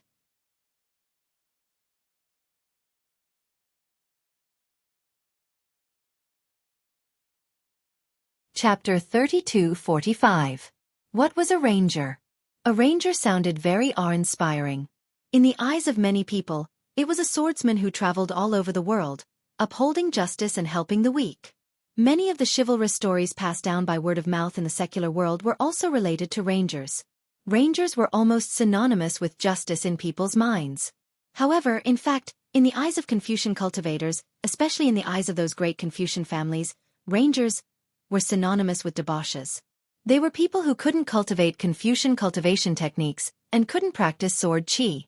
They could only rely on their mediocre swordsmanship and wander around, idling around. In the eyes of great Confucian scholars, these people were all poor and destitute, abandoned children who couldn't accomplish anything. In short, they were a group of Confucian cultivators who didn't care for their grandparents and didn't love their uncles. They were a different branch of Confucian cultivators, but in fact, in the eyes of Confucian cultivators, they were just wild foxes. In particular, these rangers didn't care about etiquette, morality, honor, and shame. They were like male dogs in heat, teasing good women everywhere, destroying their chastity, and then patting their hands. They once again wandered around the world. They even said that they were in love with each other, so there was no need to spend all their time together. Rangers are the scum of us Confucian cultivators. Listening to Seventh Uncle's somewhat teeth-gnashing shout, Xiaohua almost thought that some of Seventh Uncle's women had an affair with the rangers. However, after listening to Seventh Uncle's words, he finally understood that it wasn't Seventh Uncle's personal grudge with the rangers, but a group of great Confucian families who followed the rules and regulations of this free and undisciplined lifestyle. Confucian cultivators are upright cultivators between heaven and earth. Oh, Taoist Xiao, it's not that this old man wants to slander your Taoist school, but Taoist school steals the essence of heaven and earth for their own use, not thinking of giving back to heaven and earth for marriage, which is exactly what we Confucian cultivators despise. The disciples of Confucian cultivators should read the books of the sages, know etiquette, know right and wrong, hold the outline of heaven and earth, and follow the rules of heaven and earth. Use the outline of heaven and earth to rule the world, conduct yourself properly, and don't use the thoughts in your heart to kill. Seventh Uncle looked at Xiaohua with some disdain and said, even if you want to eliminate evil and punish evil, you should use the methods of Confucian cultivators to punish, and not use your own evil. Rule by law, rule by law. This is the difference between us Confucians and you Taoists. Hiss. Xiaohua sucked in a breath of cold air. Although he could also be considered a Confucian cultivator, and his Confucian cultivation was even higher than Seventh Uncle's, this was the first time he had heard words that integrated the principles of heaven and earth into people's daily actions and into the management of a country. Although Seventh Uncle's words were not without bias, Xiaohua still felt as if he had been enlightened. He had already realized this when he was in the Dawn Rain continent. There weren't any restrictions between the three kingdoms of cultivation. Ordinary cultivators would draw their swords against each other from time to time and kill each other for their treasures. There were countless cases of greed at the sight of wealth. Isn't this just the lack of the Confucian cultivation method that Seventh Uncle mentioned? This Dharma was like the heavenly Tao of Taoism. All kinds of cultivation were under the heavenly Tao. One could comprehend the heavenly Tao, but one could not provoke the heavenly Tao. The Dharma of Confucianism was the heavenly Tao.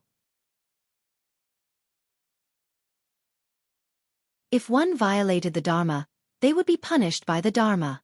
Naturally, the heavenly Tao was far grander than the Dharma.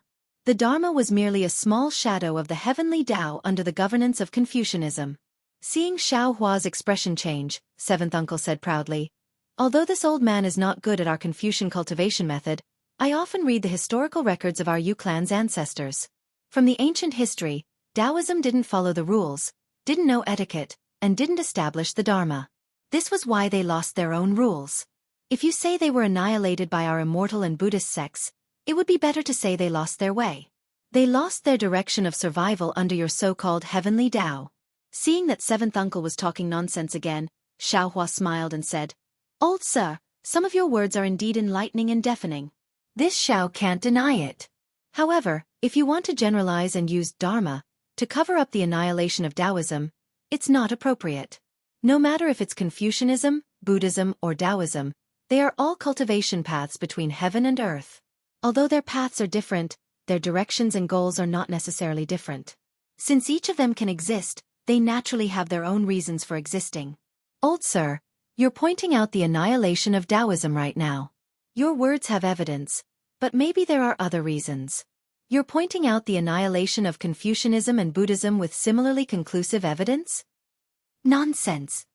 Seventh uncle felt that Xiao Hua was speechless and was acting shamelessly here. He smiled and said, "No matter where it is, Dharma is the epitome of heavenly Tao. Everything must be done under Dharma." As he spoke, he seemed to have thought of something.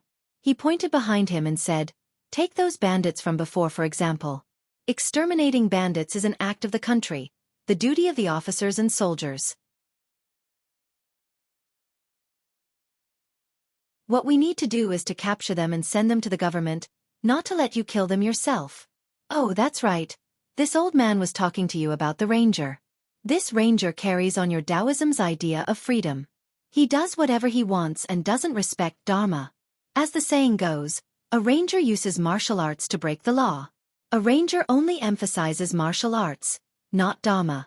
He kills as he pleases. How can he enter the Hall of Elegance?" This.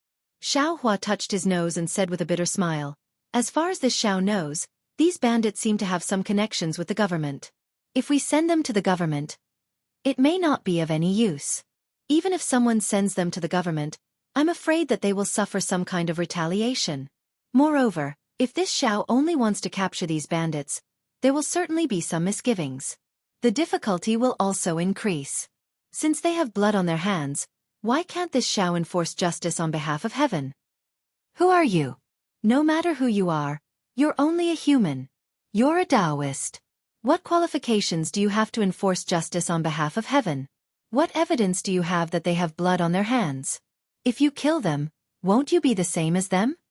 Seventh uncle seemed to have been prepared for this and asked several questions in succession. This. Xiao Hua rubbed his nose until it was somewhat red. He really didn't know how to answer. As for the government colluding with them, that's just your guess. Even if it's true, it's just the actions of some scum in the government. All the more reason you should hand this matter over to their king and let their king punish them according to the law. Seventh uncle lectured again. When it came to speaking, Xiao Hua had always been weak. He didn't understand the ancient records of Confucian cultivators and so on. At this time, he was even more unable to answer.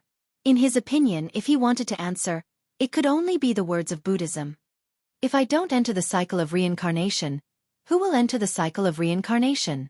Taking all the sins on oneself, let's see how Confucian cultivators deal with it. It was a pity that Xiao Hua wasn't bald. He feared that he wouldn't be able to answer in such a way to convince seventh uncle. At this time, Yu Zhongquan, who had been eavesdropping from the front, faintly said, "Seventh uncle, what should you say about Confucian using literature to violate the law?" "You." When seventh uncle heard this, he was so angry that his beard blew and his eyes widened. He angrily said, "This old man only knows that heroes use martial arts to violate the law. The laws of this world are all made by us Confucian cultivators. Who would use literature to interfere? There's no need to mention this kind of nitpicking theory." Speaking up to here, seventh uncle said, "Little Gongzi, my Yu family is a great Confucian cultivator family. There are many ancient records in our family. You only need to read the books of the sages in our family. Why don't you look at the teachings of other schools? Who would have thought that Yu Zhongquan wouldn't pay attention to seventh uncle at all? He only said one sentence and hooked up with Lu Yi again. Lu Yi had always been clever. He was very congenial with Yu Zhongquan. The two of them talked passionately. If it weren't for the fact that they were on the main road, the two of them would have already beheaded a chicken and burned yellow paper. Although Yuanya didn't speak much, Lu Yi would ask him from time to time, so he didn't seem lonely. Alas, this child. Seventh uncle couldn't help but smile bitterly. He's always so unconvinced. No wonder old madam wants to arrange a marriage for him. Oh! When he heard about Yu Zhongquan's marriage, Xiao Hua's eyes lit up. He asked, I wonder which family's young lady is worthy of your noble son? When it came to good things in the family, seventh uncle couldn't help but show off. He didn't need Xiao Hua to ask and had already explained the matter clearly. Contrary to Xiao Hua's expectations, this young lady's surname wasn't Huang, but Chong. She was the descendant of a great Confucian family in Xian country. She was well matched with the Yu family. Although the two families had the idea of marriage, the children of the two families were still young and didn't mention the agenda. Now that Xian country had an urgent matter that required Yifeng country's help, in order to find a suitable reason, Chong family took the initiative to propose marriage. Since Yu family had the intention of forming an alliance, the two families hit it off and settled this marriage. Yifeng country could legitimately send troops to Xian country.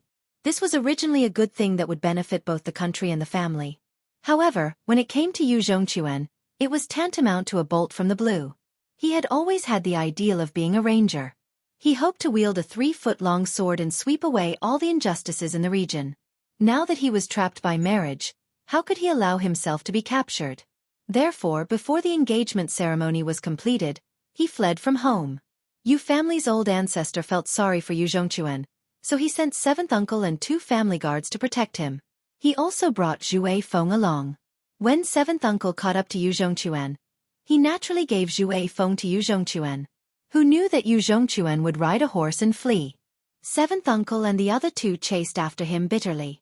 If they hadn't been robbed by bandits, the 3 of them probably wouldn't have been able to catch up to Yu Zhongquan. Ha ha ha, with little friend Yu's character, as long as you practice a little more in the future, this Confucian cultivator's flying sword will definitely reach great success. Old sir doesn't need to be too worried. Xiao Hua laughed heartily when he heard this and looked at Yu Zhongquan with interest. Although Yu Zhongquan wasn't a ranger right now and didn't even have the means of a ranger, he was able to pull out a sword at a critical moment. Others could call him stupid or rash, but Xiao Hua just happened to like this kind of righteous person. For this kind of person who would rather throw away his life for his own ideals, how bad could his character be? Hearing Xiao Hua mention the Confucian cultivator's flying sword, seventh uncle sneered and said without any trace of politeness, Taoist priest must also have some magical powers, but do you know what the real magical powers of us Confucian cultivators are? It's not those people who hold a treasure sword, nor are it those swordsmen who step on a flying sword and spit out a flying sword to take a person's head from 1,000 miles away. It's those great scholars who set the universe with a single word and soar to the 9 heavens. My Yu family's little Gongzi didn't walk on the righteous path of Confucian cultivators, but why did he walk on the path of flying sword? Xiao Hua raised his eyebrows and said curiously, I can understand a single word and soar to the 9 heavens, but what about setting the universe with a single word? You're tuning in to the Wisdom Diary YouTube channel. Don't forget to subscribe and join us on this journey to catch the most captivating stories.